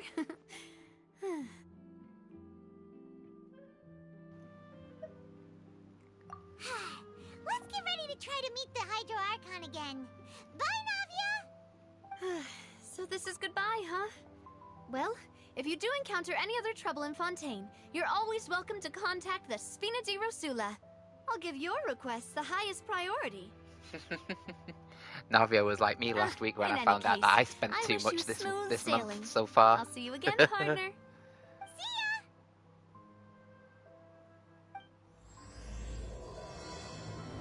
Oh, Act 2.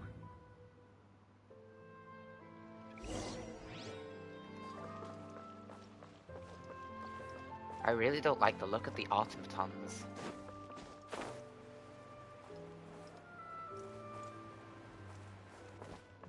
In front of the opera house. Wait.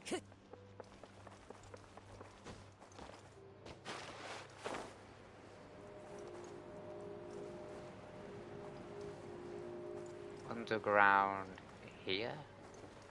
Can we go underground? Wait. I think this is the lift. No. No. This is stop. Time to go. I mean, Fontaine is beautiful. Where's the lift? In the middle. Let's just go here.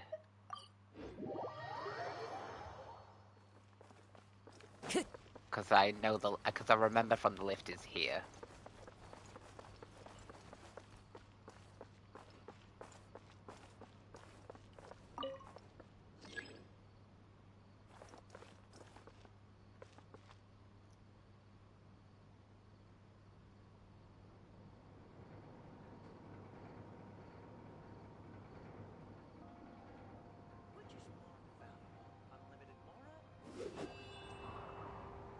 Ah. Okay. Station. Navia line. Is there a basement floor? Oh, we have to go find in it somewhere. Oh, there's one there too. Well, we'll have to come back here anyway, so we'll do that.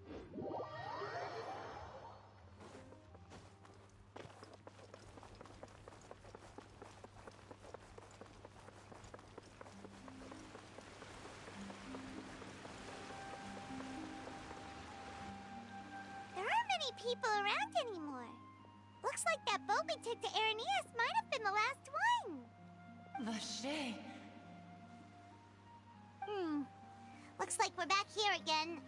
Huh? Traveler? Are you hearing voices again? Yeah. That's kind of spooky. Are you sure we don't want to come back in the morning? Vache? Vache? Hey, why are you still walking towards it? Huh? Hang on. Paimon can kind of hear a voice. It's calling for Vache, right? Hey, Traveler? Stop walking! Come on, wake up!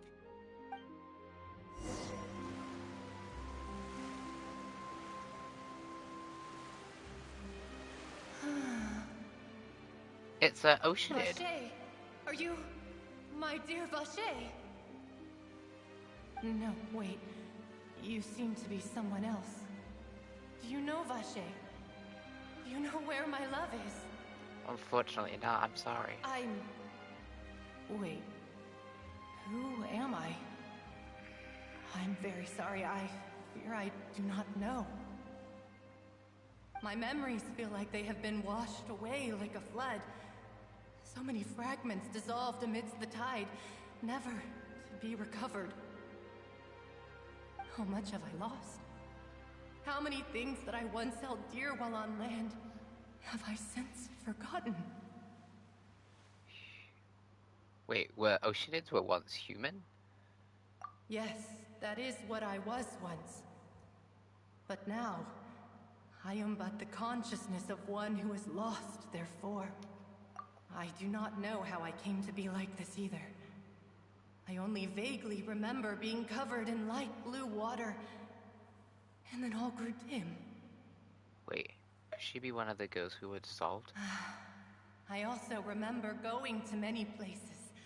I loved adventure, loved exploring places of peril. No matter where I went, Vache would go with me. I knew how dearly he loved me, and I also loved him equally as much. But now, we can no longer go back. The pain of such parting, I never knew how heavy it could be. No, our reunion no longer has any meaning. There is no way for us to create any new memories. The thought of me gives him no succor, so let it lie forgotten beneath the waters. If you meet Vache, tell him not to look for me. Tell him to move on. That is the only thing I still remember. Perhaps that is so, as I was submerged in the waters, losing consciousness. I saw Vache above the surface. His eyes were filled with such sorrow, such longing. If only I could have comforted him, told him that I did not suffer. Indeed, I had felt a great warmth. Is that what you call it? Dissolving? If anything, I consider it a form of release. It was a state of neither fear nor frenzy, with only an endless peace, like the water's still surface. I could also liken it to being a thirsty person who drinks water for the first time, and only then sees how they have lived for so long in a world of endless want and anxiety. I think I hear your companion. It's time for you to go, I think. Farewell, then. I am glad that you were able to sense my presence. Remember, if you see Vache, tell him not to seek me out any longer.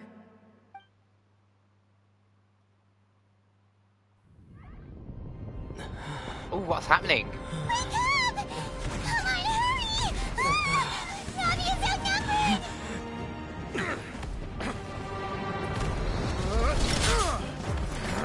Whoa, what the hell's happening?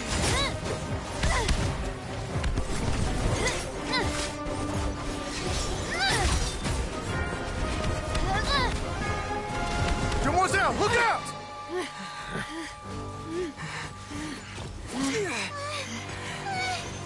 Dear God, it's a whole army of Gardamex.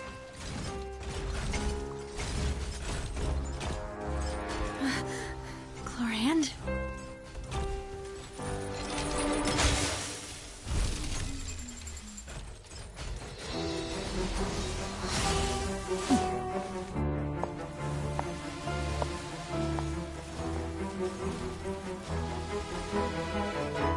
Quick, now's our chance!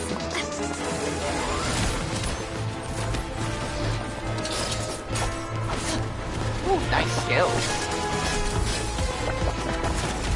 So, do the Gardamex act on their own? Ooh! Ooh, with a gun!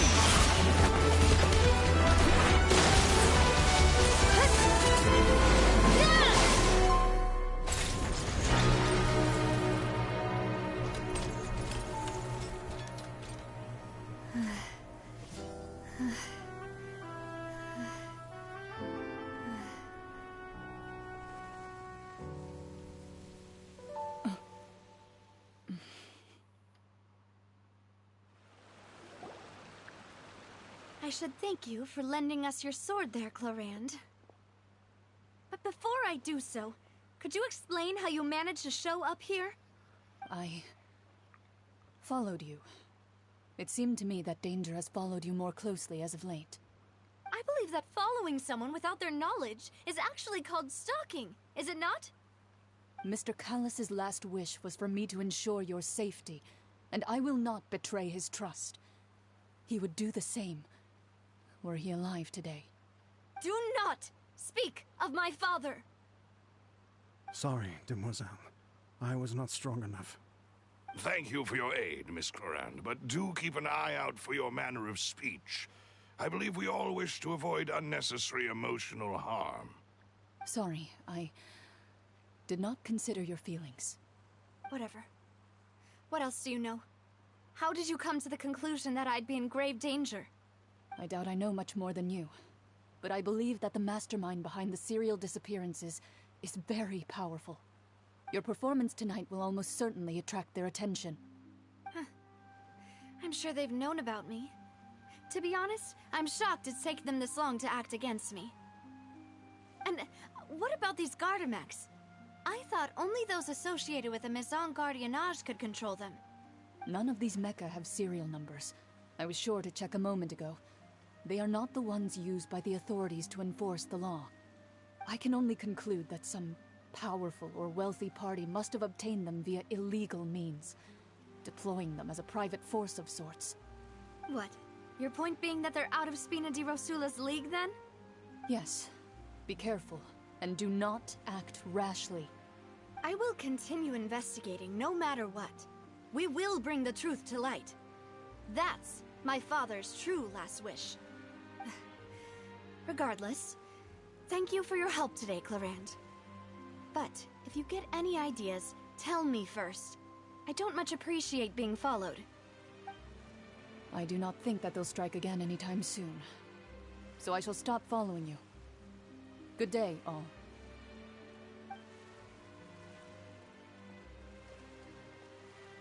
Right. I suppose that's the best news we've gotten today.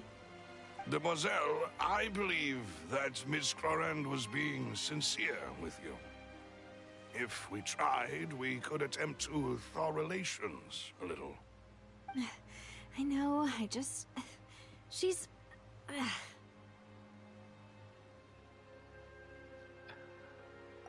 thank goodness! Paimon thought we were done for! Those Gardamex came out of nowhere while you were unconscious, and Nadia and her gang saved us! Gang. Oh, and there was that champion duelist named Chlorand who came out to save us too! We got lucky there. Paimon probably couldn't have fought them off otherwise. Oh, come now. Forget all that polite talk. That wasn't really a farewell meal we had back there. Not for me, anyway. In truth, I hope that every meal we have together shall be a victory feast. As such, we're still partners. There's no need to thank me. It will take 50 years for me to match Demoiselle's magnanimity. If it were me, I would have joined the Spina di Rosula on account of her goodwill long ago. All right, you two. That's enough. Actually, Navia, how did you know that we were in danger? You sure did show up in the nick of time. Well, to be honest, you're the one who tipped us off, Paimon. Huh? Really? Paimon contributed somehow? Ooh, Paimon's even more amazing than she thought! Yes, all thanks to you grabbing my drink by mistake. How did that help? After we parted ways, I was on the way back to one of our bases when I suddenly thought of what you said. That the Fanta tasted kind of salty and icky. Wait, I thought it tasted strange as well. But Fanta only comes in sweet flavors. So how could it have tasted salty? The color of the drink, if I recall, had also been a bit off. So the Fanta had been spiked with water from the primordial sea? Yes. So if you hadn't drunk that cup for me... Spina di Rosula is preparing the grandest of awards for you as we speak for saving the boss. Huh. Really? Fortunately, Paimon, neither of us are from Fontaine. I sent people to Hotel de Boer to investigate. But whoever did this left no trace at all. That's when I figured out that you might be in danger and hurried here as quickly as I could. But why would they go after us too? All we did was defend Linny in court and help clear his name. Ugh, now we're caught up in this mess too, aren't we? Unfortunately, yes. You did foil a plan that they were probably pretty proud of, and almost got their name in the process. Speaking of which, did anything strange happen when you drank the primordial seawater? Well, it can't be a coincidence that the Traveler fainted just now. He said that he heard that voice calling for Vache again. Oh, and this time Paimon heard it too, but it was real faint. Does this situation have to do with the primordial seawater then? The ability to hear voices like that has to do with someone's sensitivity to the hydro Does element. that mean the primordial seawater raises someone's sensitivity to hydro when it's used on people who are not from Fontaine? That doesn't sound like too much of a bad thing, to be honest. I also gained some new intel. New intel? While you were out cold? Well, let's hear it, shall we? The voice in the fountain belonged to one of the missing women. A person named Vasha was the witness when she was dissolved. Oh, that is important. You tell everyone. Vache. That name doesn't ring a bell. I suppose he hasn't stepped forward as a witness in court lately. Since he saw that young woman dissolve, he was at least at the crime scene. But he never gave testimony or any information regarding people dissolving in the primordial seawater. Could he have been threatened? If he's still Yes, alive. Thank you. This is very important information indeed. We will continue to investigate. Oh, you mean you'll help us investigate? Well, you did say that our farewell meal didn't really count. That means we're still partners, right? And besides, we're in this now whether we like it or not. You're not gonna let those people who targeted us get off the hook so easily, are you, Traveler? Demoiselle, do try not to look quite so pleased. You are the face of Spina di Rosula, after all. You talk too much. Well, in that case, let's head back to one of our bases, shall we? I'll arrange accommodations for you. We also have some plans to go over, and hopefully we can deepen our bonds as partners. But we'll take that one step at a time, I guess. I'm Don't worry, very you two. slowly With us warming up to around, our base is Navia. definitely secure.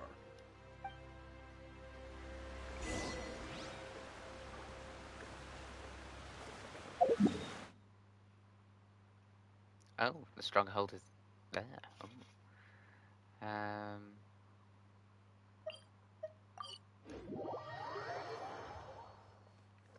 Time to go.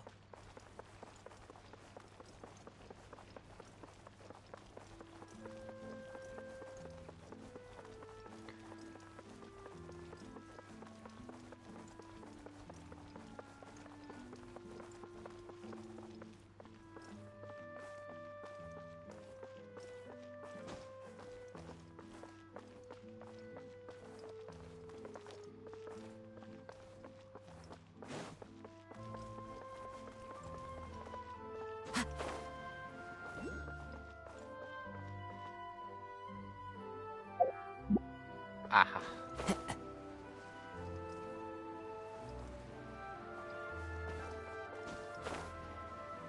I see it. There it is.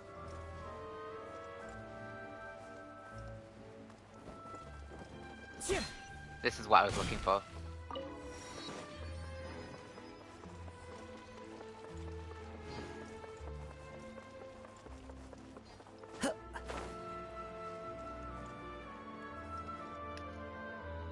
It's right up ahead, but let's make sure we weren't followed first.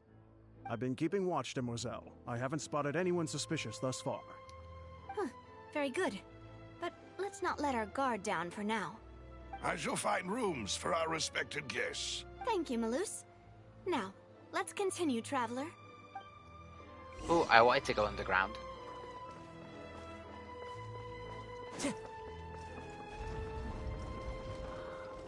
Ooh.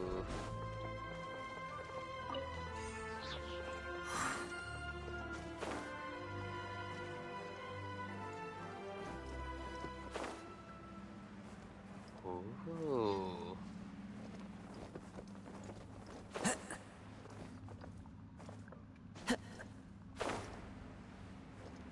Wow, all the way down.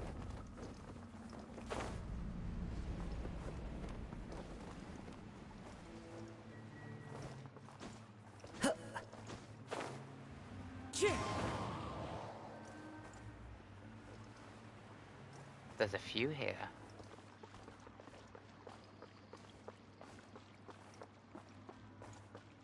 Oh, there's one here.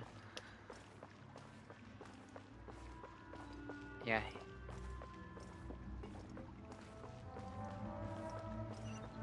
God, it's very slummy.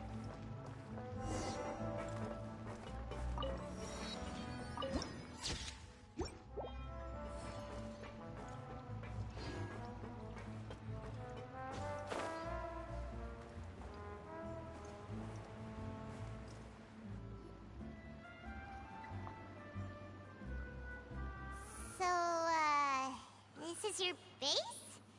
It's not quite what Paimon imagined. Your accommodations have been arranged. Under the present circumstances, I can confidently say it's the best we have. Well, our funds have been a little tight lately. I like how After all, we steampunk don't it is. allow illegal or unethical profiteering. In fact, our funds often come from citizenry who support us. Seems like it's tough times for everyone. But if you have the support of the people, that does sound like it's worth it. Very steampunk. To be honest, our financial situation was a lot better back when my father was in charge a few years ago. I'm afraid I'm not quite his equal. Your father... he was the previous boss of Spina di Rosula, right? How did he... Demoiselle, if you'll allow me to explain. No. I'll explain it myself. I suppose I couldn't run from this topic forever. And as partners, this is something I hope they can understand. My father's name is Callus. Yes, the same one they call Callus the Unfaithful in the streets. 3 years ago, he was accused of murdering his own friend. But he chose a duel to defend his honor instead of standing trial. He died in the duelist ring. Oh no. But I do not believe my father was a murderer. I'm sure he was set up. At the time, I believed that if he only stood trial and was duly investigated, something amiss would crop up and prove his innocence. But strangely, he not only requested the duel himself, but rumor has it that even after being seriously injured, to the point where he could be deemed as having lost the duel, he refused to surrender, determined to die in the arena. 3 years later, I still don't understand why he did that. How could he protect his honor if he's dead? If anything, he gave up his chance to defend himself.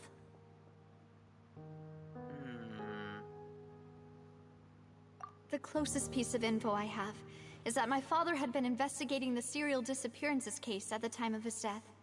Ah, so that's why you're so determined to get to the bottom of that case. That's right. I've also tried to investigate the murder my father was implicated in. But I haven't found a single new clue in my countless reviews of the investigation records. However, I believe that if the murder case is related to those behind the disappearances, they must know something. I must know what really happened. Was my father coerced? Framed? Even if he really did kill his friend, I must get to the truth. If only he'd been more open with me when he was still alive. He even hid the fact that my mother died due to complications when giving birth to me. And now, here I am investigating his death. You really are a handful, aren't you, Papa? For the sake of your family. You know, we're quite alike in this Mademoiselle, regard. please, if there is anything I can do, anything at all. I also will never believe that Master Callus murdered anyone. There are none whom I respect more than the two of you, Demoiselle. Master Callus did so much good in life, yet all it took was one murder case for him to be dubbed Callus the Unfaithful. Even our supporters decreased greatly due to that incident, hence our strained finances at present.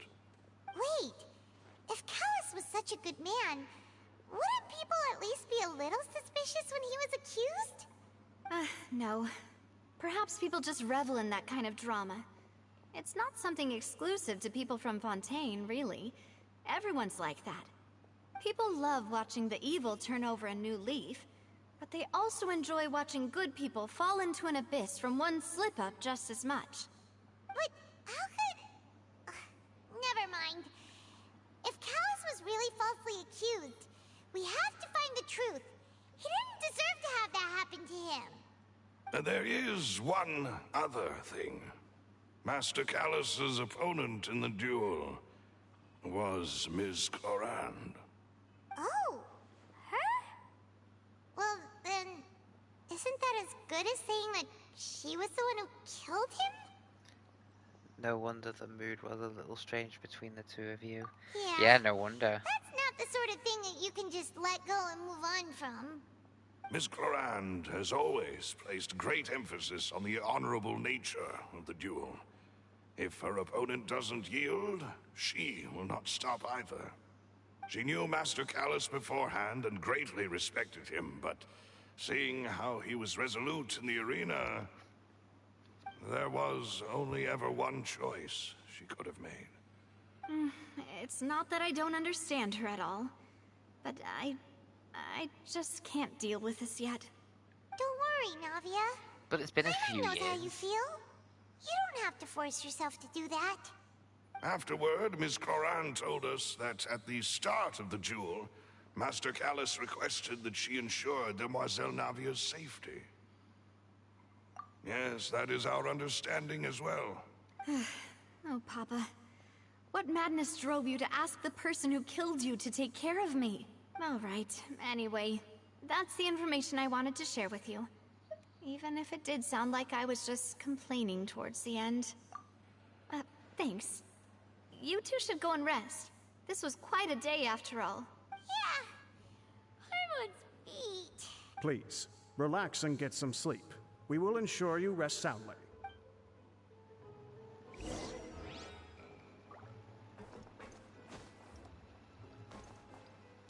I didn't want to climb. I wanted to rest. I wonder if we get to have a look inside. No. Paimon slept so well. This place feels almost too safe. Huh? Navia? Where did the other two go? I sent them back to Poisson. It's Spina de Rosula's place of origin, and where we have our headquarters. There's not much for them to do here at the moment. Paimon gets the feeling that you're just trying to get them off your back. But never mind that. When did you get back? Were you waiting here the whole time? No, I just returned after going out for a while. I did some investigating yesterday regarding the name Vacher. Oh, did you? What did you find? How could I after having such critical new evidence appear?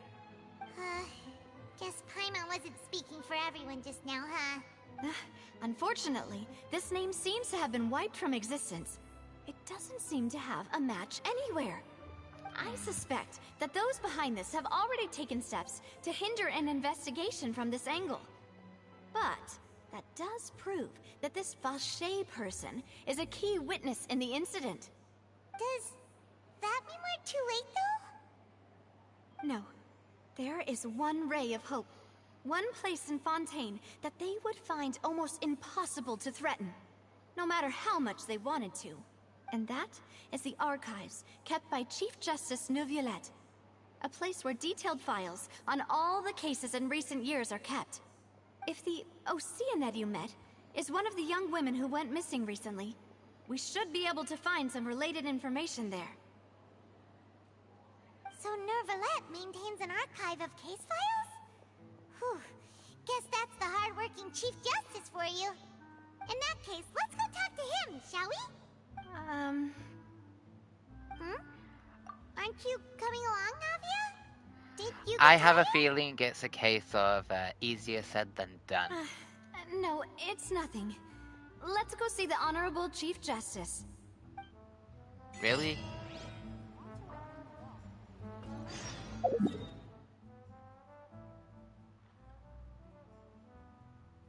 Did I walk past this? No, this must be up.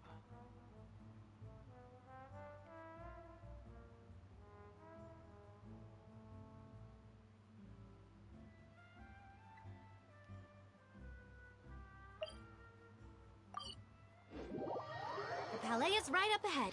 Come on.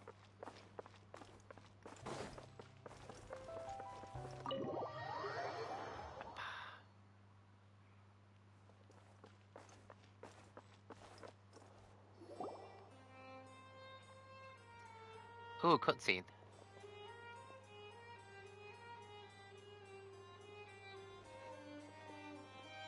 Halt! Please state your business here. The Chief Justice is presently occupied with official matters. Huh.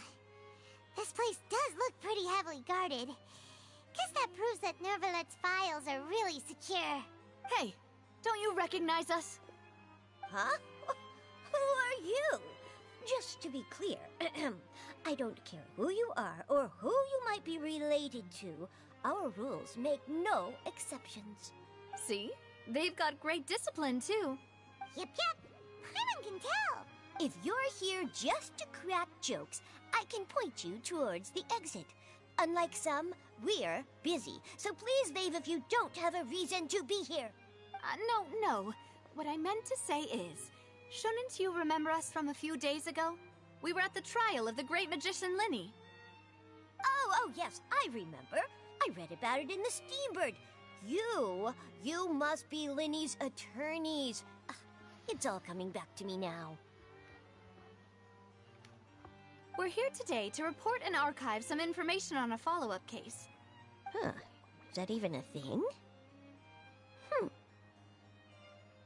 Of course. Don't worry. We're here on official business. You can trust us. All right then, I'll let you through. The Chief Justice is just inside. Thanks so much. Just like that. A few words.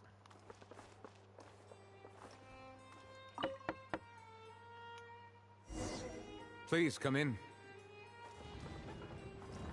Oh, it's a big room.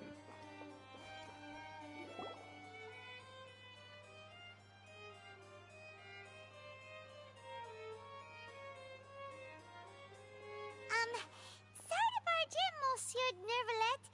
We only lied to get in because we didn't know any other way. It's all right. Please let me know how I may be of assistance to you. So you're not mad at us? We're looking for a man called Vache.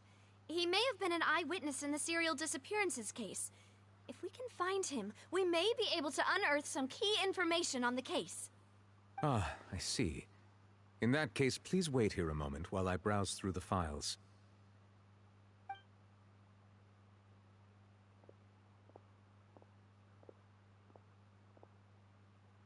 Who knew that Neuvillette would be so easy to talk to?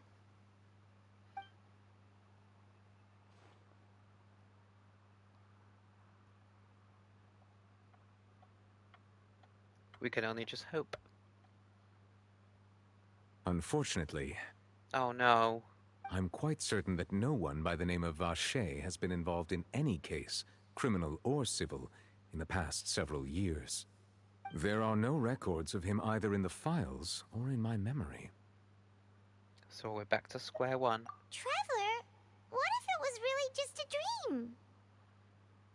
Is that so? All right then. Thank you so much, Monsieur Neuvillette.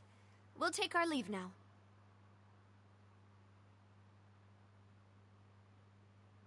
Ahem. Did you want to say something? Miss Navia, I can understand how you feel. Your father, Callus, was a truly exceptional man. We deeply regret his passing. And what are you trying to say, Monsieur Neuvillette? Are you trying to console me? Extend your sympathy? Or just express some tendril of regret? No.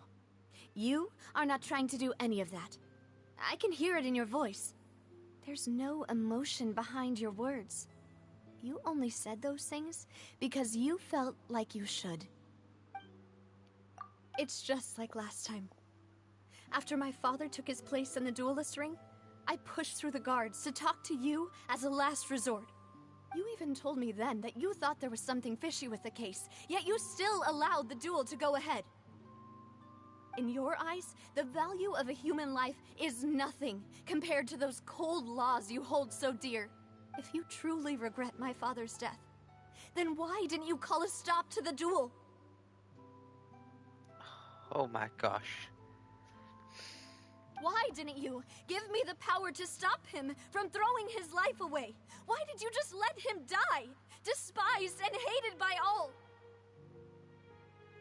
Everything was hanging on a thread at that moment. Just the tiniest effort could have changed everything. There are still so many things Oh, you can feel I the never got emotion. to tell him. So many questions he still owes me answers to. If you really have no heart, then just look me in the eyes. I, Navia, will show you the true meaning of regret. I'm sorry, Miss Navia. You and my father are truly alike. You keep all kinds of things in your heart and never say a word to anyone. It's not so much that you can't feel, but that you would never express anything. Oh well. In any case, everyone already knows full well the apathy of the Chief Justice. My apologies for taking my emotions out on you, Monsieur Chief Justice. Let's go, Traveler and Paimon.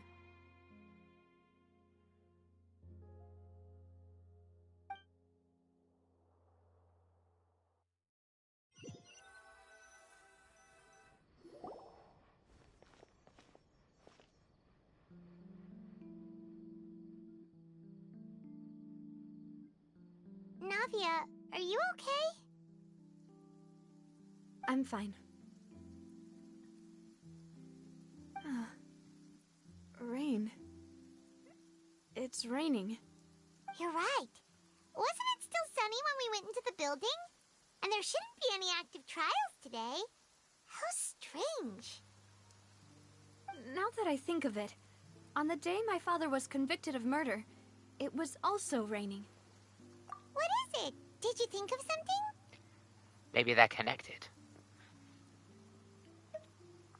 Yeah, he was outside. It was uncovered and the rain could fall there. Why? Do you think the rain could have affected the crime scene? That thought has occurred to us before. We've even expanded the search area to try to account for that, but didn't find anything of value. Well, there was something you didn't know at the time. Wait. You don't mean... That the people can be turned into So water. you're saying that the true murderer could have been turned into water? And then got washed away with the rain? Yeah. And if that's what had happened, then no one would have believed your dad, even if he explained what he saw to the authorities. I really think I found a true genius for a partner. You're completely right. How How did I not connect the dots earlier? All right, let's go to Poisson. With this new lead in mind, we'll get to the bottom of my father's case for sure. Yeah, we're gonna make progress for sure this time. Do you want to go with me now? Or do you want to head over by yourself later? Great. Let's go then. Yeah, let's get going. Oh. Oh, wow. This is passant. Oh, wow. Follow the wind.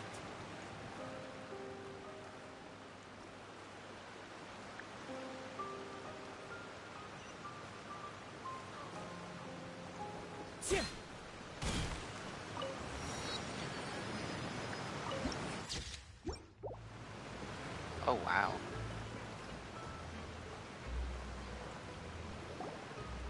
Whoa! What a huge ship! Why would a ship be anchored at a place like this? There's no need to be so surprised. While it may look like a ship, it's actually Spina di Rosula's headquarters. My father was the one who asked for it to be built like this. Perhaps our taste in exterior design is the only thing we occasionally had in common. A gigantic and glamorous ship embodies discovery, opportunity, ambition, and conquest. It symbolizes Spina di Rosula's bright and limitless future. And Paimon thought you were bluffing when you said Spina di Rosula had a glorious past. Paimon was confused why a group with such a history would live in the sewers. But now that Paimon has seen this ship for herself, she's been convinced. Well, Poisson is where Spina di Rosula began, after all. It's our main base, our home.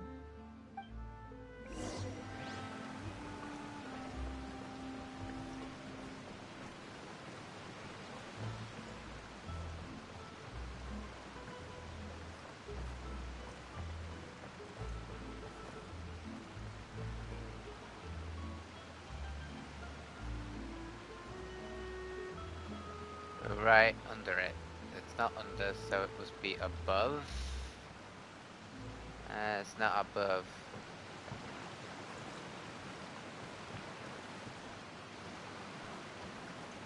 It's at the bottom there. I see it. Just so I can remember for later.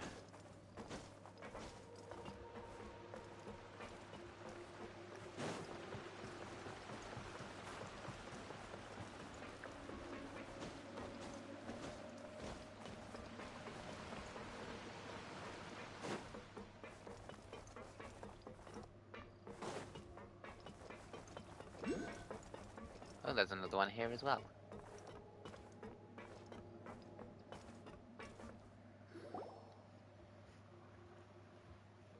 Melus, we're back! Apologies for the wait, demoiselle, and our most important partners. You said before that you still had some business at the court. What brings you back to Poisson so quickly? About that. It's because my partner here reminded me of something really important. You see, what if my father's case had something to do with water from the primordial sea? You still remember, right, Melus? On that night, it was raining? Yes, the case was quite similar to that of Mr. Linney's. Both were what you'd call impossible murders. Could you tell us a bit more about what happened before? Yeah, of course. Many years ago, something called synth began to gain popularity in Poisson. At a glance, it was a kind of drink that could excite your mood and produce many pleasant hallucinations. Wait! Didn't that guard guy who turned into water also mention that the primordial water could be used to produce some kind of potion? Yes, he did. Considering what we know now, it's almost certain that synth is created using water from the primordial sea. If you drink synth for an extended amount of time, you'll suffer many side effects, such as losing the ability to focus or control your emotions. And if you were to stop drinking it completely, you'll experience flashes of paranoia and anxiety, while lacking energy to do anything. It's an extremely dangerous substance. As he oversaw Poisson, my father was compelled to put a stop to synth abuse, and called for a complete ban of it. Boss's uncompromising attitude incurred the synth vendor's wrath, but no matter how much they threatened or bribed him, he refused to yield. Not only that, Boss became determined to find the mastermind behind the synth operation and put an end to the problem once and for all. Yes, but the enemy was very cunning. So he could never get anything out of the dealers, all of whom only sold the stuff and weren't privy to the rest of the operation. Recognizing that, my father decided to contact the dealers in secret and cultivate personal relationships with them. Finally, he was able to convince someone to become his informant. The man's name was Jacques. He felt greatly ashamed about his work after seeing many families destroyed by synth abuse. That night, my father hosted a banquet at his countryside estate. He planned to meet up and exchange information with Jacques over some food. But then, we heard 2 gunshots from the courtyard. We raced to the scene and found my father, still holding a gun, and Jacques, who was already dead on the ground. Huh? How did that happen? Aren't they on the same side? Sounds just like Lenny's case, doesn't it? In both cases, the culprit seemed obvious, but neither appeared to have any motive at all. Looking back on it, though, I now believe the most important clue was something we all overlooked at the time. There were pieces of clothing left at the scene. So they could have belonged to someone who got dissolved. Precisely. It's all thanks to you that I made the connection now. Back then, we all just thought they were some costumes that Jacques used to disguise himself at the banquet. But, considering it now, it's almost certain that they belong to a third person at the scene. With one extra person, we'll also need to reconsider why the 2 shots were fired. Get into an argument with Jacques, but also possible that the third person was to blame. You're right. We still don't know what happened. But my intuition tells me that we're on the right track to figuring it all out. I'm finally headed towards the truth. Jacques was an empathetic man who was infinitely remorseful for his past actions. It's unlikely that he turned on Boss with 0 warning. I think this third person is probably the key to the full truth. On that note, however, even though this will not please you, demoiselle, as your and your father's butler, I must still offer a word of warning. Our opponent is insidious and cruel. They are extremely difficult to deal with, and Boss has already lost his life trying to bring them to justice. Even though Spina de Rosula has lost most of its former glory, Poisson has welcomed a new time of peace, and we have been allowed to live out our lives. There is no need to follow your father's path. It would be both wise and in line with Boss's wishes to step back and give up on the case. If that's indeed what he wished for, then he should have told me that himself. Was I not the closest person to him? And yet, I was the one most kept in the dark. What was the point of him dying without sharing any of the secrets he knew? Did he manage to protect anything in the end? Synth is still here. Callus the Unfaithful is still his epithet. And Spina di Rosula is barely getting by. Nothing has changed. Did he think I'd just accept his meaningless death and live out my life just as meaninglessly? I've never accepted that. Ever. Not since that day, and certainly not now. I want to find out the real answer for everyone's sake. For the missing girls, for the victims, and for myself. Navia. This is indeed the best moment to act. Your partner appears to be quite reliable, and more importantly, demoiselle, I think you're also ready to take this on. So you do know something else, Malus? Yes, I do. In fact, even before that banquet, Boss already knew of the connection between Synth and the serial disappearances case. But what drove all the tensions to the boiling point was the revelation that you, Demoiselle, had been selected as the next target to disappear. What? What? Boss also didn't tell you that he had been diagnosed with a rare illness. The doctors told him that he had no more than 5 years left to live. And the serial disappearances case caused him great anxiety. 5 years was nowhere near enough time to resolve this long-standing conflict. But once he passed away, all the danger would pass on to you. Knowing all of this, he decided to use one final intimidation tactic before his death. He claimed to have already gotten his hands on some key incriminating evidence for the other side, and even told some members of Spina di Rosula about the details. But as long as you remained safe, he would not share the evidence with the public. If something were to happen to you, then he and all those he told would immediately expose all they knew about Synth and the disappeared victims. Right, so nobody would be able to get off scot-free. As we've seen, Boss's tactic has worked. Even though Boss has been gone for a long time, the other side has not tried to take Demoiselle's life. No, I don't believe it. He never appeared to look sick to me. No father wants their daughter to see them weak and haggard, especially someone as proud as Boss. To him, dying in a duel and suffering lasting dishonor as the unfaithful were still far preferable than losing face in front of his daughter. So he chose to die in silence, so that he could protect me. I'm afraid you're not understanding this correctly, Demoiselle. What Boss wanted to hand to you was not a parasol, but a sword. If Boss's spirit could hear you telling me that you want to find the answer for the sake of everyone involved, I'm sure he'd be extremely proud. That fool. Couldn't he have just given it to me straight? No. He might have set up everything precisely because he never thought I'd be able to understand him. Is that the amount of confidence he had in me? And what if I was never able to make it to where I am now? Yeah. I suppose that's true. With the way he'd set things up, if I had wanted, I could have just lived out my life without a care in the world. But thankfully, he rarely talked to me about complex matters, and thus understood little of me as a person.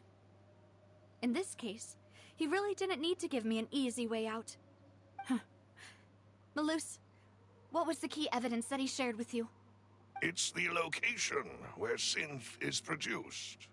Essentially, it's the enemy's headquarters. When he was threatening the enemy, Boss didn't share the specifics of the incriminating evidence he found. But if you want to use it against the enemy, you'll still have to take several things into consideration. Why? If we know where the place is, can't we just go storming in? That will be... You mustn't forget that we're fighting against a mysterious and dangerous organization that's been in operation for decades. I was gonna say that was pretty stupid thinking. Can't just go storming in willy-nilly. What happens if it's protected? We're full of goons. And a lot of goons. There's no telling what might be lying in wait at their headquarters. We also have no idea what kind of evidence we may be able to find inside, nor what people we may be able to capture. But a single visit to their headquarters would be tantamount to a formal declaration of war. The worst case would be that we leave empty-handed, but also open ourselves up to full retaliation. Then, in that case, why not work with the Fontaine authorities? Well, you saw one of them dissolve during Mr. Linney's case. We have no idea just how thoroughly they may have been infiltrated. Huh. That's true. Seems my father really had no choice. But things are different now. It should be a lot easier to prove the other side's guilt, now that we've connected Synth with the disappearances case.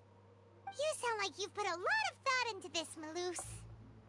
I am the butler, after all. I live but to serve the boss and Demoiselle's will. I've always been willing to take on any kind of risk for your sake. But considering my relative lack of ability, I've spent my time keeping secrets, performing basic investigations, and waiting for the right time to come. Thank you for all of that, Malus. Have you discovered anything new in the past few years? Let me think. One conclusion I came to was that the enemy must be quite familiar with Spina di Rosula, or at least have an informant planted here. I'm getting the strange feeling that it is the butler. Like, it is Milius that we're talking to, that is the informant. When I announced orders to the organization's members on Demoiselle's behalf, I used to deliberately keep a few people in the dark and observe the reactions of the synth vendors. If the vendors didn't change their plans, then the individuals informed of our orders must be innocent. If the vendors packed up and fled, however, then someone must have given them the news. After several rounds of testing and investigative tracing, I've narrowed the suspect list down to 3 people. First is Florent, Spina di Rosula's senior advisor. Huh? Florent? Yes, surprising, isn't it? He was one of the people Boss trusted the most, which also means that he was someone who understood Boss really well. Thanks to his position within Boss's innermost circle, he always knew our upcoming plans and could thus avoid capture this whole time. There's someone else like him too. Marcel, the head of Confrérie of Cabrières. Uncle Marcel. What is this confrérie? It's a guild in Poisson. Boss helped it to grow to its current size and prominence. In the beginning, they were only reselling some daily goods, but now they're one of the richest guilds around, with a lot of business connections in the city. So, they're like a sister organization of Spina di Rosula? Yes, you can say that. When we were fighting against the synth dealers, they provided us with plenty of support. It's a bit difficult to imagine someone using their own money to hunt down themselves. The final suspect is Thierry, the man responsible for coordinating information between Spina di Rosula and the guards. Although the guards mostly leave us to our own devices, there are still many activities we have to report to the local authorities. Since Thierry is always in the know about our current activities, he could theoretically always plan one step ahead. I see. These are all people who I communicate with quite regularly. To think that the enemy we've been fighting against has been right next to me all along, among those I trust the most. It's almost too hard to believe. If you want to investigate them, please take every precaution to not alert the quarry. Judging from our experience, the enemy is extremely cautious. Of course. And thank you, Malus. You've provided us with a lot of great information. You're too kind, my lady. I'm just doing my duty. And before I forget, proving Boss's innocence would also mean clearing him of blame in Jacques' death. After that incident, Jacques' wife and daughter were taken into the Spina's care. They still live in Poisson today. If it might help, you could also pay them a visit. I can make the necessary arrangements. Oh, thank you so much, Malus. You really are the best. A new case awaits, my dear partner. I hope we can work together to uncover the truth and end this case once and for all.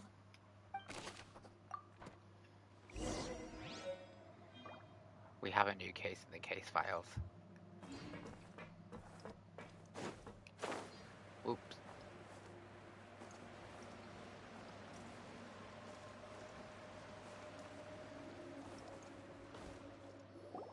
It is settled, then. Please excuse me, and enjoy your conversation at your leisure. Thank you for arranging everything for us, Malus. Excuse me, miss. Do you need anything from us? Oh.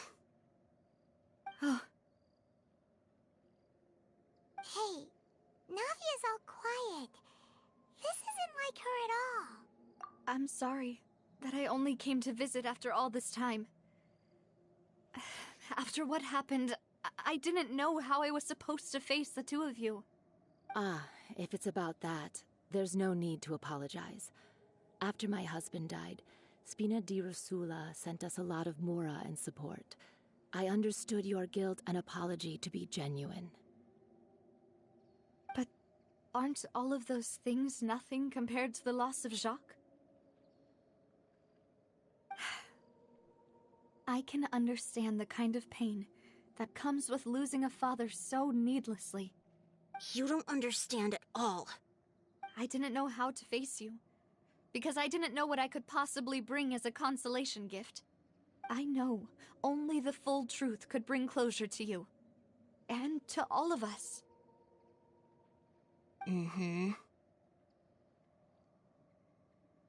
I'm sorry. I appreciate the sentiment, but you don't have to carry all that guilt.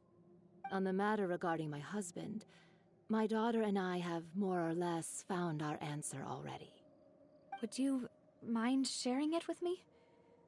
I really can't believe that my father could ever bring himself to shoot Jacques. I always knew that my husband's money was earned through others' suffering. He told me countless times that if he could turn back the clock, he would never go into the synth business again. He had many regrets, and felt that he took the idea of providing for his family too literally. For the longest time, he thought Mora was everything. So when Mr. Callis came to him with a proposal, he accepted it almost immediately. He tried to be as careful as he could, but even so, he was still found out by the higher-ups. They found out about his betrayal? Papa didn't say that exactly, but Papa did tell me that I should never be ungrateful. Before he left that day, he told me that he had no choice. It was only later that I realized it was his final farewell to the two of us. I don't know that for sure, but you could say that's the conclusion I eventually came to. You can even tell that Which Corelli is why I'm the one who should feel guilty. Callis had always has taken sadness great in her care eyes. of us, both when he was still alive and after he passed away. Even if he fired the shot that killed my husband, it was likely in self-defense. It is impossible for me to hate him for what he had done. But Mama, why is Papa still the bad guy if he did the right thing? Papa always wanted to be a good man, so why did he have to do a bad thing in the end? Well, things aren't always as they seem. You still feel like your Papa was a good man, right? Yeah, Papa was a really good man. The best in the whole world. Then you should hold on to that. If a good man had to do a bad thing, then he must have had his reasons. Regardless of whether he left you a parasol or a sword. He must have done so to give you a better life. Oh. Thank you for everything you've told me. I will definitely find the truth. The current state of things is not something I'm willing to just sit back and accept. Thank you. I'm very grateful to hear this from you. Even though your personality is quite different from your father's, your determination when you speak is really similar. You really think so? That's the first time anyone said that to me.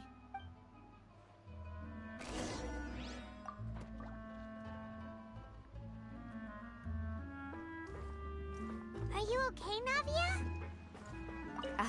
I'm fine. Don't worry. Let's investigate the 3 suspects next. Florent should be nearby, and we should be able to find Thierry and Uncle Marcel in the city. I'll get myself together on the way, so please don't worry. No. How do I go up now?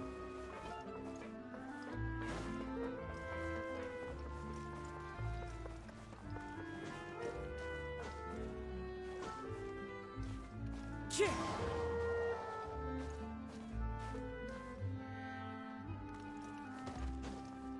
Oh.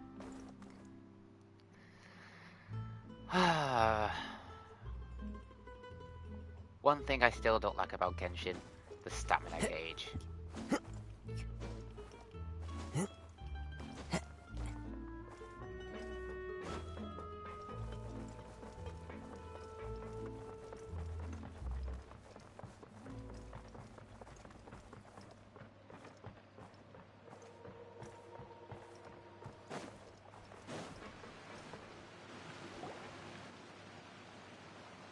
Greetings, boss. How may I be of assistance today? I'm sure you've heard about what happened at the Opera House.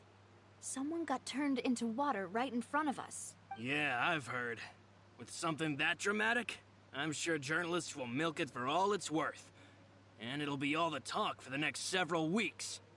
It also reminded me, on the day that the incident happened with my father, it was raining outside, and we found some clothes left at the scene.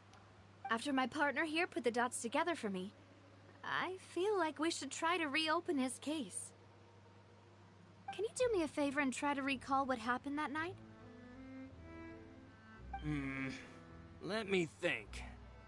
Mr. Callis was feeling pretty upbeat that day. So he was drinking and bantering away with us at the table. After that, he told us that he wanted to go get some fresh air. So we let him go without thinking much of it. Who knew that we would hear 2 gunshots ring out right after? My first reaction was that Mr. Callis's life was in danger. So I grabbed my holster and made a mad dash toward the scene. But when I got there, it was already too late. Mr. Callis was standing over a dead body with a gun in his hands. All we could do was look back and forth at each other, not knowing what to say. So you also remember 2 gunshots then? Indeed. The guard said that the first shot didn't hit anyone, while the second killed Jacques. But I've never really bought that explanation. Reason being, Mr. Callis had left his gun on the table. I even made sure to confirm that before running to the scene. But according to the guards, Key information. that doesn't mean he couldn't have had other guns on his person. About the clothes left at the scene that you mentioned. Do you think there was a third person there who was turned into water? Very possible. At least from our perspective, my father had no reason to kill. So he would also have no reason to bring an extra gun with him. The gun he was holding probably belonged to Jacques, or a third person on the scene. Yeah, that makes a lot of sense. So you're saying Mr. Callis ended up with the gun because he seized it from one of the other guys? But hold on. If that's what had happened, then why didn't he share the truth with any of us? He didn't even want to face the Oratrice machine, and chose instead to prove his honor in a duel. Did he lose all faith in the courts after seeing someone dissolve right in front of his eyes? Quite possibly. About that, Malus told me a thing or two. So, I think I can understand why he committed to the duel. I'll tell you everything, once the whole truth has been revealed. I understand. Then, I'll leave Mr. Callis's honor in your hands, boss. And if I may just say one more thing. The whole Callis the Unfaithful epithet has been a thorn in my side since the day it was invented. Many people have laughed at me for still calling him Mr. Callis, even after so many years have passed. But it was Mr. Callis's trust that allowed me to rise through the ranks of Spina di Rosula and live the life I lead today, no matter what others might say. He'll always be the man I respect the most, and he'll always be my boss. Don't worry. I will definitely find the truth. You and all our other comrades at the Spina deserve to know the truth as well. Okay, so I know that he isn't, but he has mentioned some key information points. Just like teachers.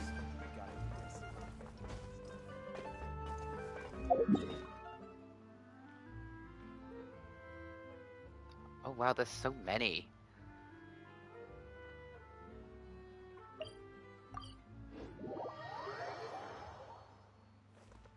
Oh.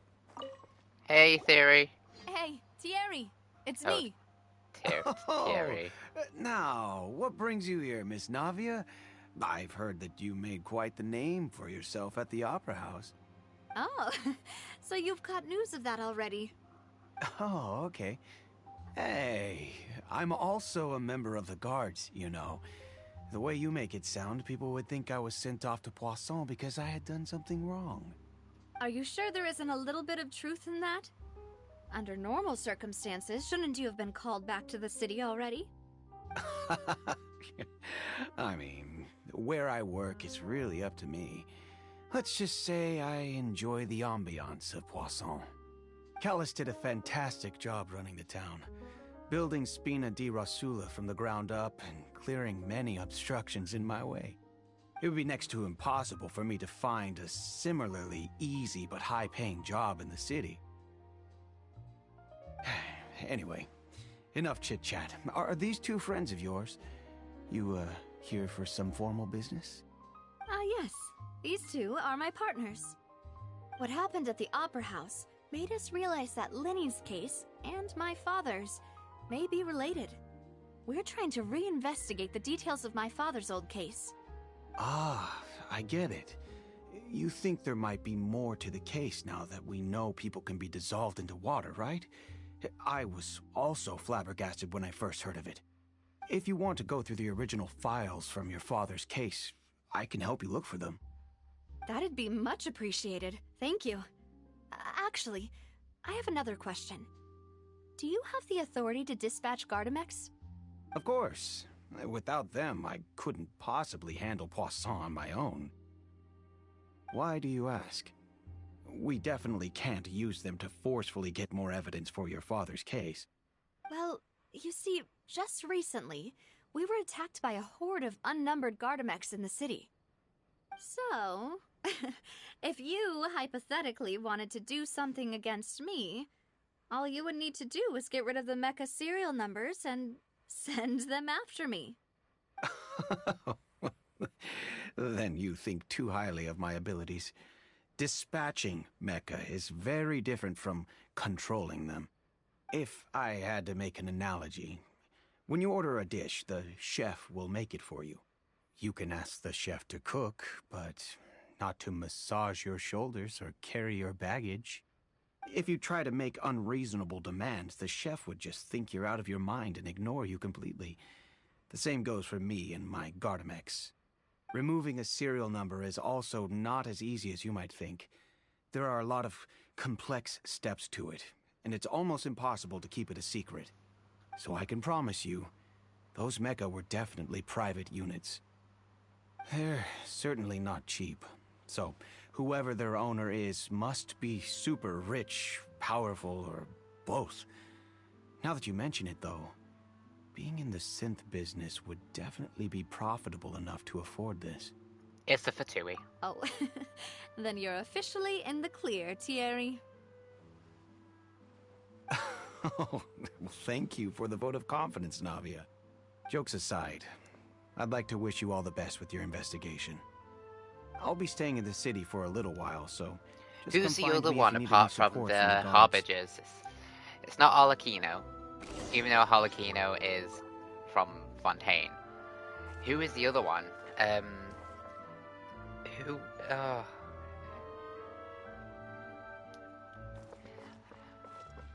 There is a name. There is a name.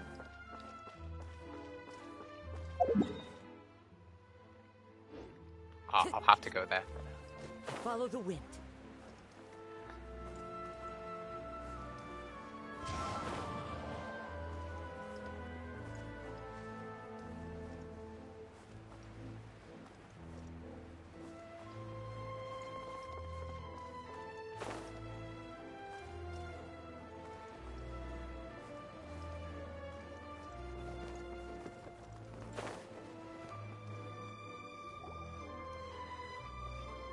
What's her name? What's her name? How may I help you? I'm here to see Marcel. Could you please let him know? You can just say Navia's looking for him.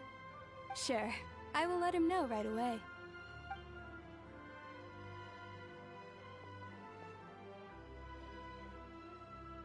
Navia, hello. Sorry to keep you waiting. I'm not as young as I used to be, so my legs are giving out a bit.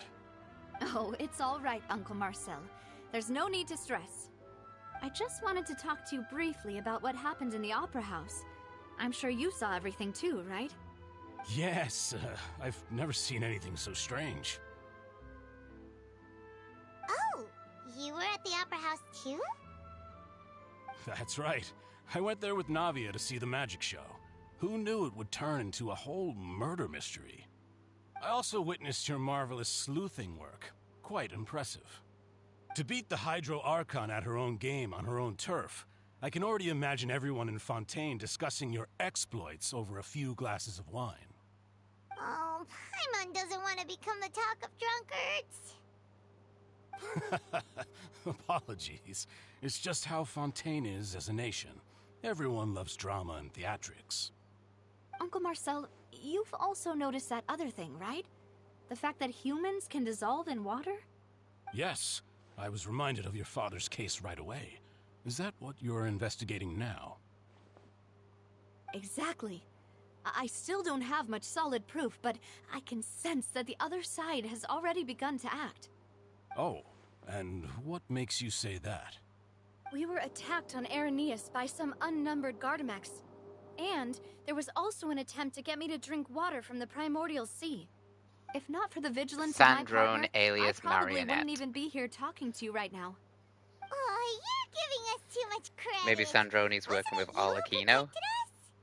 Alas, it seems things are heating up again. The peace that Callus sought so dearly will soon become a thing of the past. But rest assured, Navia, Poisson will always remain a safe haven for you. If you're scared, you can always return there. If anyone dares to lay their hands on you there, the Confrérie of Cabrières will use its funds to the last Mora to bring them to justice.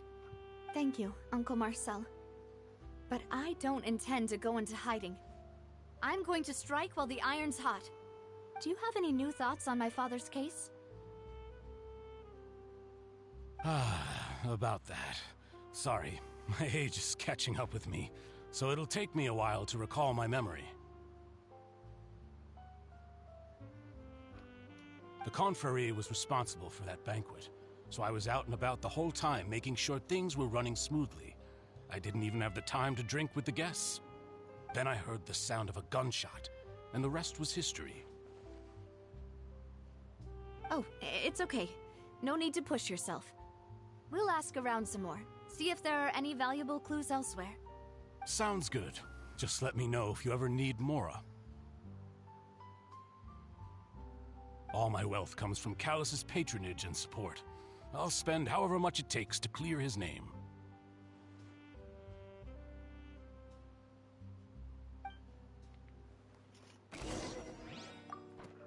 Okay, so we've had to talk to all three of them. I'll just treat them as new samples.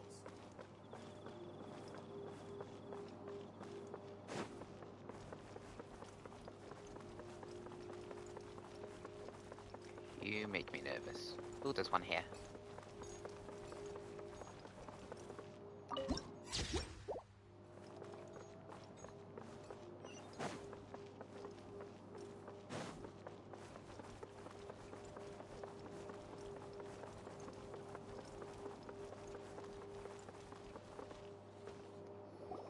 We've talked to all three suspects, purely based on their conversations with me.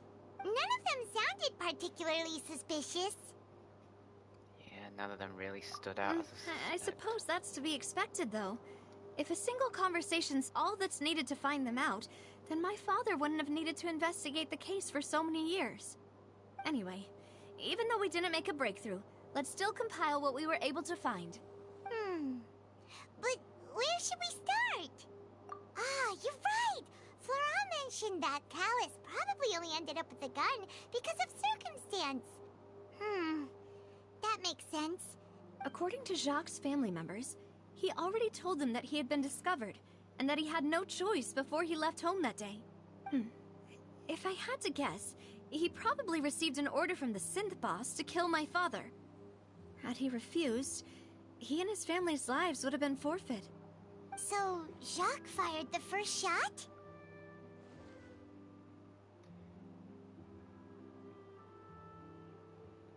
Oh? And why is that?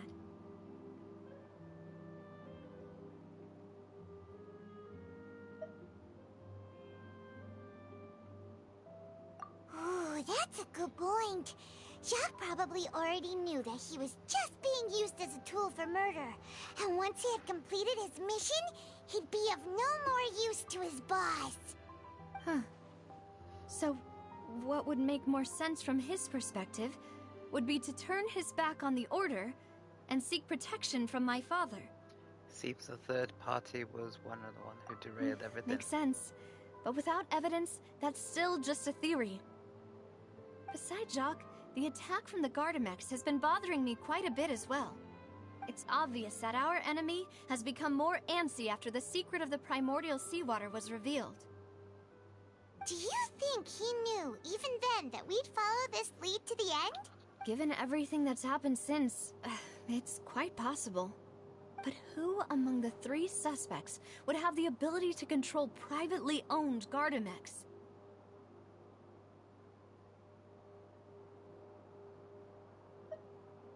Thierry, you say? Huh. It is possible that he's figured out a way to convert the Gardamex for personal use. But I didn't feel like he was lying when he was talking to us about the mecha. I also don't think he'd be able to keep that kind of tampering under wraps. Yeah, had he actually tampered with the mecha, we'd be able to prove it with a simple check of the guard's inventory. If the mecha were taken from the guards, it should be pretty easy to find out when and how that happened.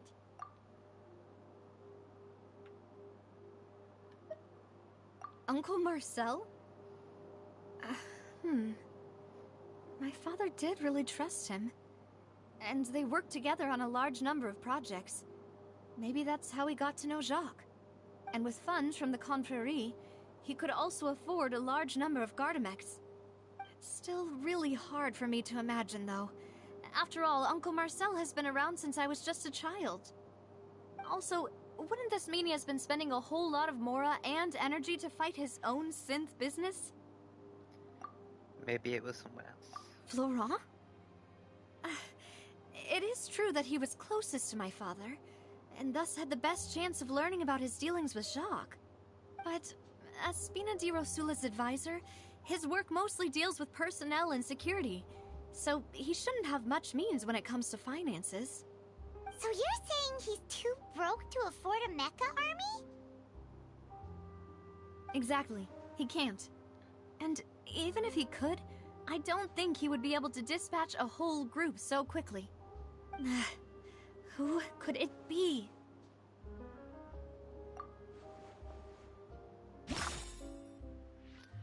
Okay.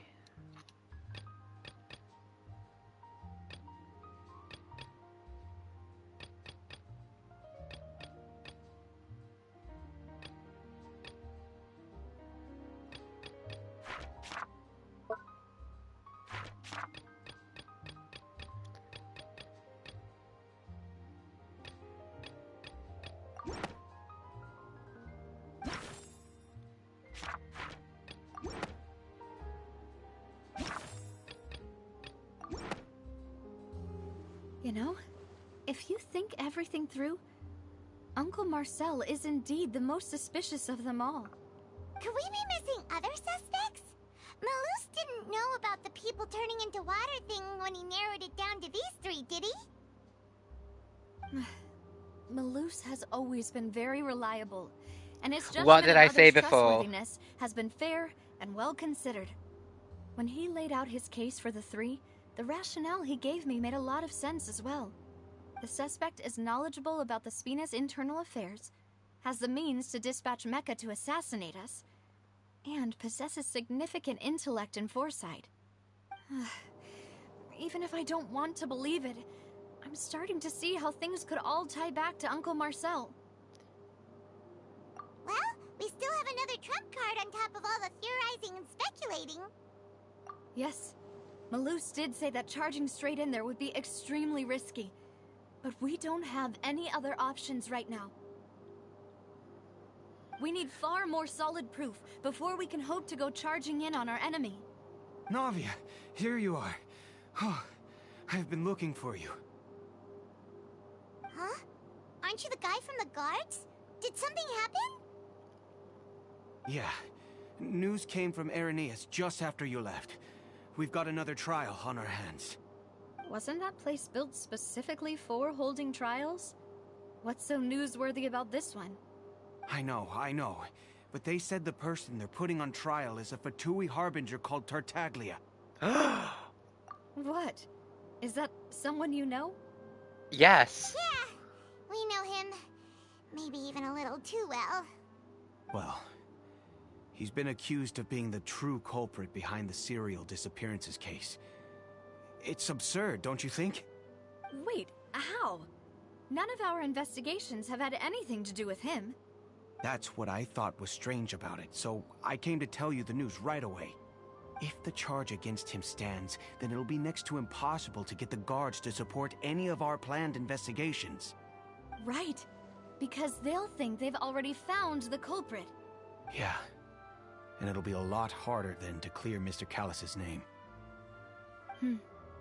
I understand.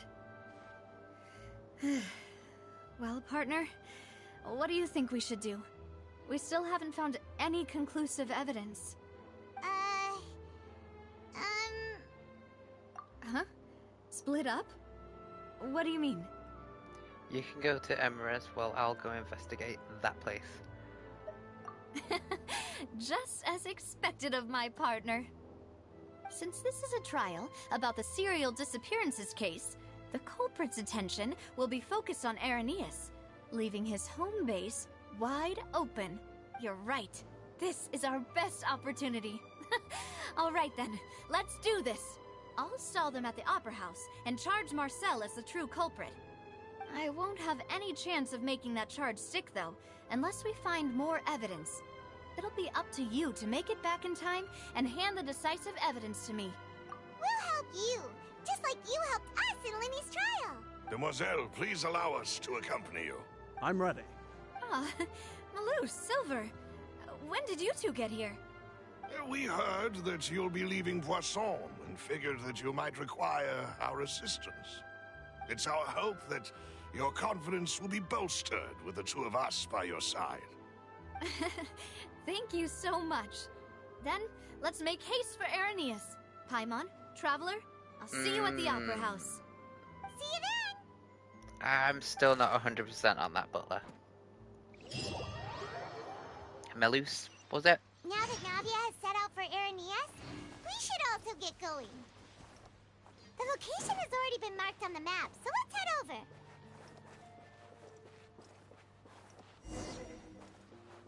Huh.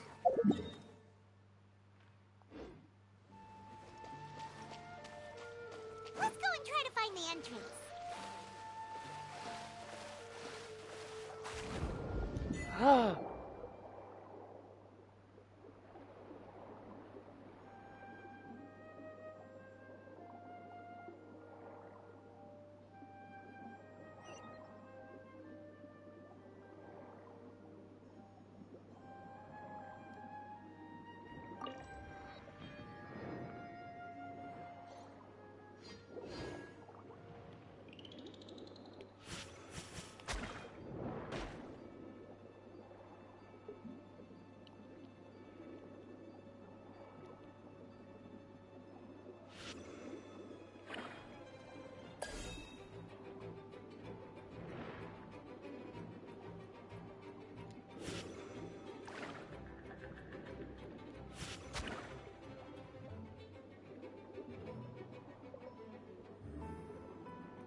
Wait. Oh, that's cool.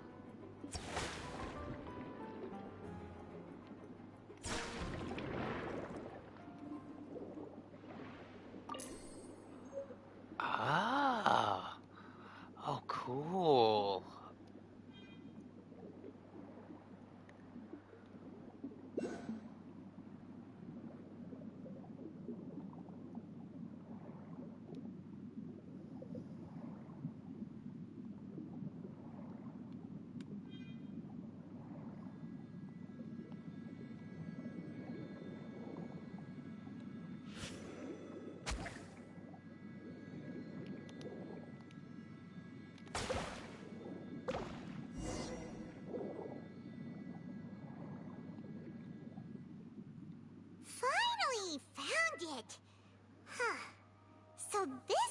entrance that leads to the synth production base. It sure doesn't seem out of the ordinary at all. Ah, you're right. An important place like this is bound to have a ton of protective measures and mechanisms. Navia's probably arguing up a storm right now to stall for us.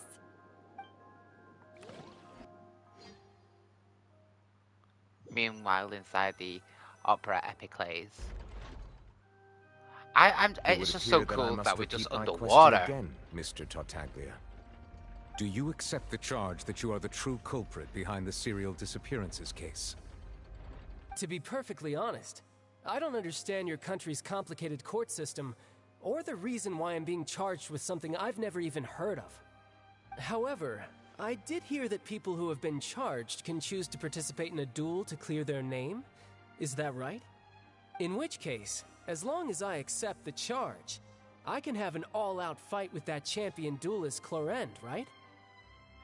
I've got to admit, that's one of the most enticing offers I've ever received.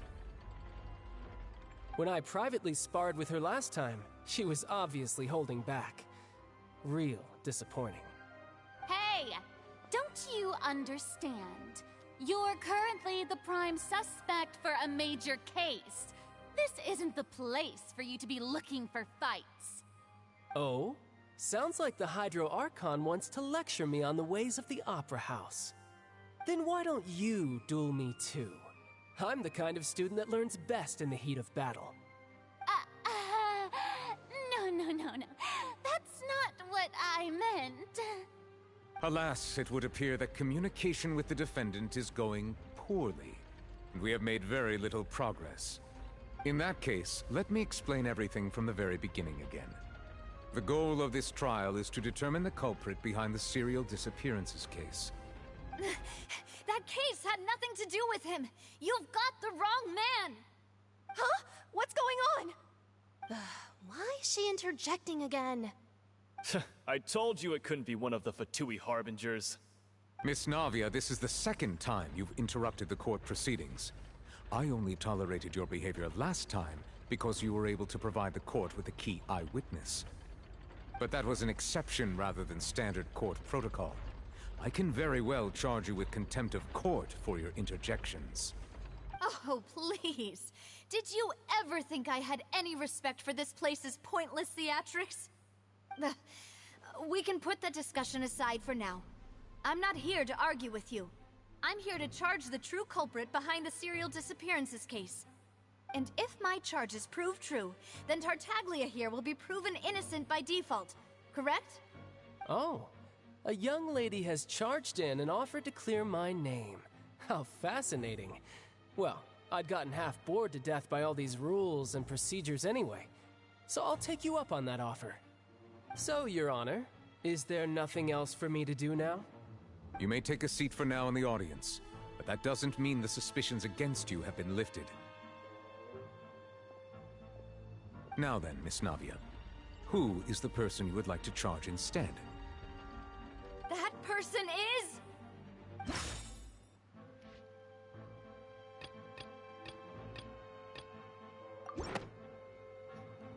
Marcel, the head of Confrérie of Cabrières!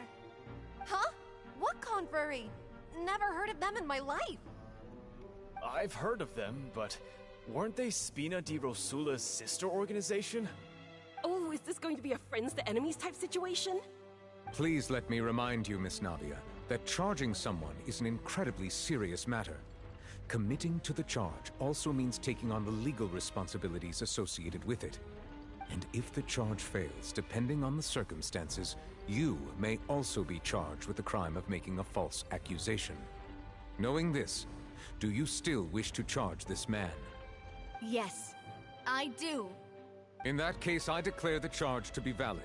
Miss Navia and attorneys, please take your places on the court. Members of the guards, please contact Mr. Marcel right away so that he may stand trial.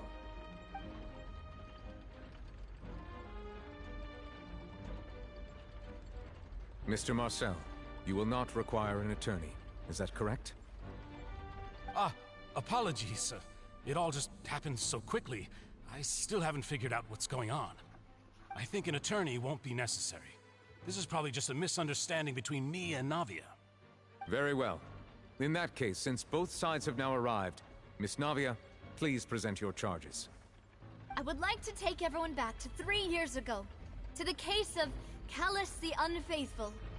Only through elucidating what really happened in that case can we connect all the dots for the serial disappearances case.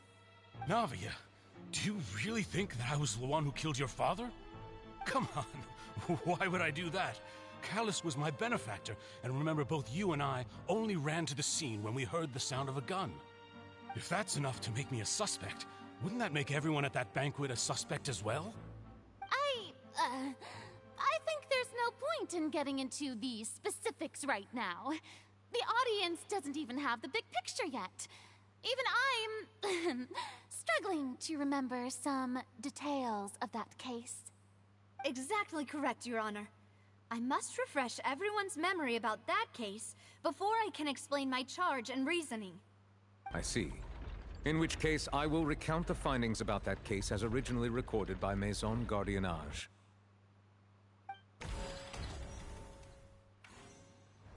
On the day of the murder, Spina di Rosula hosted a large banquet in a countryside estate owned by the Confrérie of Cabrières. During the banquet, all attending guests heard 2 gunshots from the courtyard. When the guests arrived at the scene, they found the primary suspect, Callus, holding a gun, while his acquaintance, Jacques, lay dead from a gunshot wound. The guards' investigation did not recover any other firearms from the scene. As a result, they concluded that the suspect's first shot must have missed, while the second must have taken Jacques' life.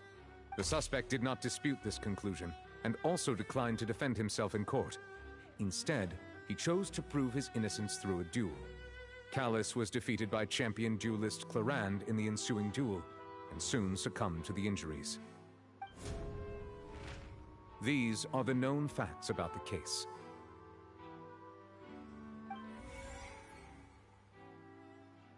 The one with the motive to kill was Jacques, not my father. And even so, Jacques still had no reason to pull the trigger. In truth, the third person shot Jacques first, and was shot in turn by my father when my father seized the gun from him. After that, the true culprit turned the third person into water, erasing all traces of him from the scene. Thank you for the summary, Your Honor. Of course, the guard's conclusion appeared quite sensible to us at the time. However, we should revisit the case now that we've gained new information about the abilities of water from the primordial sea.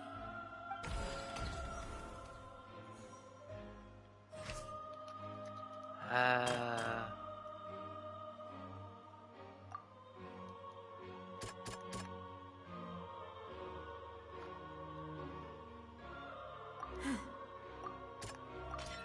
pile of clothes, but now, since it...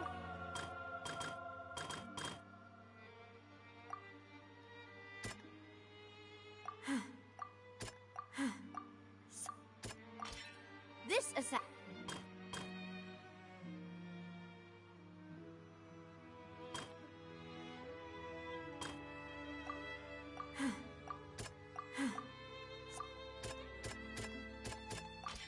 The testimony of... However, unfortunately... Realizing this, the true culprit caused the hired assassin to dissolve into water, leading everyone to believe Callus was responsible for Jacques' murder. This is the true version of events.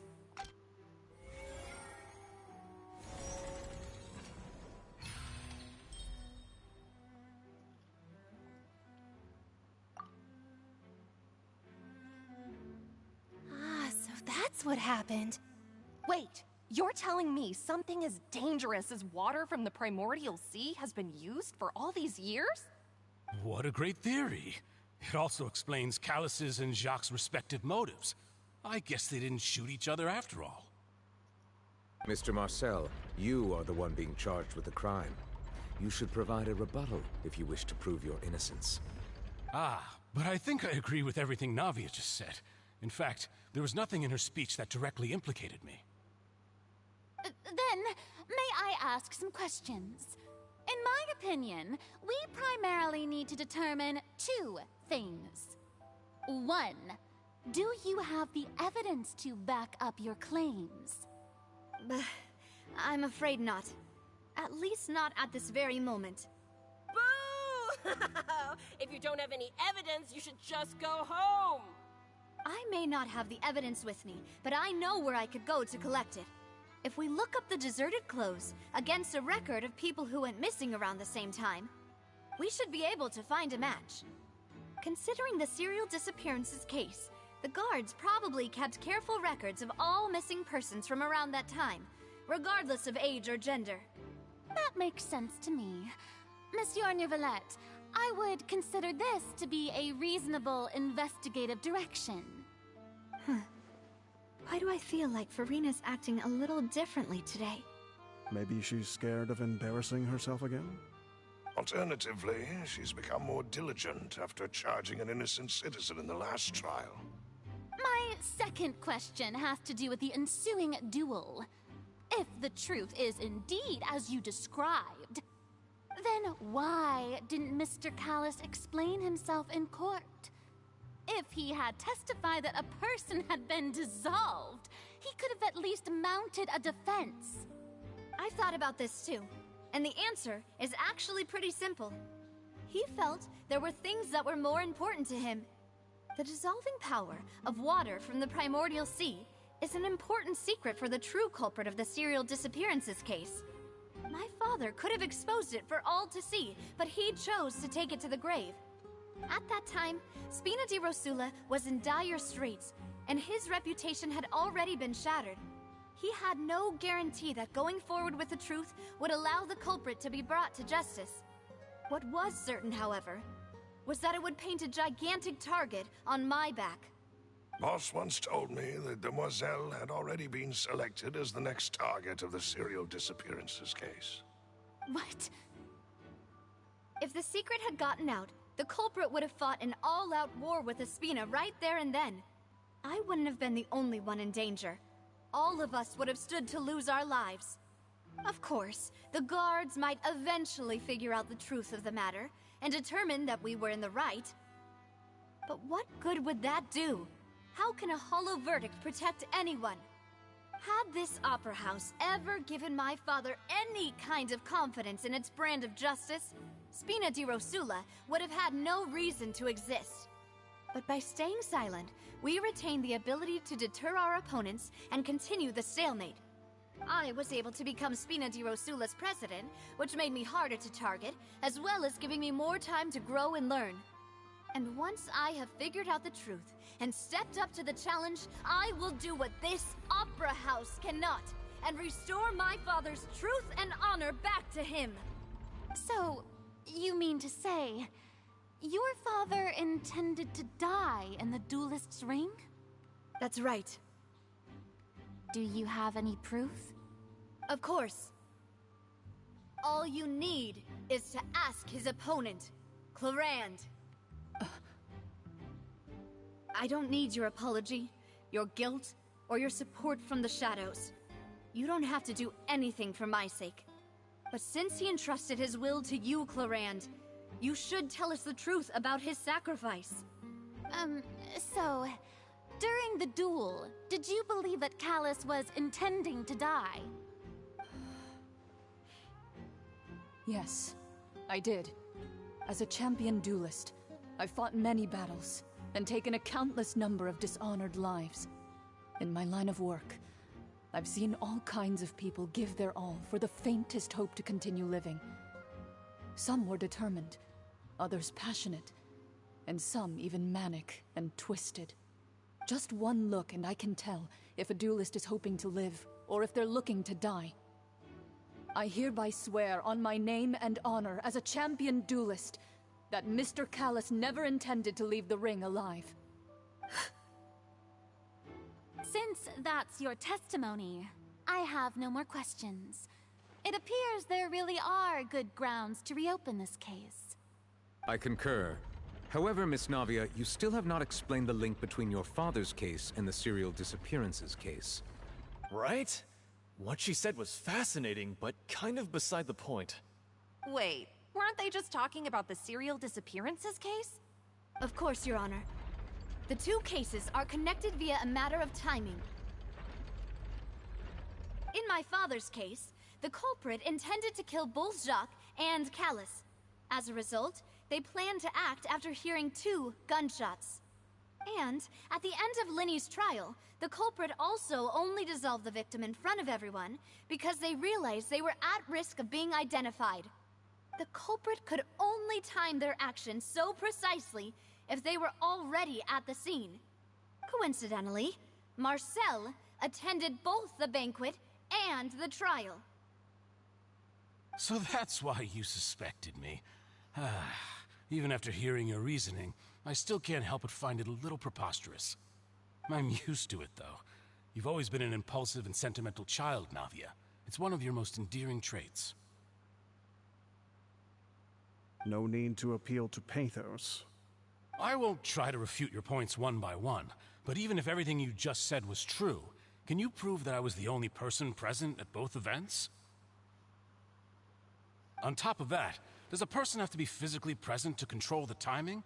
Can't someone remotely monitor the place? Oh no, she's stumbling. Know what she can say to that. I know that even with that, you might still think you can reduce the list of suspects with some further investigations, until I'm the only one left on the list. Alas, who won't feel at least a little hurt by an accusation of murder from a girl you see as your own daughter? But if I were to dismiss this completely, you'd also think I'm not being considerate of your feelings. Ah well, let Uncle Marcel teach you another lesson. Do you know what the biggest flaw in your reasoning is? I suppose you're gonna tell me anyways. It's timing again. I'm a businessman by trade. From that standpoint, there's no reason for me to kidnap young women. It's a high-risk action with nothing to gain. In addition, I left my home in Snezhnaya when I was young to come to Poisson and work in some trade. My business only thrived when I received Callus's patronage. Marcel is from Snezhnaya. But the disappearances began before I ever stepped foot in Fontaine. I do apologize, demoiselle. This was my mistake. No, it's not your fault. I'm sure he had come prepared. Is there anything else you'd like to say? Would you like to check the date of my first business license against the first known case of the serial disappearances? You can also take a look at my border entry records, or ask my friends and family when I left Snezhnaya for the first time. Could those records and testimonies do something to appease the unspeakable anguish in your heart? Seems like she got the wrong guy. At this rate, Navia will be convicted for falsely accusing him. I think you've done a superb job of dissecting your father's feelings as he neared the end of his life. But aren't you going against all of his wishes and expectations right now? He wished for you to become more rational, collected, and conscientious, instead of dwelling only on your own feelings. Once you've learned to be more considerate I wondered of what others' would happen feelings if and we to stop rushing headlong into things, if we picked you'd have met the most of wrong his guy. expectations. This isn't just about me, and it never has been. The biggest difference between me and the rest of the victims is that I still have the ability to search for the truth, while that same agency has long been taken from them. The people whose families were destroyed by synth abuse, the people who lost their loved ones to the serial disappearances, and the people who suffered tragic ends due to their sense of justice. Many people's images are flashing before my eyes. I'm sure some are coming to those of you in the audience as well. And whose image do you see, Marcel? Is it a man named Vacher? Huh. Oh, so you do know that name. I'm merely surprised you'd suddenly say the name of someone I've never even heard of. I was waiting for you to say that.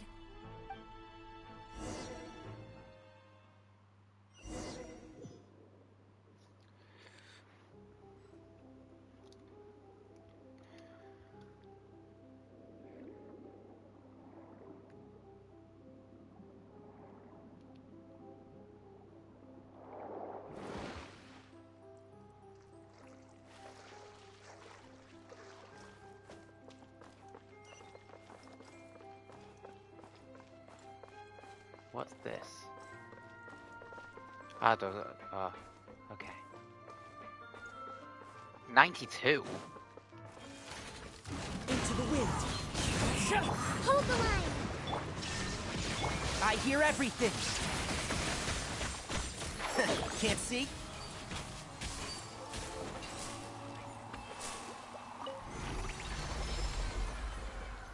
Whoa! The floor is going up! Is it because of this mechanism in the middle? That guy really prepared a lot of stuff for this place.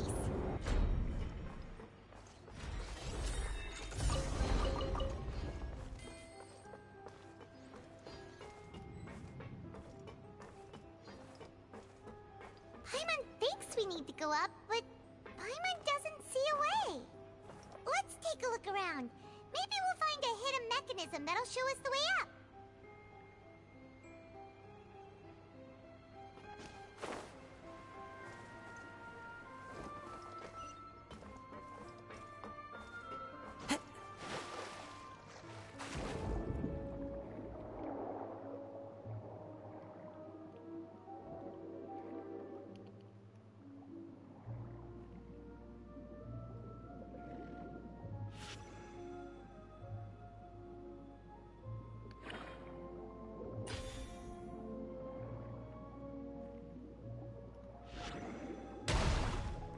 Oh.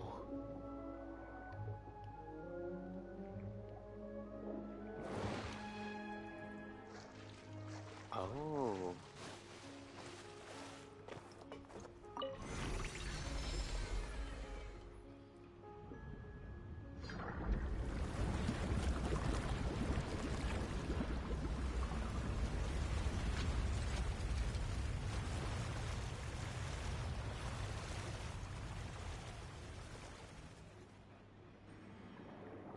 The water level is rising. Now we can swim to the top. But this is still a ways away from where we need to go.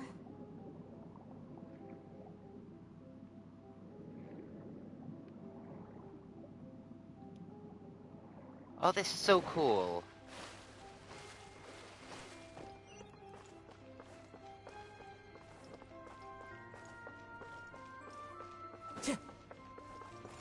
And more electro doggos than a weird. Allow me.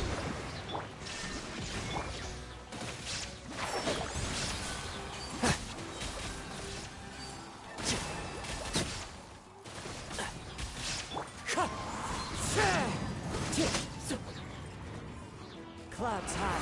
The birds come. The wind knows me. First, Reba. One with the forest.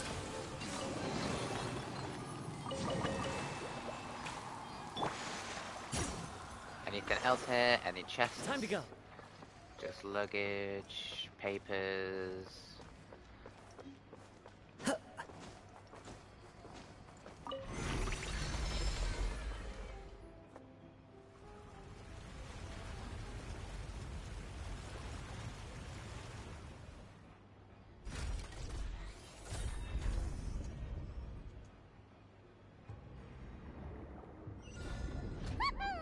Now the path is clear. Let's go.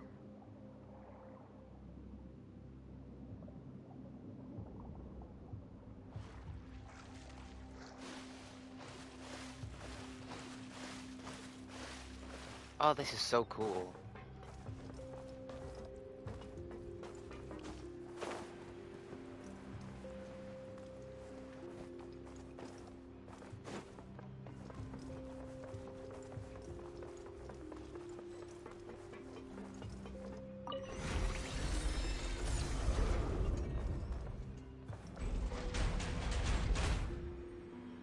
It's like we're expected.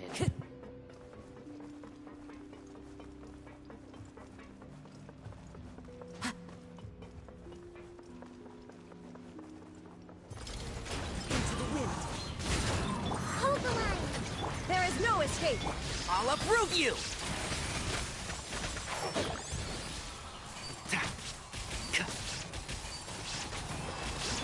Shine down. The wind knows me.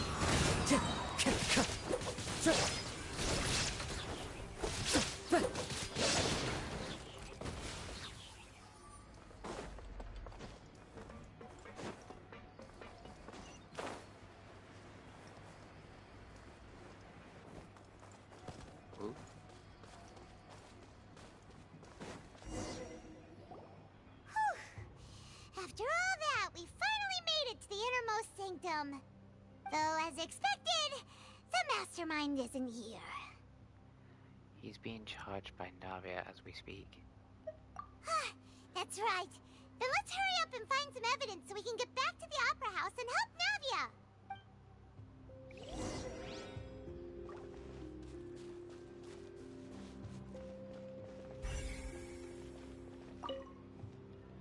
What's this over here? Looks like some kind of place for research. Experiment number 16 aims to verify Jacob Ingold's research conclusions on the primordial sea and use his theory as a foundation to achieve a breakthrough. The experiment was a failure.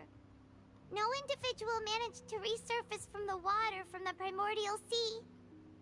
Female specimens 22, 23, and 24 were dissolved. Sorry, Traveler. Paimon will try her best. It's just that Paimon's never read something so scary before. How can someone write something that terrible in such a matter-of-fact tone? You read the rest. Paimon's too scared to keep going. The goal of a researcher. So that's why he did all of these experiments. Wait, did he really think he'd be able to find a way just by dissolving people over and over? That's just insane! Huh? Isn't that the name you heard by the fountain? Paimon thought he was an eyewitness in the serial disappearances case. He is the researcher. You mean Vache is the one who did all of these... experiments? He signed off a bunch of the experiment results. A voice that I heard from the fountain was probably... So that's it! Vache was no victim, but personally took his lover and... No, that's not it either! If that's the case, why would he want people to resurface from the water? There must be more to this than meets In the eye. any case, Paimon will write it all down.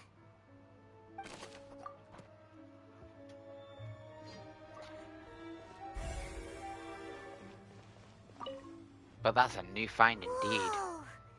There's so much synth here! And so many bottles of ingredients that probably just contain the waters of the primordial sea. Mixing in progress? Ready to drink? Stock sample? Huh. They've also got all the synth pretty clearly labeled. Whoa! There's even fruit-flavored synth? That certainly proves that this is where they produce synth. Yep, it's super obvious.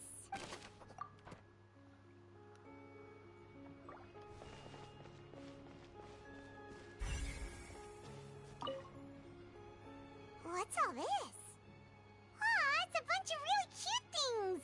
Pink accessories, a hair tie, a necklace, even a makeup box. Oh, Paimon sees it too, but why are all these cute things labeled with different girls' names? Huh? You mean the girls from the serial disappearances? They were brought here? Yeah. They were turned into water. And all the boxes of things. These names. That means... Oh, this is terrible. Oh, that's dark.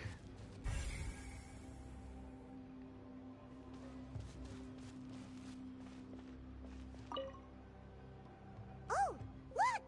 There's an important-looking basin over here. And it's full of water. That means this is where they make all the synth. And that special water is the main ingredient. If you dilute it with normal water, you'll get synth. But the pure stuff can dissolve a human. Paimon will take notes on this incriminating evidence.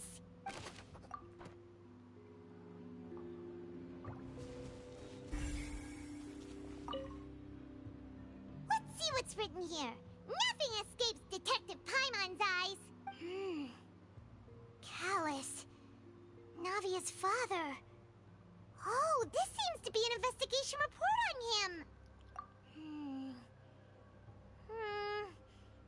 Yep, it's about finding someone to assassinate Jacques and Callus because of a lack of confidence that Jacques himself would go existence of the third person, right? Definitely. We still have not determined the exact content of the key information Callus has passed on to certain members of his organization. The old dog's a real menace to deal with. Even if he abides by the promise he's made to us, he will still have the upper hand. He can act whenever he wants to make our lives miserable. The only option left is to remove him from the picture entirely. I concur. Let's send someone to kill him. He won't declare war as long as we don't touch Navia. Oh, seems like we've got a bunch of correspondence between the higher-ups. They planned this well in advance. They're all just so evil. We've looked at almost everything here, and it seems like our theories were spot on. But... who really is this Vacher? yeah, we haven't found anything that reveals his true identity. No wonder even Neuvillette wasn't able to find anything. Whoever it is probably destroyed everything to do with that name a long time ago. That way, even if we bring all this back to the opera, we won't be able to identify the true culprit. But maybe not clever Sure enough. thing. Paimon won't admit defeat to this guy either.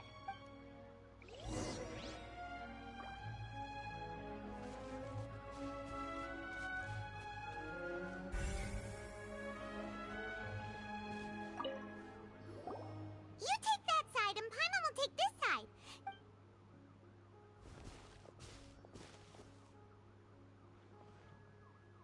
Ugh. Nothing at all. And Paimon can't even find snacks either. Whoa, really? What have we found? Let's see. A diary? Vinier.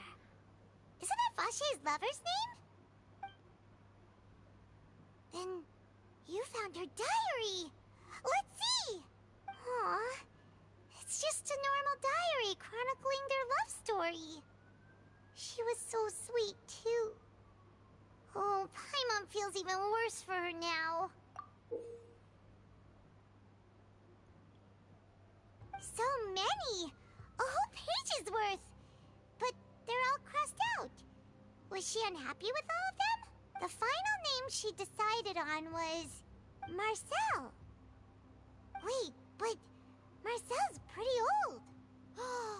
Has this case been going on for so long that he's Vacher and Vinier's grown son? Let's figure it out. Hey! Paimon still hasn't figured it out yet.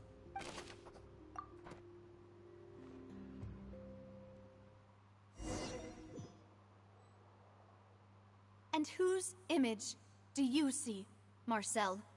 Is it a man named Vacher? Huh. Oh, so you do know that name. I'm merely surprised you'd Oh, we've suddenly got the say right name of person. someone I've never even heard of. I was waiting for you to say that. Navia! We're back! As expected of my partner. I just knew you'd return in the nick of time. Just how often do you intend to flout the rules of this court? It's all right, Monsieur Neuvillette.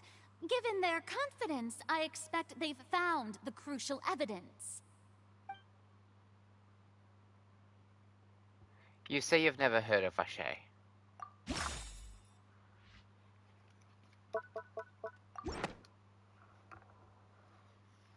But the truth of it, Marcel, is that if- you've always been Vacher. Huh? I love how he spoke. Your lair, and we already know everything. After your lover, Vinier, was dissolved, you kept abducting young women to experiment on the hopes of bringing her back to you. You even created Marcel as a new identity and destroyed all records of your past as Vacher. So that's it. Even the villains in opera performances rarely go that far. And with that, Marcel's motive has now been established. This information regarding your past also dismantles your prior timing defense. Well, Marcel, do you know where you went wrong? You fixated your gaze on the lover that passed away, instead of paying attention to the living people around you. So, you never noticed how we changed, or how we grew as individuals. You also never understood Boss's real expectations for his daughter. Or our determination to see things through. Your determination. Mr. Marcel, please speak up now if you would like to defend yourself. Otherwise, the trial will move on to the next stage. Do you really think I wanted to do any of this? Pay attention to you? What for? Have you ever paid attention to me? Ever empathized with my pain? Ever known how it feels to watch the love of your life dissolve right in front of your eyes? No one helped me. No one even believed me. All those decades ago, even the officers from the Maison Gardiennage were laughing at me. They said there's no way a human being can turn into water. So I must have gone mad from grief. Vigniere's death was brushed away by all of you as if it didn't matter at all. Well, now you know, don't you? Ha! Well, it's too late now. All those who were dissolved are gone forever. You only have yourselves to blame. You set up this ornate opera house in pursuit of your so-called justice, your beloved drama, while turning a blind eye to the suffering of the people. Vigniere is dead. We promised each other that we would always be together. Wherever she goes, I will follow. Wait. But I'm not from this blasted place, so I can't be dissolved. No matter what I do. Oh yeah, because you're from Snezhnaya. Hey, is that water from the primordial sea that he's drinking? I can't dissolve! Can't dissolve! Can't dissolve! Do you all see? I can't go! I can't follow! So if I can't go where she is, what choice do I have but to try to bring her back? I did all of that, and in the end, that accursed Callus still got the better of me. I spent my entire life living on pins and needles, only to get stabbed by his idiot daughter at the very end. The suspect is exhibiting signs of mental distress. Guards, please restrain him. Don't touch me! Don't anybody come near me! I still need to save Vigniere. I promise. We made a promise. Vigniere. Vigniere! Please, Vigniere. Don't think badly of me. All I want to do is fulfill our promise. At this point, the verdict of this trial is clear. With Mr. Marcel's conviction, the charges against Mr. Tartaglia no longer have any basis. Fine by me. I was in a bad mood, but after a show like that, I'm actually feeling pretty good. Traveler, please submit all the evidence you have collected to the guards, so that I might review and summarize the truth behind the serial disappearances case. The man now known as Marcel was originally named Vacher and worked as an adventurer with his partner and lover Vigniere. During an underwater expedition, Vigniere accidentally came into contact with water from the primordial sea and was dissolved in front of Vacher as a result. Vacher learned of the primordial water's existence through the work of others and began to kidnap young women for research, with the goal of discovering a method to restore Vigniere back to life. To cover his tracks, he invented the new alias of Marcel and began to operate a business in Poisson. During the course of his research, Vacher discovered that a diluted concoction of water from the primordial sea can induce feelings of euphoria, and began to manufacture and market synth. However, as he accumulated wealth to fund his continued research and expanded the scope, he came into conflict with Spina di Rosula. After exchanging blows with Spina di Rosula for many years, Vacher decided to assassinate their president Callus at a banquet. Although the assassination did not go as Vacher expected, he was able to turn Callus into the murder suspect by dissolving the assassin he sent to the scene. And just recently, Vacher attempted to frame Linny as the culprit of the serial disappearances case, using a similar method. However, his attempt to frame Linny failed, and the power of water from the primordial sea became public knowledge. This case also exposed enough of Vacher's machinations that he was eventually successfully charged in court.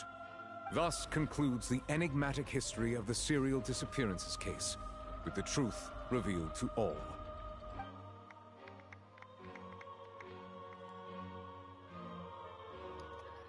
The Such a oratrice short will now applause. deliver the final verdict regarding the charges against Mr. Vacher.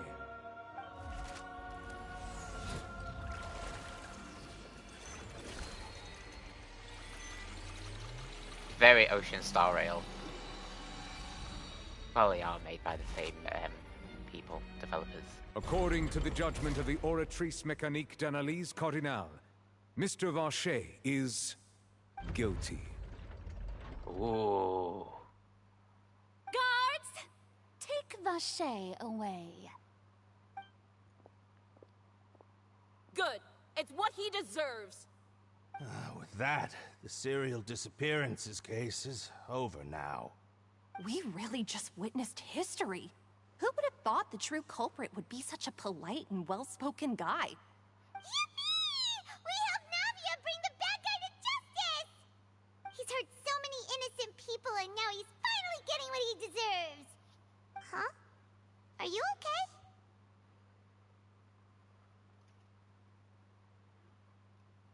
Navia? Demoiselle, you were absolutely brilliant. The day our late boss had always hoped for has finally come. You can rest easy now, knowing justice has been served. Yeah. Yeah. It's finally over. It's all thanks to you guys. And my partner. See, Papa? Spina di Rosula's still doing well with me at the helm. Well now, hasn't this been a most delicious piece of drama? The villain has been caught, justice has been served, past wrongs have been righted, and it's a big ol' happy ending. Since it's been such a great show, I'll just let the false accusations against me slide. Either way, I've still got some business to attend to, so if you'll excuse me... Please wait just one moment, Mr. Tartaglia. What now? None of this has anything to do with me. According to court protocol, since this trial was initiated due to a charge against you, a verdict must also be made regarding the initial charge before the trial can conclude. Oh, come on. Is this really necessary? Haven't you already caught the real criminal? Isn't it time for side characters like me to exit stage left? Please respect the laws of Fontaine. This has always been the rule. All right, but this sure is a lot of hassle. All I need to do is stand over there, right? Let's just get this over with. Through evidence presented in the public trial that was just held, it has been established that Mr. Tartaglia has no direct connection to the serial disappearances case. The guilty party has been identified, and thus it is logical to suppose Mr. Tartaglia is innocent of the charges. We now turn to the Oratrice Mécanique d'Analyse Cardinale to render the final verdict on the charges.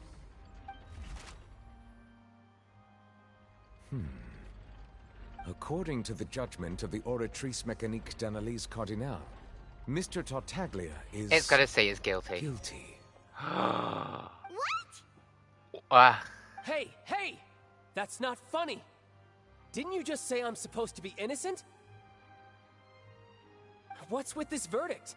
Is your justice machine malfunctioning? Huh? This has never happened before. The Oratrice actually returned a different verdict from the Chief Justice. I mean, have you ever heard of an innocent Fatui Harbinger? Do you think the Oratrice might have just convicted him on general principle? But weren't the charges about the serial disappearances case? No matter what else he's guilty of, it shouldn't affect the verdict in this case, right? Child has been declared guilty by the Oratrice. I just to say what is going on here. The judgment of the Oratrice Mécanique d'Analyse Cardinale is, by law, the final verdict of the court. We must accept the guilty verdict. Guards, Please take the suspect into custody per court protocol. Oh. Oh, and the cutscene.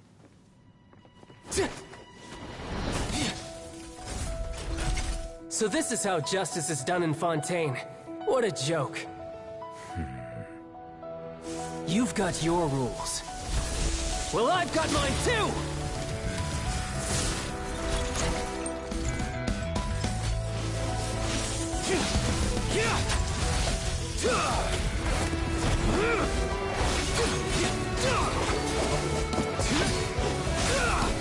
Oh, so cool.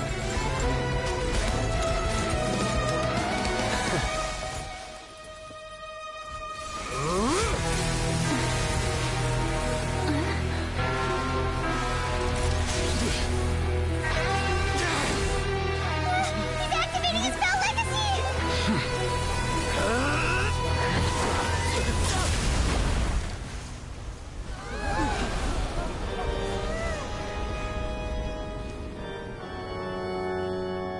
I am sorry. If you have been wronged, we will find the truth. But the rules of the court must be upheld. But wait, does he not have a vision?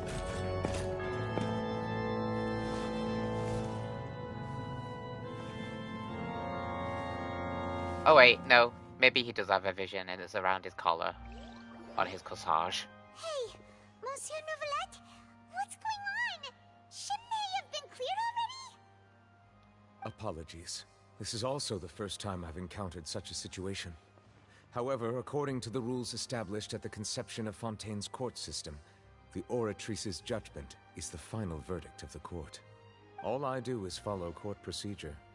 As for why the Oratrice arrived at the conclusion it did... No, it's just a normal you should brooch. probably ask someone more knowledgeable than me. Even the Chief of Justice doesn't know, then we have no choice but to ask the Archon herself. Why are you looking at me? I had nothing to do with it! I don't know what happened there either! Hey, stop staring at me! What does Lady Farina mean by that? She says she has no idea either? But that's impossible. Didn't she create the Oratrice herself? Yeah, so are the verdicts reliable or not? Can results like this really be called justice?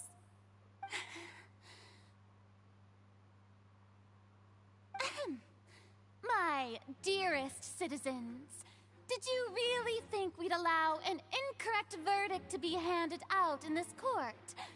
Did you really believe that the judgment could be mistaken or be the result of some sort of random mishap? Don't tell me you thought even I had been blindsided by the Oratrice's result. But the way she looked just now, it was pretty obvious she had no idea what was going on. However, given the state of things, I shall give you an explanation.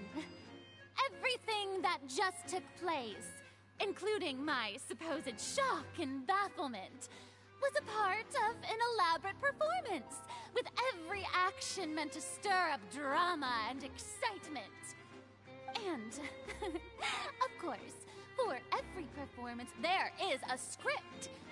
Everything has unfolded exactly as I expected from the very beginning. As the embodiment of the very concept of justice, the Oratrice shall never render an arbitrary judgment! If you thought Child had nothing to do with the serial disappearances case, it is only because you've been blinded by the superficial appearance of innocence. Everything he's done, not to mention the danger he poses, are beyond ordinary comprehension and completely unforgivable! Maybe because he's part because Child's a Fatui Harbinger. So he is... Because of Marcel is receiving orders from the Fatui, the connection's there. All shall be revealed in time. You will come to understand my noble intentions, as well as the absolute correctness of the Oratrice's verdict. maybe there's been an issue with like No, Focalor or having Farina said that, with although I hate to Aquino. leave things hanging in suspense, it is now And since time for this Aquino is performance to end. a harbinger, As the lead actress, so is I shall Child. be the first to take my leave. Toodaloo! So she chose to make her escape Toodaloo. after all, did she? So you're saying we shouldn't put much stock into what she just said? She probably just put on that performance to save face. As for the truth, it's unlikely that she actually has any idea. However, please be assured that I will continue to investigate this case in a personal capacity. Just as I promised, if the judgment has been incorrect, we will do our utmost to clear his name. All right. Even though we feel pretty badly for him, we'll take your word for it for now. After all, he's done plenty of bad stuff, so he should have known he'd go to prison someday, right? But probably never in Fontaine. Wait, I need to have a good look at him. Where is...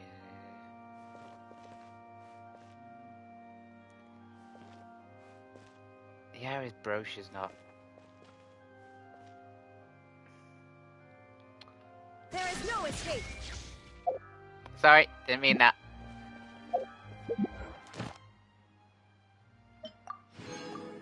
Ooh, yay.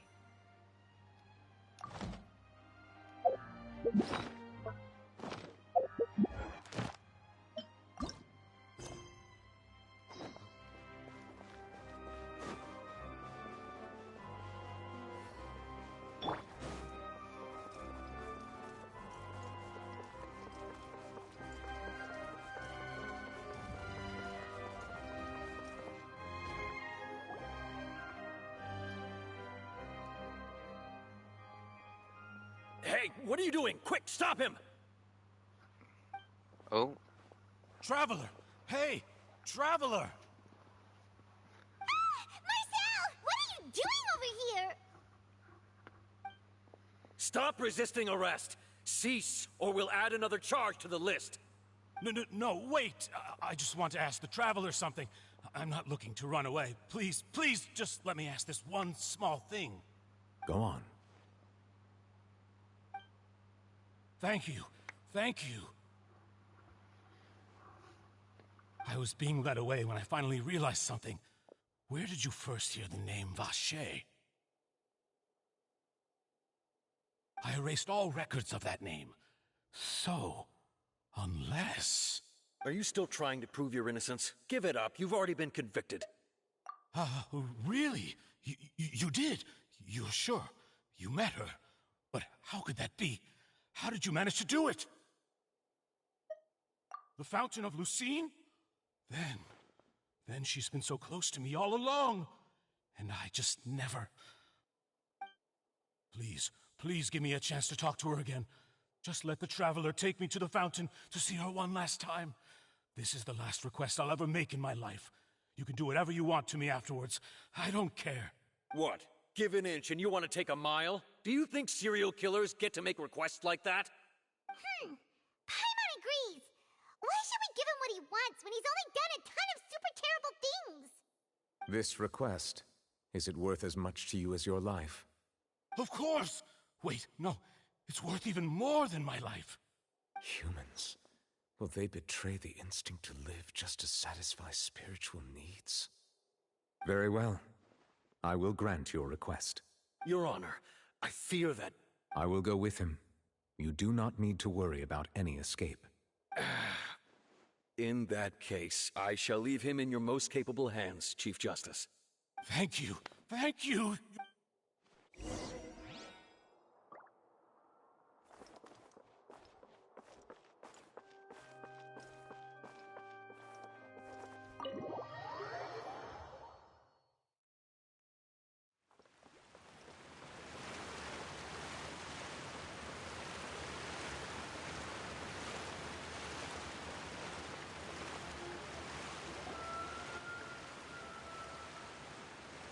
Is this the place?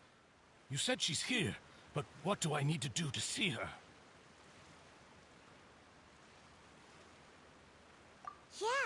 And even Paimon could hear her after drinking that thing. Didn't you just drink a lot of it on the stage as well? Oh, in that case... Vache! Ah! Yes, that's it! So you heard it too! Vinier, it's me! It's me, Vache! Vache? Vache! I'm here! I'm here! Where are you, Vinier? I'm coming for you. I'm finally here for you. Hey, wait! Be careful! Hey, wait! Vinier, is that you? It's me, Vache! Vinier! Vache? Why did you come? Didn't I say? You don't need to look for me. You look a lot older than I remember. How long has it been? It's been more than 20 years. I've suffered for over 20 years since the day you left. Sorry, as soon as he said it's been, my head just kind of went. It's been one since when you left me. All this time, only the thought of bringing you back has kept me alive. It's been one. Nothing else mattered to me. And then come and then I marry. And then she's left me. I must be dreaming. Who would have thought I'd get the chance to tell you all of my feelings like this? Vinier, you are my everything. I really don't know how I could live without you. But Vache, if you ask me, this world would be better off without you. What are you saying?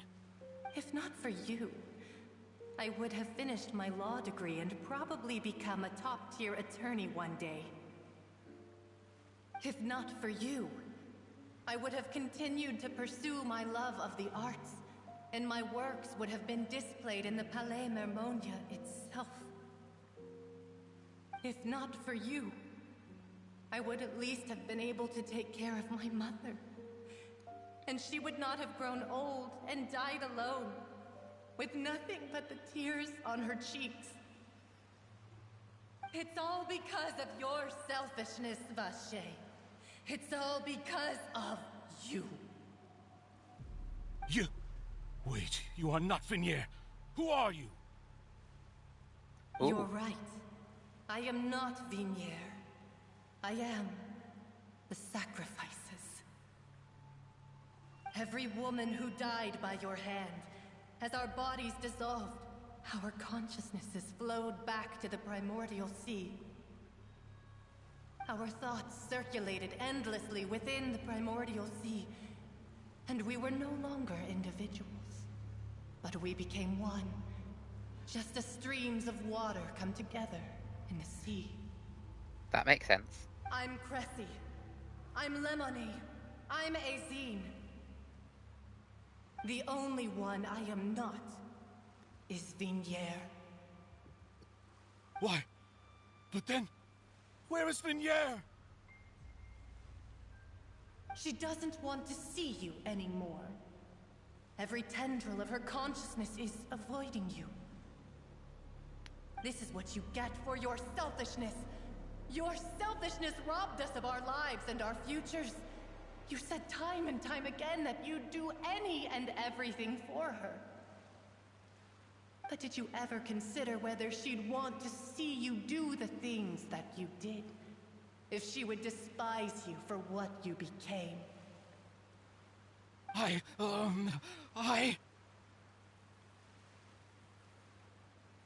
You are a liar, a heartless murderer, and a cowardly narcissist.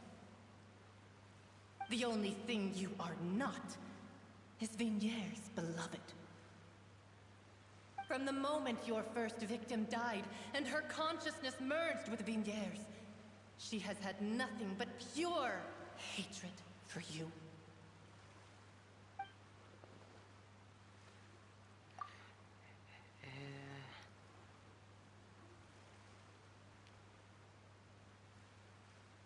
No!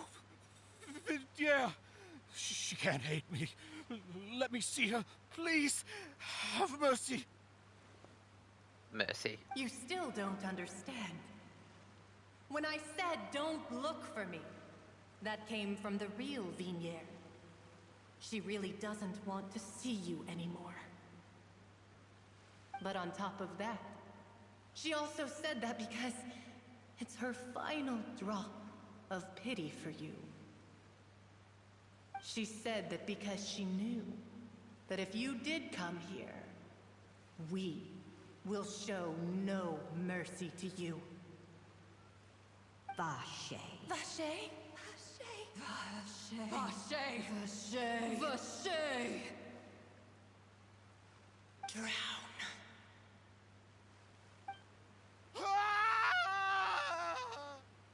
Oh, shit. Ducky mushrooms.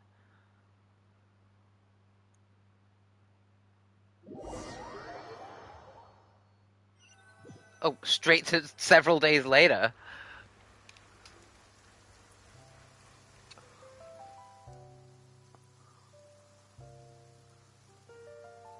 Finally, we have some time to do shopping. Gosh, it's really been a long time since we've been able to relax. Well met, partner. I knew something great was going to happen when I woke up in such a good mood today. Even this weather can't put a damper on the demoiselle's mood. It's a pleasure to see you both again. Oh, hey, Navia! It's been a few days. Paimon's already started to miss you. Oh, now that I believe. I'm easy to work with and always bring home the bacon. Who wouldn't treasure having a partner like me? Bacon. Sounds like you're really enjoying life these days, Navia. What have you been busy with since the trial? It's just been one thing after the other. I've been making non-stop trips between Poisson and the court since then. Everyone from Spina di Rosula organized a memorial for my father. We never held a memorial when he first died, since everyone knew that even if we held one back then, no one was going to come. This time, though, everyone in Poisson, and even many people from the court, all attended. So his name's definitely been cleared now. That's what we like to hear. It's been the dearest wish of Demoiselle all along. That blasted stubborn fool. I was right to put my faith in him. I'm so glad I didn't give up on the case all those years ago. Ah, things turned out so well. By the way, I ran into Charlotte just after I left the memorial service. Well, maybe it'd be more accurate to say I knew she would be there, and there was no way she'd just let me go. Huh? So you know Charlotte too? The Charlotte? Journalist from the Steambird? Yeah, way back when I first became the president of the Spina di Rosula, she was all over me. Wouldn't take no for an answer. I believe the story was called The True Heart of Darkness, Secret Tales of the Yellow Rose. To be fair, though, it was a really flattering feature. So, we've been on pretty good terms ever since. She was trying to lean on our friendship to get me to do an exclusive piece on the serial disappearances case. Oh yeah, she told us about that. She's always been super interested in that case, so now her wish has finally come true too. Anyway, I told her to make sure that when she writes about you guys entering the opera house with the critical evidence, that you both sound really cool. Now that's another thing to look forward to. We trust Charlotte's skills with a pen for sure. Especially since the Traveler spoke again. I always like it when the Traveler speaks. I also took Clorand speaks. out for a meal. Oh, are you two on better terms now? While you were investigating Vache's headquarters, Clorand gave testimony on my father's behalf. It was thanks to her that we were able to turn the tide. I wanted to thank her. I mean, there's also no point in being awkward all the time, so we took the chance to reconcile with each other. Oh, that's great. Paimon also thought Clorand wasn't actually a bad person. It's always good to have more friends. Anyway, now that the case has finally been solved, perhaps it will slowly begin to fade from the public consciousness. Oh, actually, there's still one last thing I need to do. What is it? I should pay a visit to my father's grave and tell him the truth of what happened, as well as how it all ended. And on top of that, just how much people still look up to him to this day. That includes me, too. Miss Navia. Indeed.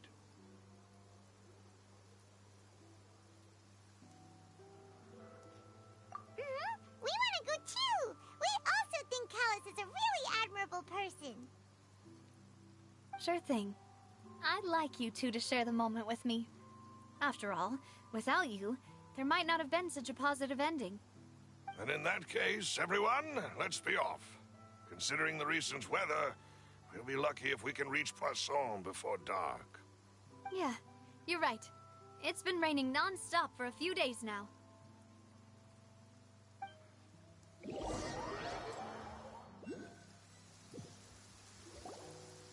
Huh. This is where my father's grave is. To be perfectly honest, even I haven't been back here for a long time. Huh? There's someone there already. Wait. That figure. It can't be... Hmm? Isn't that Neuvillette? Why would the Chief Justice be here? Huh? Navia?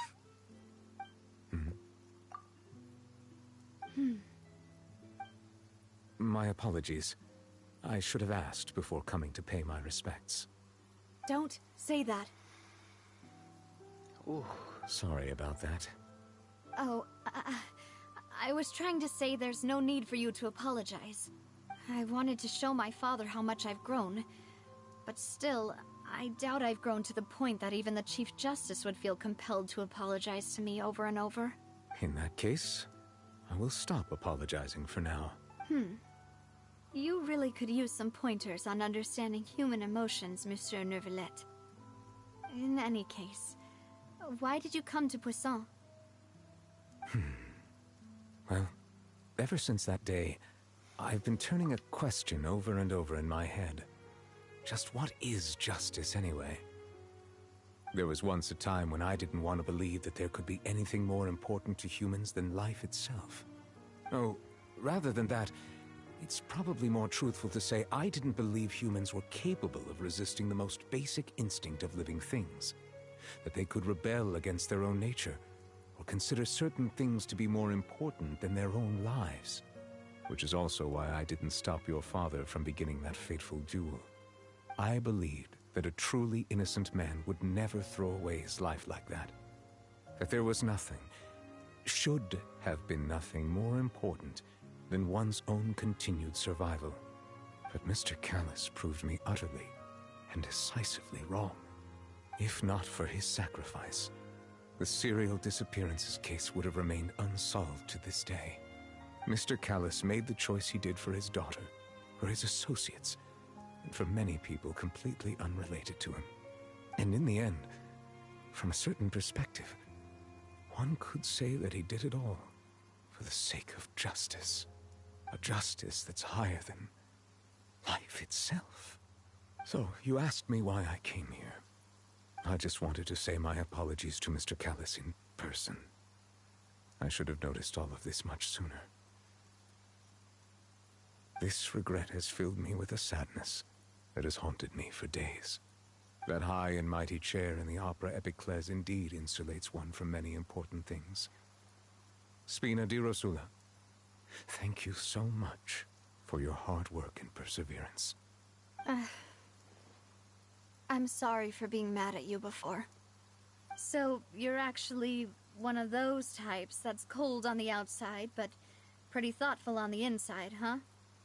That reminds me of Silver, one of my guys. Sorry about that. Self-expression is not one of my strong suits. Didn't I just say you don't need to apologize? Ah, so Navia and Neuvillette seem to have made their peace as well. Which Let's is not nice to disturb see. them for now. We can wait till after they're done.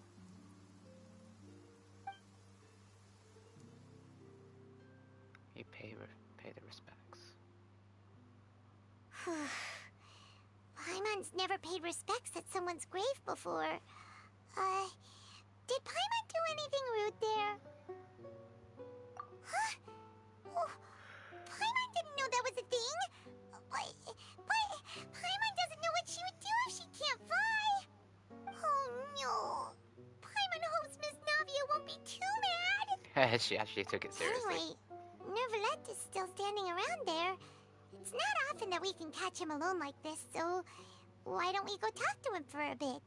If we can't talk to Lady Farina, we can at least talk to him, right? I guess. But even he still doesn't know about being guilty of child's case.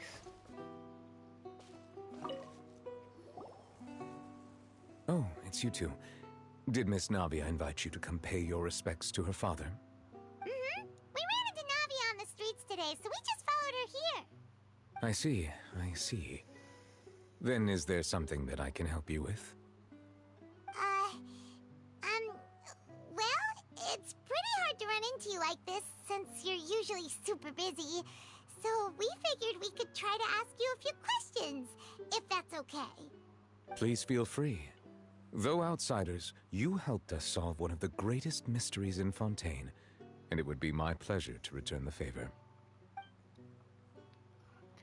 So, about the Primordial Sea. So, at court, the bad guys referred to that special water as water from the Primordial Sea, but what is it really?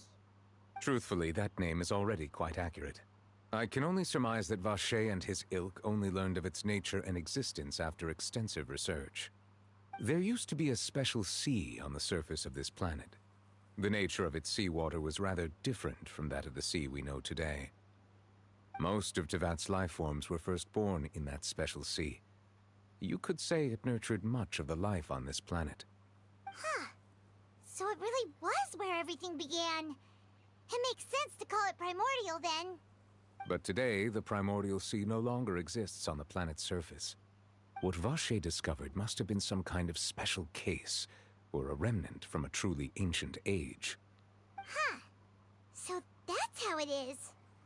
Oh, you really know everything, Monsieur Nervalette. But if that's the case, then why would people, at least people from Fontaine, dissolve in that kind of water? Indeed. Why would the Primordial Sea, which was known to engender and nurture life, suddenly reverse itself and devour life instead? To be frank, that also doesn't match my understanding of this world and its laws. There must still be some unknown secrets around the people of this land. Is there anything else you'd like to ask me about? That the sea levels will rise and everyone will be dissolved in water, leaving Farina crying alone on her throne, but the sins of the people will be finally washed away for good. Does that appropriately summarize the version you've heard? That's right! It was Linny that told us back then. And that about covers all the main points. Yes, up to the present, I think we reached a point where we have no choice but to confront this prophecy directly. Rumors have it that this prophecy is rooted in the last words the former Hydro Archon left to the world before she passed away. A prophecy? Of the former Hydro Archon? Wow. This is the first time that we've ever heard of it. 2 parts of the prophecy have already proven correct. The rising sea levels and the ability of the people of Fontaine to be dissolved. We should be more vigilant and stay on the watch for further signs. Speaking of the prophecy, Farina has also always taken it quite seriously. Indeed, she has been collecting information and intelligence from across Tevat for this purpose. If the rumors were true, then perhaps this prophecy is the conundrum left to Farina by her predecessor. But with Farina being the way she is, can we really trust her to solve it? Is there anything else you'd like to ask me about? My apologies. My investigation has still not reached its conclusion. However, I still believe the judgment of the Oratrice was not rendered arbitrarily. But you also said you thought he was innocent. For many years, I have been quite aware that the Oratrice does not simply mechanically repeat the verdict that I give on each case. As a divinely created mechanism, The people's unified faith in the concept of justice is integrated into it. Not only can it produce the incredible power of indemnitium, but it likely also possesses other traits, such as self-awareness. Which is all to say, I have been prepared for a situation like this for a long time. Huh.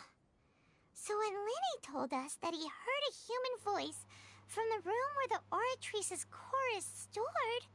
I was not aware such a thing had occurred. Perhaps that could serve to prove my conjecture. I will add that to the list of items to investigate. In any case, I am inclined to believe that the Oratrice does have a methodology all its own. We just do not have enough information.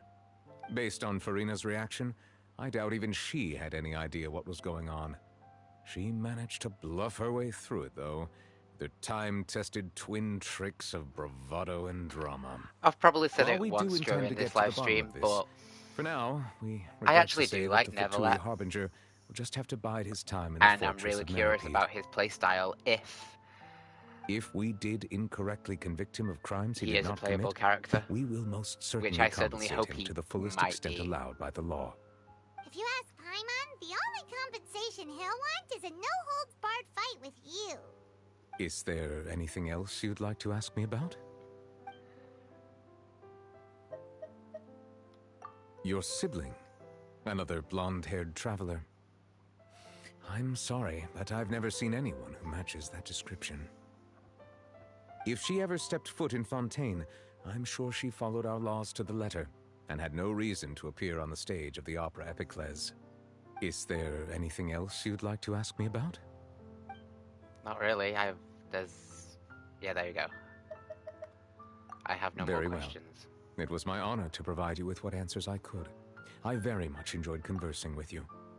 I think it's only Nahida that actually gave us like solid information, or even more information, but we need more answers. It will soon be time for me to leave this blissful tranquility behind and return to Palais Memornia.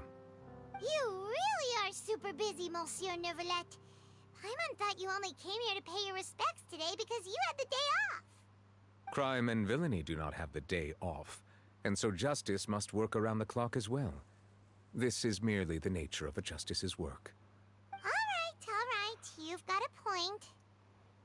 Huh? Paimon just noticed that the rain has stopped. It stopped for a while.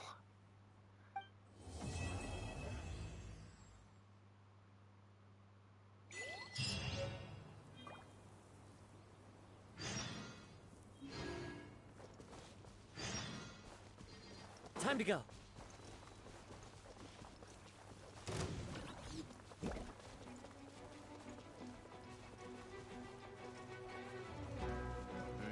No.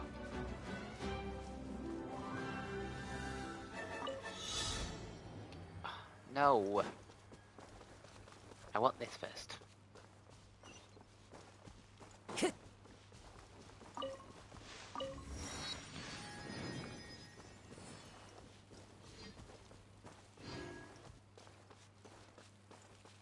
I wonder if I can do it in 30 seconds.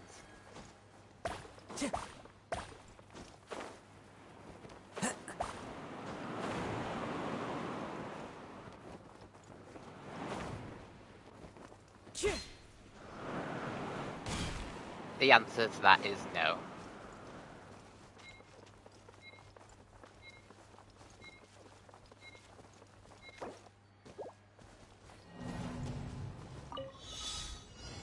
I thought I could be clever. Time to go.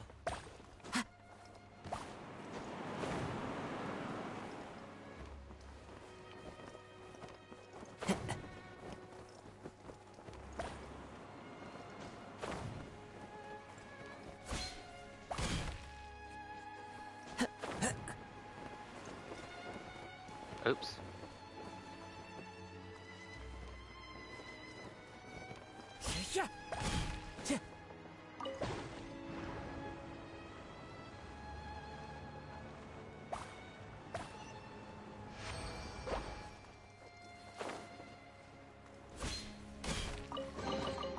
A fateful offering.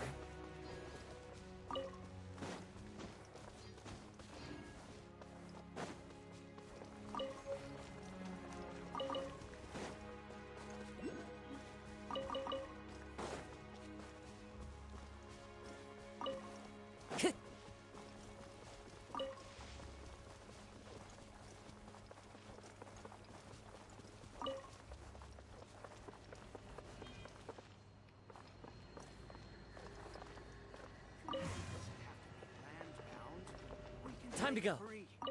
It's our destiny. Board the aircraft.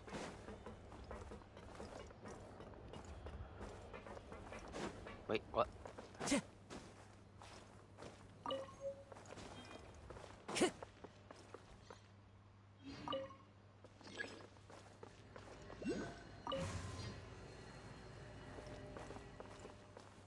Humanity doesn't have to be land-bound.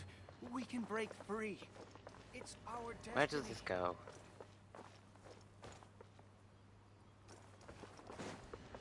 Time to go.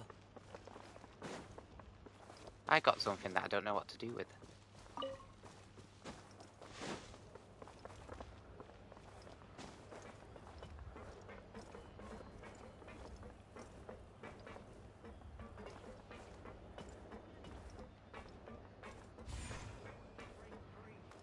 It's our destiny. Board the aircraft to start off.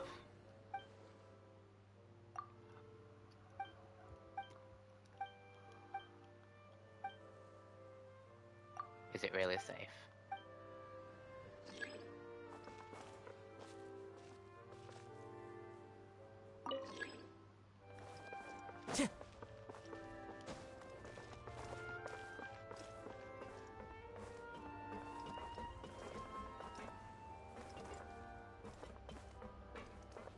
Wind Strider.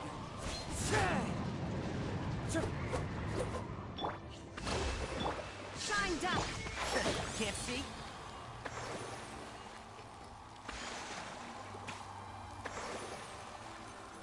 Fine. Never mind.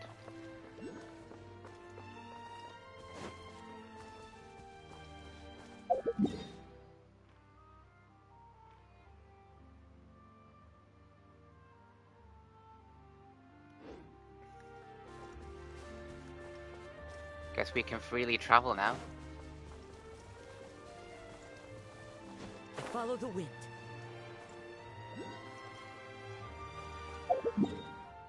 So let's go to this party.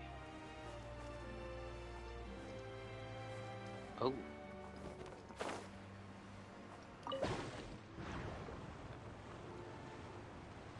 Oops.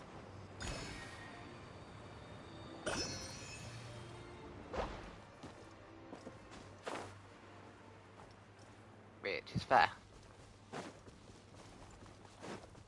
Oh well, I'll have to remember that one. That I've collected that one. Let's just come here. What's this?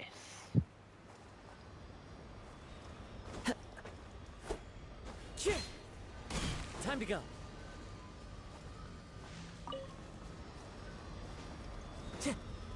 Okay, I guess it doesn't do anything.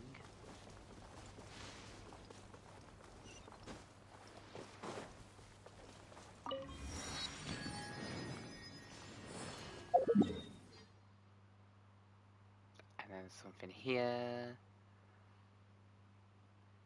Oh, there's loads of things, especially underground.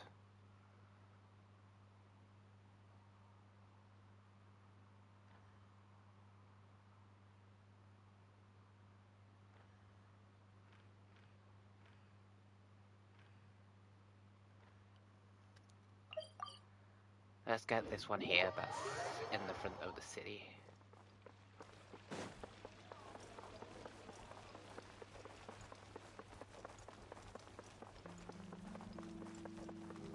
Ah, I see it. It's over there. Oh, there's one here.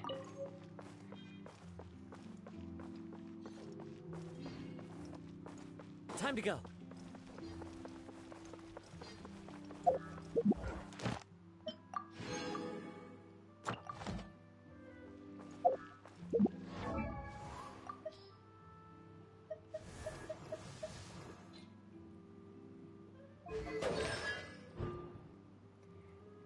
Source water droplet will restore 2 energy cycle charge.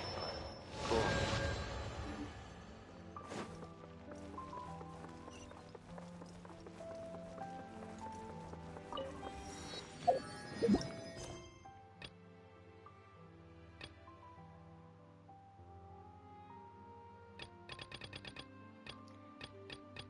Steambird interview, Another Horizon, and semi-automatic forging.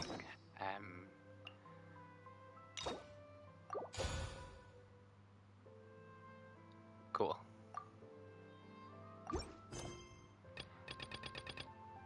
Let's actually...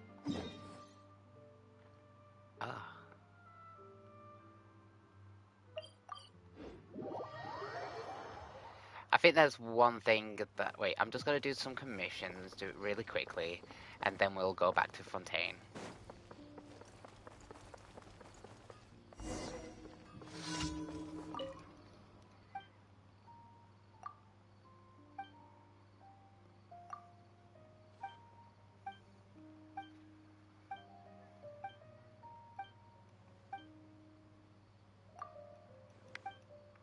Oh, we've heard the storyteller.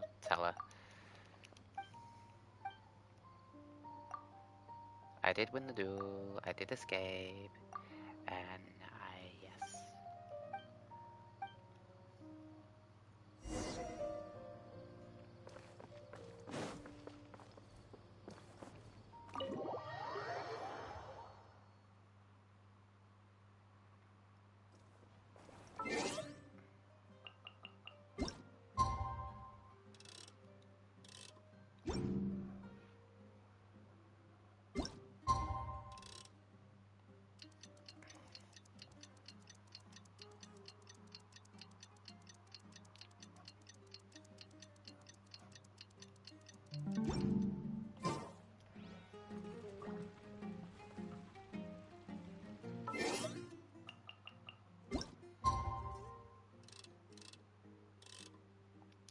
And it had to be the next day.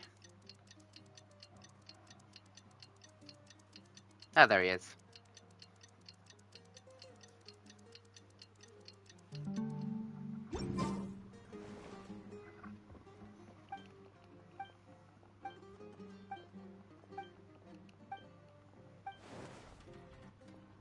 It's funny how we heard him.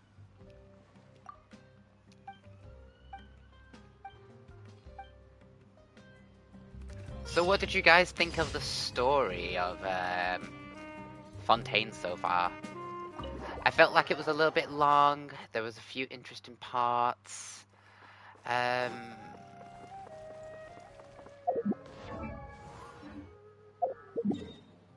new enemies look cool.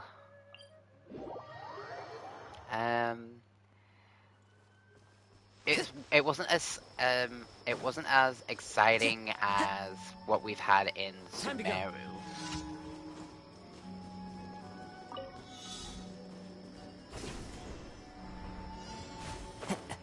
So I'm just hoping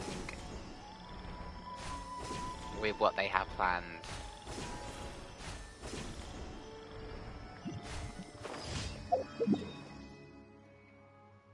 The story will continue as a lot cooler.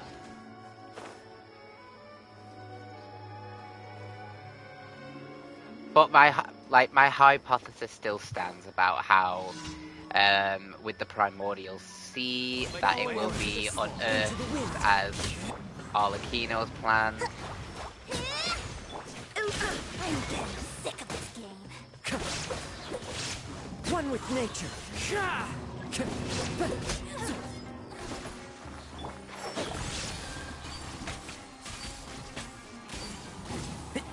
Which is why Child is under arrest, or has been made guilty, because they're part of the same group.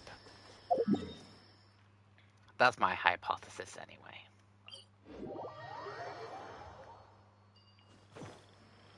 It's also weird because I knew that we'd see Child again, but I didn't think we'd see him again, but also get arrested and caught.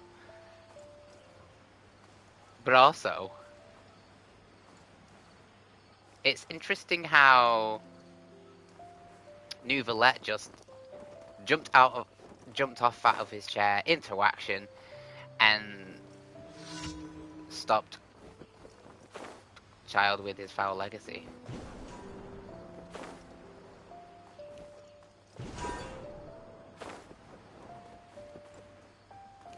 That was really interesting.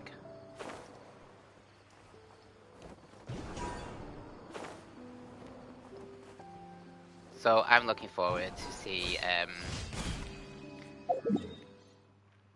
yeah, just looking forward to see it. Oh, that reminds me, where is... Ah, Adventurers Guild.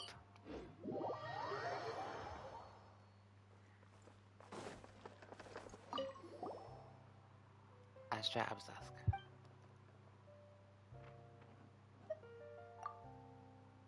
Is this something that I can help you? I'm just taking a look. Thank you for your contribution. Ad Astra. Thank you for. Ad Astra. And Fontaine. Can we add another? Yeah.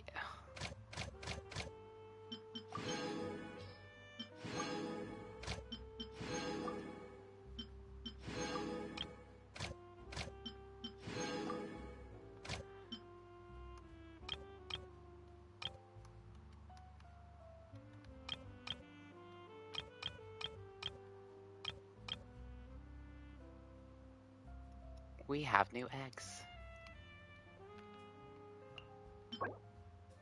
Bird eggs. I can easily collect them. Mushrooms as well. Money.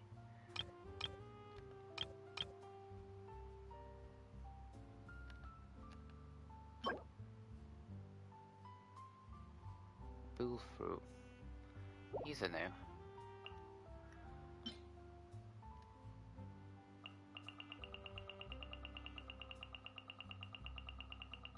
But yeah, we don't really have anybody, so who would go here? I want to send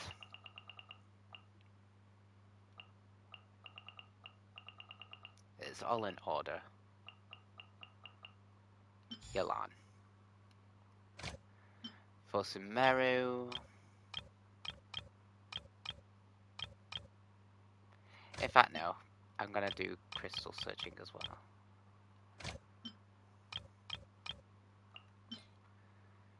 Jingyan.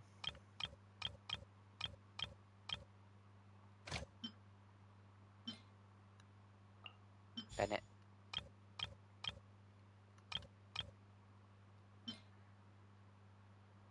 Official.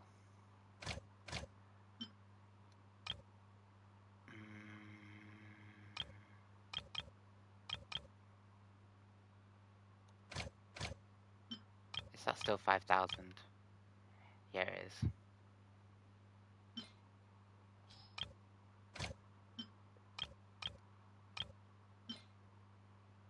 Sino. Cool. There we go. Cool.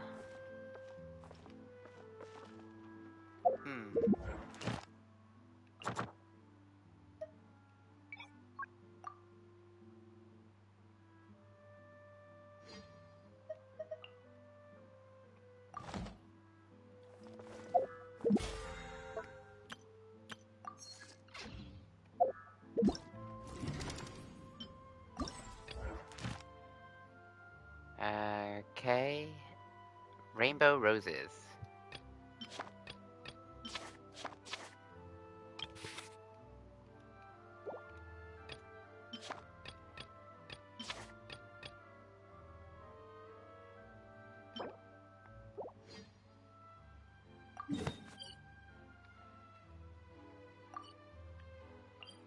Okay. Oh, there's also a side quest here.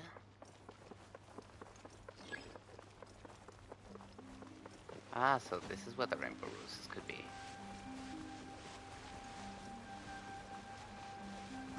I know they're here.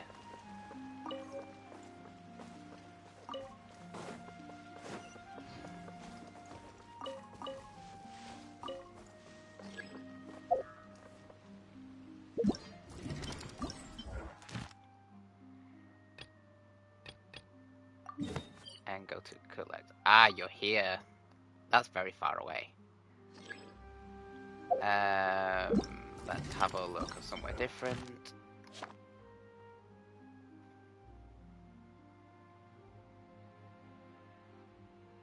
Okay. Underwater.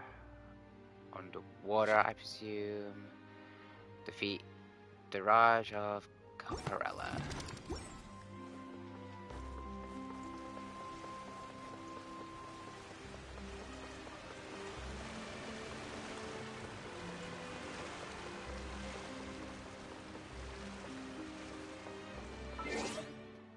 That's going to drive me crazy. Cancel navigation. At least it shows you on the map where to get all the items in the book.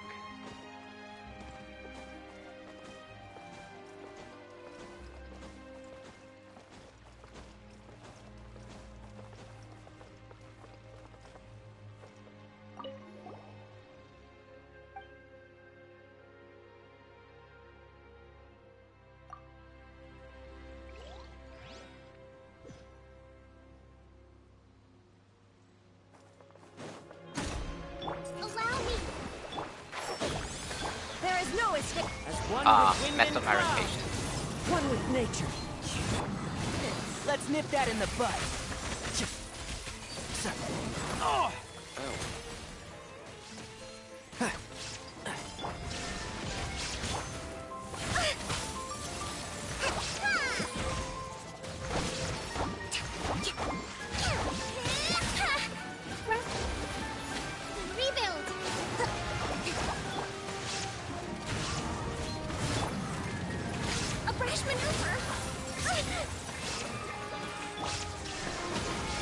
One with the force. One thing after another.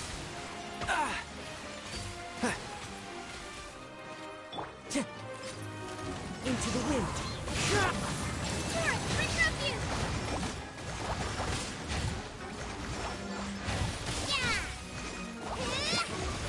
Hold the line. Let's move out.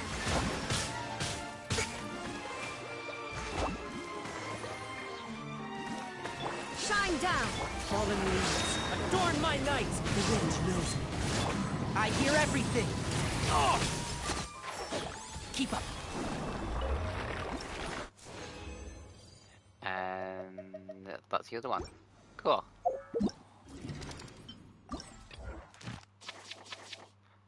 So that's the other one. Completed that one, and then there's the Emperor of Fire.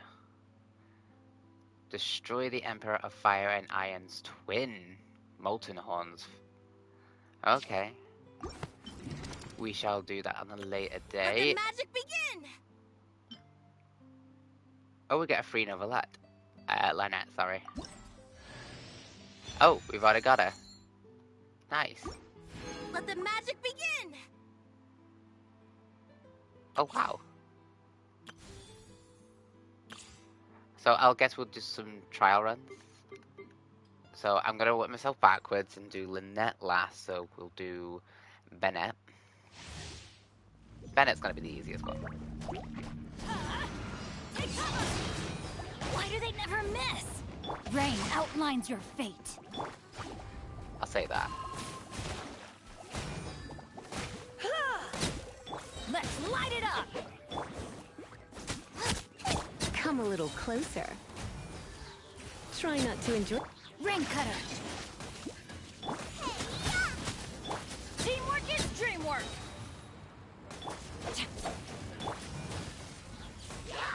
You've been a naughty boy.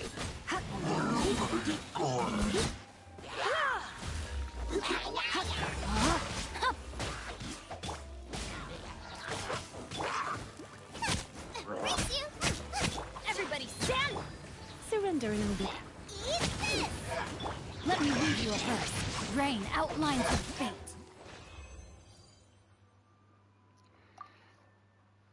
Yeah, I ignored what came first.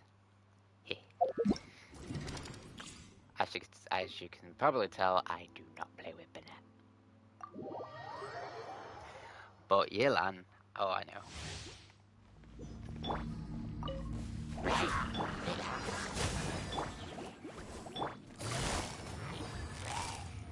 Busted. You're in for a little shock. Don't get frostbite. You're toast! Let's spot. Things are about to get dicey.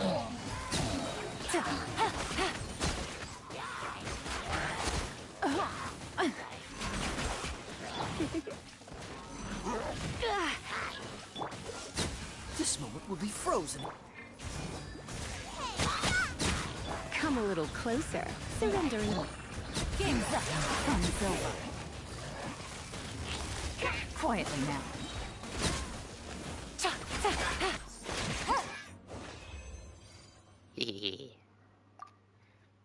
Okay, now time for Lynette.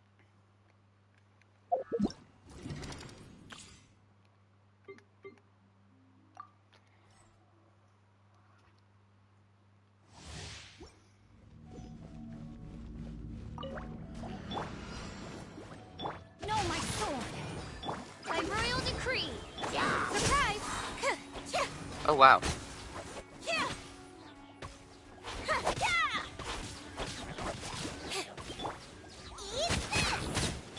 Midnight Midnight Phantasmagoria! Phantasmagoria. Witness the power of Gugwa! Use the spotlight! Zip on up!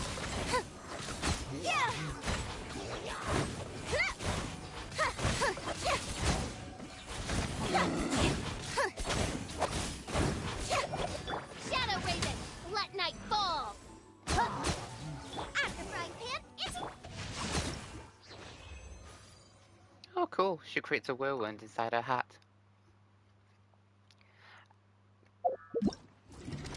I'm guessing a 4-star crowd control. So let's have a look at another 5-star pyro bow user.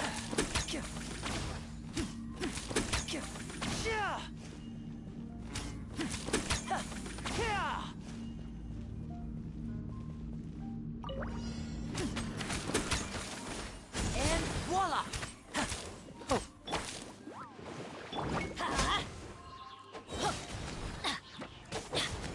The bond is strong! A round of applause! Oh my god! Now disappear! Teamwork is strength! I'll settle this! Stand with me! Nice and spicy! Here comes the finale!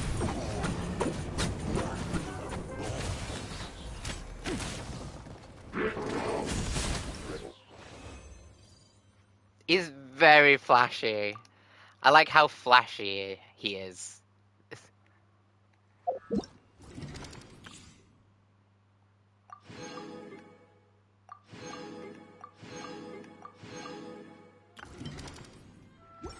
I really do like how flashy he is.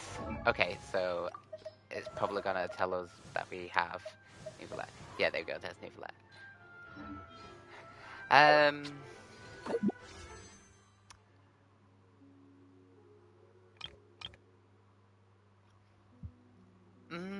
Should I do something? Should I? I don't know. We've already got Nicolette. I don't want Barbara. I think I'm already C6 Barbara, and I'm already C6 Bennett.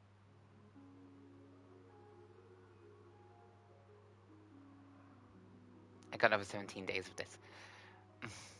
No, we will leave it. We will leave it. We'll do no wishing. I will be very stern with this. Very, very stern. But let's have a look at these. Oh, so many. What was that? Recovery orb. You will sometimes see the energy emitting blocks underwater. Touching them will cause your character to absorb the energy within them, absorbing aquatic stamina and HP. Some of the sections of the Frontier secrets will see they must all be completely cut. Okay. Wait. Okay, yeah. There we go. Oh, right, we need to see the crystals. Energy blocks can literally occur in artificial created festival blocks and energy blocks. After collecting an energy block and your normal charged or plunging attack will hit upon it, releasing the energy stored within them. This will be handy when adventuring in place of Fontaine. This is an experimental aircraft that is propelled by energy generated by Numa. Well, that word. It will proceed along its set route upon being activated through Anton Roger claims that nothing will happen during the journey. Thus, the truth of the matter might be reduced over the next time. If the aircraft isn't in the platform at its original position, you can use recall to begin. Okay. Multi-layer. Cool. Oh, plus 18. There we go. So, I think, since that is all the stories of, well, the main story of Fontaine, I will end the stream. If you're still watching, thank you very much for joining. Hope you enjoyed the story. I've enjoyed the story, though it got a little bit boring in some parts with a lot of talking, but at the end of it, it was still a good place to explore. I can't wait to explore even further because, hello, look how much we've yet to explore. We have this to explore yet, so I am excited to explore more of the regions of Fontaine. I mean, so far, exploration progress is only 7%, but we will do our best to continue with our target to make sure that we have 100%ed everything. I still need to do leeway. I have 100%ed Mondstadt. I have 100%ed Inazuma. Just leeway to do. Sumeru, 100%ed. The Chasm still need to, but at least I did Sumeru, which is nice. Fontaine, still need to do. Well, it's only just released a few days ago, so we will do that. So, yes. Nice little expansion that we've had. Can't wait to explore the rest of Fontaine. Collecting all the Hydro Oculuses. Just doing more of the story. And yeah, I will do Yomiya's second part story quest soon, as well as the other character story quest that we have with Lenny. So, yes. So I am calling it now. Once again, thank you very much for watching the stream. And if you like it, follow. And I'll see you in the next stream.